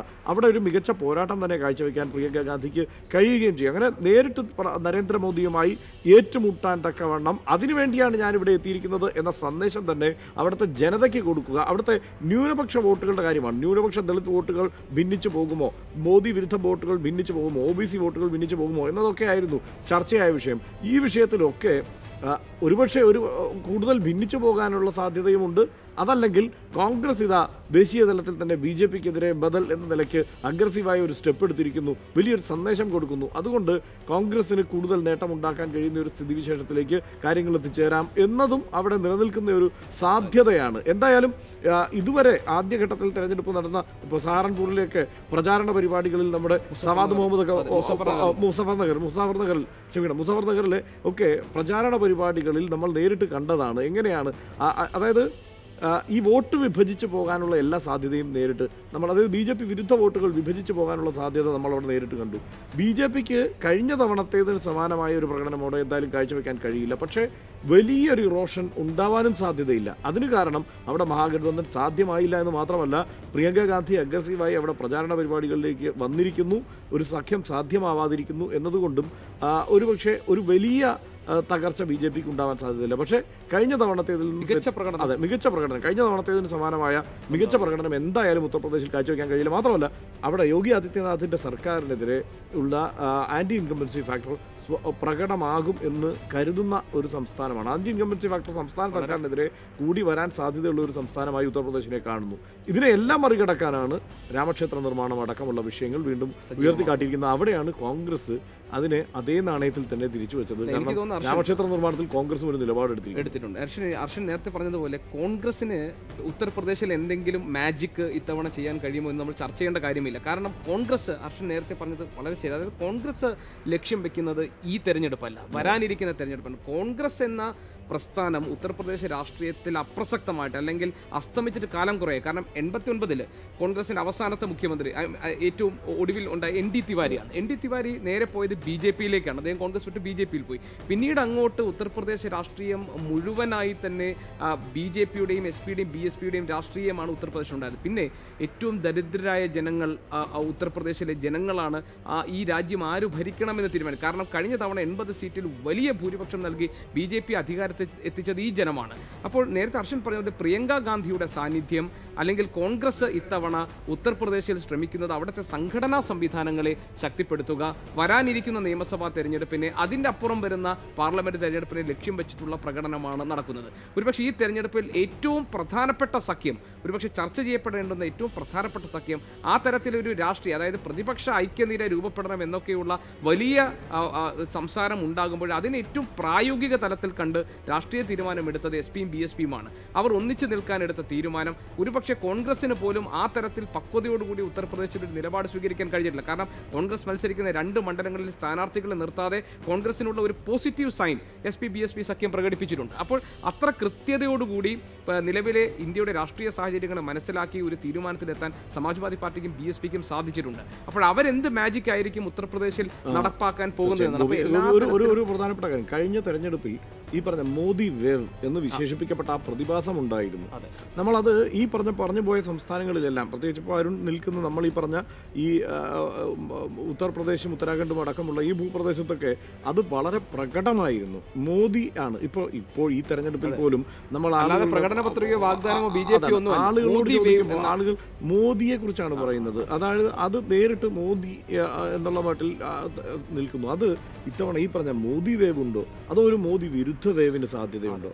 ഇത് നമുക്ക് അതാണ് ആ മട്ടിൽ ഒരു മോദി തന്നെ ആവർത്തിച്ച് ഒരു മോദി വേവ് നിലനിൽക്കുന്നു എന്ന് പറയുമ്പോൾ മറ്റു ചില സാധ്യതകൾ കൂടി മോദി കാണുന്നു എന്നതുകൊണ്ടാണല്ലോ അദ്ദേഹത്തിന് അത് ആവർത്തിച്ച് പറയേണ്ടി വരുന്നത് എന്ന് നമ്മൾ സംശയിക്കേണ്ടി വരും. കാരണം ഇതല്ല, നമ്മൾ നേരത്തെ കോൺഗ്രസിന് ചെറിയ സ്ട്രാറ്റജിക് ആയിട്ട് പിഴവുകളും ഉത്തർപ്രദേശിൽ സംഭവിച്ചിട്ടുണ്ട്. ഇപ്പോൾ പ്രിയങ്ക ഗാന്ധി ആദ്യം തന്നെ ദളിത് സമുദായത്തിൽ അല്ലെങ്കിൽ ദളിതരുടെ വോട്ടുകൾ സമാഹരിക്കാൻ വേണ്ടി അവിടെ SP-BSP വേറൊരു പൊളിറ്റിക്സ് അവിടെ നിൽക്കുന്നുണ്ടല്ലോ. അപ്പോൾ അത്തരം ചില സ്ട്രാറ്റജിക് ഫെയിലിയേഴ്സ് കോൺഗ്രസിന് പറ്റിയിട്ടുണ്ട്. പക്ഷേ എന്താണ് ഇപ്പോൾ ഈ പറഞ്ഞ മോദി തരംഗമാണോ അതോ മോദി വിരുദ്ധ തരംഗമാണോ? അതൊരു വലിയൊരു ഈ ദളിത് വോട്ടുകളെ സ്വാധീനിക്കാനുള്ള ശ്രമം ഒരു അബദ്ധമാണോ എന്ന് നമുക്ക് പറയാൻ കഴിയില്ല. കാരണം വലിയ പിന്തുണ, ചന്ദ്രശേഖർ ആസാദിന്റെ വലിയ പിന്തുണ കോൺഗ്രസിന് ലഭിച്ചു കഴിഞ്ഞു എന്ന സാധ്യതയുണ്ട്. കാരണം കോൺഗ്രസ് അമ്പേ തകർന്നു നിൽക്കുന്ന ഒരു പ്രദേശത്ത് ഇത്ര പെട്ടെന്ന് ഇത്രയും പിന്തുണ സമാഹരിക്കാൻ കഴിഞ്ഞു എന്നതൊരു ചെറിയ കാര്യമല്ലല്ലോ. ഇപ്പോൾ പ്രിയങ്ക ഇപ്പോൾ വാരണാസിയിൽ മത്സരിക്കുക കൂടി ചെയ്തു കഴിഞ്ഞാൽ ഈ ചിത്രം ആകെ മാറുകയാണ്. അപ്പോൾ ഈ അമേഠിയും റായ്ബറേലിയും മാറ്റി നിർത്താൽ ഉത്തർപ്രദേശിൽ സത്യത്തിൽ കോൺഗ്രസിന്റെ ഒരു പ്രസക്തി നഷ്ടപ്പെട്ടിരുന്നു. കഴിഞ്ഞ തെരഞ്ഞെടുപ്പിൽ ഈ മോദി വേവിനപ്പുറം മറ്റു ചില കാര്യങ്ങൾ കൂടിയുണ്ട്. ഒന്ന്, അവിടുത്തെ ജാതി സമവാക്യങ്ങളെ തകർത്തിരുന്നു കഴിഞ്ഞ തെരഞ്ഞെടുപ്പ്. ഈ തെരഞ്ഞെടുപ്പിൽ അതുകൊണ്ട് തന്നെ ജാതി സമവാക്യങ്ങളിലൂന്നി നമുക്ക് കാര്യങ്ങളെ വിലയിരുത്താൻ കഴിയില്ല. കാരണം അതിനപ്പുറത്തുള്ള മറ്റൊരു തലത്തിലേക്ക് അത് പോയി കഴിഞ്ഞിരിക്കുന്നു, അത് മാറിയിരിക്കുന്നു. അതുകൊണ്ട് തന്നെയായിരിക്കും ഒരുപക്ഷെ ഈ SP-യും സമാജ്വാദി പാർട്ടിയും BSP-യും തമ്മിലുള്ള സഖ്യത്തെ കുറിച്ച് അവരെ ചിന്തിക്കാൻ പ്രേരിപ്പിച്ച ഘടകങ്ങളും ഒരുപക്ഷെ അതൊക്കെ തന്നെയായിരിക്കും. ഏതായാലും ഈ പ്രാദേശിക കക്ഷികൾ എത്രമാത്രം നിർണായകമാണ് എന്നതിന്റെ ഒരു പരീക്ഷണശാലയായിരിക്കും അരുൺ ഉത്തർപ്രദേശ്. ബീഹാറും അങ്ങനെ തന്നെയാണ് ഗോപി. നിലവിൽ ബീഹാറിന്റെ രാഷ്ട്രീയ ചരിത്രം തന്നെ ഒരു സോഷ്യലിസ്റ്റ് രാഷ്ട്രീയ ചരിത്രമുള്ള ബീഹാർ, റാം മനോഹർ ലോഹിയുടെ ബീഹാർ, സോഷ്യലിസ്റ്റായി ഏറെക്കാലം തന്നെ തൻ്റെ പദ്ധതികളിലൂടെ ജനശ്രദ്ധയാകർഷിച്ച ലോഹിയുടെ പിൻതലമുറക്കാരൊക്കെ വളർന്നു വന്ന സ്ഥലമാണ് ബീഹാർ. പക്ഷേ സോഷ്യലിസ്റ്റ് പ്രസ്ഥാനങ്ങൾ പിന്നീട് തകർന്നു പോകുന്ന കാഴ്ച നമ്മൾ കണ്ടതും ബീഹാറിൽ തന്നെയാണ്. 40 നിർണായകമായ സീറ്റുകളാണ് ബീഹാറിലുള്ളത്. ഈ 40 നിർണായകമായ സീറ്റുകളിലും 2014 ലോക്സഭാ തെരഞ്ഞെടുപ്പിൽ BJP 22 സീറ്റുകളിൽ മുന്നിട്ട് കയറിയ ചിത്രമാണ് നമ്മൾ കണ്ടത്. ഏറെ സ്വാധീനമുണ്ടായിരുന്ന ലാലു പ്രസാദ് യാദവിൻ്റെ RJDക്ക് 4 സീറ്റിൽ ഒതുങ്ങേണ്ടി വന്നു. ഇത്തവണ തെരഞ്ഞെടുപ്പ് നടക്കുമ്പോൾ ഏറ്റവും ശ്രദ്ധേയമായ കാര്യം RJDയുടെ നേതാവ് ഇപ്പോൾ ജയിലിൽ കിടക്കുകയാണ്. മകൻ തേജസ്വി യാദവ് നയിക്കുന്ന RJD കോൺഗ്രസുമായി മഹാസഖ്യത്തിലേർപ്പെട്ടു. NDA വിട്ട് വന്ന ഉപേന്ദ്ര കുശാഹയുടെ രാഷ്ട്രീയ ലോക് സാമന്തക് പാർട്ടി ബീഹാറിൽ ഒരു നിർണായകമായ ശക്തിയായി തീരുമോ? അവർക്ക് ഏതെങ്കിലും തരത്തിൽ ഈ സഖ്യത്തിന് കൂടുതൽ കോൺട്രിബ്യൂഷൻ നൽകാൻ കഴിയുമോ എന്നത് വളരെ പ്രധാനപ്പെട്ട കാര്യമാണ്. വളരെ പെട്ടെന്ന് നമുക്ക് സീറ്റ് നിലയൊന്ന് നോക്കിയാൽ ബീഹാറിലുള്ള 40 സീറ്റുകളിൽ BJP നേടിയ 22 സീറ്റുകൾ, LJPയുടേത് ലോക് ജനശക്തി പാർട്ടിയുടെ 6 സീറ്റുകൾ, RJDയുടെ 4 സീറ്റ്, BLSPക്ക് 3 സീറ്റ്, കോൺഗ്രസിന് 2 സീറ്റ്, ജനതാദൾ യുണൈറ്റഡിന് 2 സീറ്റ്, NCPക്ക് 1 സീറ്റ്. ഇതിൽ ഏറ്റവും ശ്രദ്ധേയമായ ഒരു അസാന്നിധ്യം എന്നുള്ളത് BSPയുടെ തന്നെയാണ്. നിലവിൽ BJPയുടെ എതിരാളിയായി ഈ മഹാസഖ്യത്തിന് 17 സീറ്റാണ് RJD മത്സരിക്കുന്നത് എന്നാണ് തേജസ്വി യാദവ് അറിയിച്ചിരിക്കുന്നത്. 11 സീറ്റ് കോൺഗ്രസിന് ലഭിക്കും. അങ്ങനെ 28 സീറ്റുകൾ അവർ നേരിട്ടെടുക്കുന്നു. ബാക്കിയുള്ള സീറ്റുകൾ ചെറുമുന്നണികൾക്ക് വിഭജിച്ച് നൽകിക്കൊണ്ടാണ് മഹാസഖ്യം ഇവിടെ ബീഹാറിൽ BJP എതിർക്കുന്നത്. നേരത്തെ ഗോപി ഹർഷനും പറഞ്ഞതുപോലെ താമരഭൂമിയിലെ നിർണായകമായ 2 സംസ്ഥാനങ്ങൾ ഉത്തർപ്രദേശും ബീഹാറും. ഈ ഉത്തർപ്രദേശിൽ ഒരു തരത്തിലുള്ള മഹാസഖ്യം മഹാഗഠബന്ധൻ BJPക്ക് വെല്ലുവിളി ഉയർത്തുമ്പോൾ ബീഹാറിൽ മഹാസഖ്യം BJPക്ക് മറ്റൊരു തരത്തിൽ വെല്ലുവിളി ഉയർത്തുന്നു. എങ്ങനെയായിരിക്കും 2019 BJP ഈ പഴയ സോഷ്യലിസ്റ്റ് സംസ്ഥാനത്തിലെ 40 മണ്ഡലങ്ങളിൽ കഴിഞ്ഞ തവണ പോരാടി വിജയിച്ച 22 മണ്ഡലങ്ങളെങ്കിലും നിലനിർത്താൻ ശ്രമിക്കുക? രാധാകൃഷ്ണൻ ചേരുന്നുണ്ട് ഡൽഹിയിൽ നിന്നും.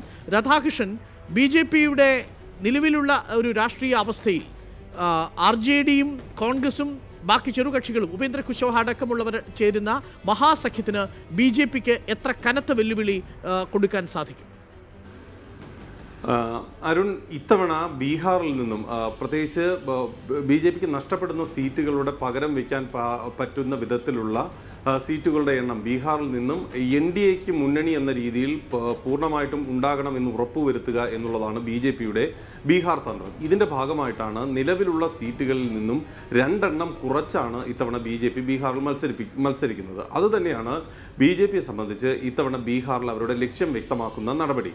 നമുക്കറിയാവുന്നതുപോലെ തന്നെ BJP ബീഹാറിൽ ഇത്തവണ വലിയ വെല്ലുവിളികൾ നേരിടുന്നുണ്ട്. അതിൽ പ്രധാനം ശത്രുഘ്ൻ സിൻഹ അടക്കമുള്ള പ്രധാനപ്പെട്ട നേതാക്കളുടെ ഭാഗത്ത് നിന്ന് ഒരു വലിയ രീതിയിലുള്ള പ്രശ്നം ഉണ്ടായിട്ടുണ്ട് എന്നുള്ളത് തന്നെയാണ്. ശത്രുഘ്ൻ സിൻഹ BJPയുടെ ആ മേഖലയിലെ വലിയ സ്വാധീനമുള്ള ഒരു നേതാവ് തന്നെയായിരുന്നു. അദ്ദേഹം ഇത്തവണ BJP വിട്ട് കോൺഗ്രസിൻ്റെ ഭാഗമായിട്ട് തെരഞ്ഞെടുപ്പിൽ മത്സരിക്കുന്നു. സമാനമായിട്ട് നിരവധി പ്രാദേശികമായിട്ടുള്ള മേഖലകളിലൊക്കെ BJPയുടെ പ്രാദേശികമായിട്ടുള്ള നേതാക്കന്മാരിൽ പലരും തങ്ങൾക്ക് ഇപ്പോഴത്തെ സ്ഥാനാർത്ഥി നിർണ്ണയം അടക്കമുള്ള വിഷയങ്ങളിലുള്ള അതൃപ്തി കൊണ്ട് അവർ BJP വിട്ട് മാറുന്ന ഒരു സാഹചര്യത്തിലേക്ക് ഉണ്ട്. ഇതിനെ ഭംഗിയായിട്ട് മാനേജ് ചെയ്യാനുള്ള ശ്രമമാണ് BJP ഈ ബീഹാറിലും നടത്തുന്നത്. ഇതിൻ്റെ ഭാഗമാണ് നിലവിൽ അവർക്കുള്ള സീറ്റുകളിൽ നിന്നും 2 സീറ്റ് കുറച്ച് 20 സീറ്റ് അവരും 20 സീറ്റ് സഖ്യകക്ഷികളും എന്ന നിലയിലേക്ക് BJP എത്തിയത്. BJP ഇക്കുറിയും അവിടെ നിന്ന് പ്രതീക്ഷിക്കുന്നത് 30-ന് മുകളിലേക്കുള്ള സീറ്റ് തന്നെയാണ് എന്നുള്ള കാര്യത്തിൽ യാതൊരു തർക്കവുമില്ല. നിതീഷ് കുമാറാണ് ഇവിടെ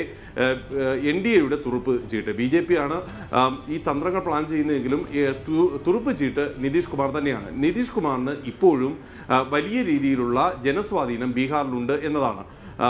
ഇപ്പോൾ ഇവർ സഖ്യത്തിൽ തന്നെ സീറ്റുകൾ പ്ലാൻ ചെയ്തിരിക്കുന്നത് പോലെ തന്നെ മേൽ വിഭാഗങ്ങൾക്ക് പ്രാധാന്യമുള്ള മണ്ഡലങ്ങളിൽ BJPക്ക് വിട്ടു നൽകുകയും മധ്യവർഗ സമൂഹവും ഒക്കെ മത്സരിക്കുന്ന മണ്ഡലങ്ങളിൽ JDUവിന് വിട്ടു നൽകുകയും താഴെ ദളിത് വിഭാഗങ്ങൾ അടക്കമുള്ളവർ ഉള്ള മണ്ഡലങ്ങളിലേക്ക് സഖ്യകക്ഷികൾക്ക് വിട്ടു ചെയ്യുക എന്നുള്ള ഒരു ഗെയിം പ്ലാനാണ് ബീഹാറിൽ NDA പയറ്റുന്നത്. ഇതിനെ പ്രതിരോധിക്കാനായിട്ടുള്ള ശ്രമങ്ങളാണ് മഹാഗഠബന്ധൻ അവിടെ നടത്തുന്നത്. മഹാഗഠബന്ധനെ സംബന്ധിച്ചും കാര്യങ്ങൾ അവർ ആദ്യം പ്രതീക്ഷിച്ച വിധത്തിൽ വലിയ ഒരു ഗുണകരമാകുന്ന സാഹചര്യമല്ല ഇപ്പോൾ ഉള്ളത് എന്നത് തന്നെയാണ് പ്രധാനപ്പെട്ട വെല്ലുവിളി. അത് രാജ്യത്ത് ഇനി പ്രാദേശിക ഭരണമോ എന്നാണ് ഇലക്ഷൻ എക്സ്പെർട്ട് ഈ ലൈവാത്തോണിലൂടെ അന്വേഷിക്കുന്നത്.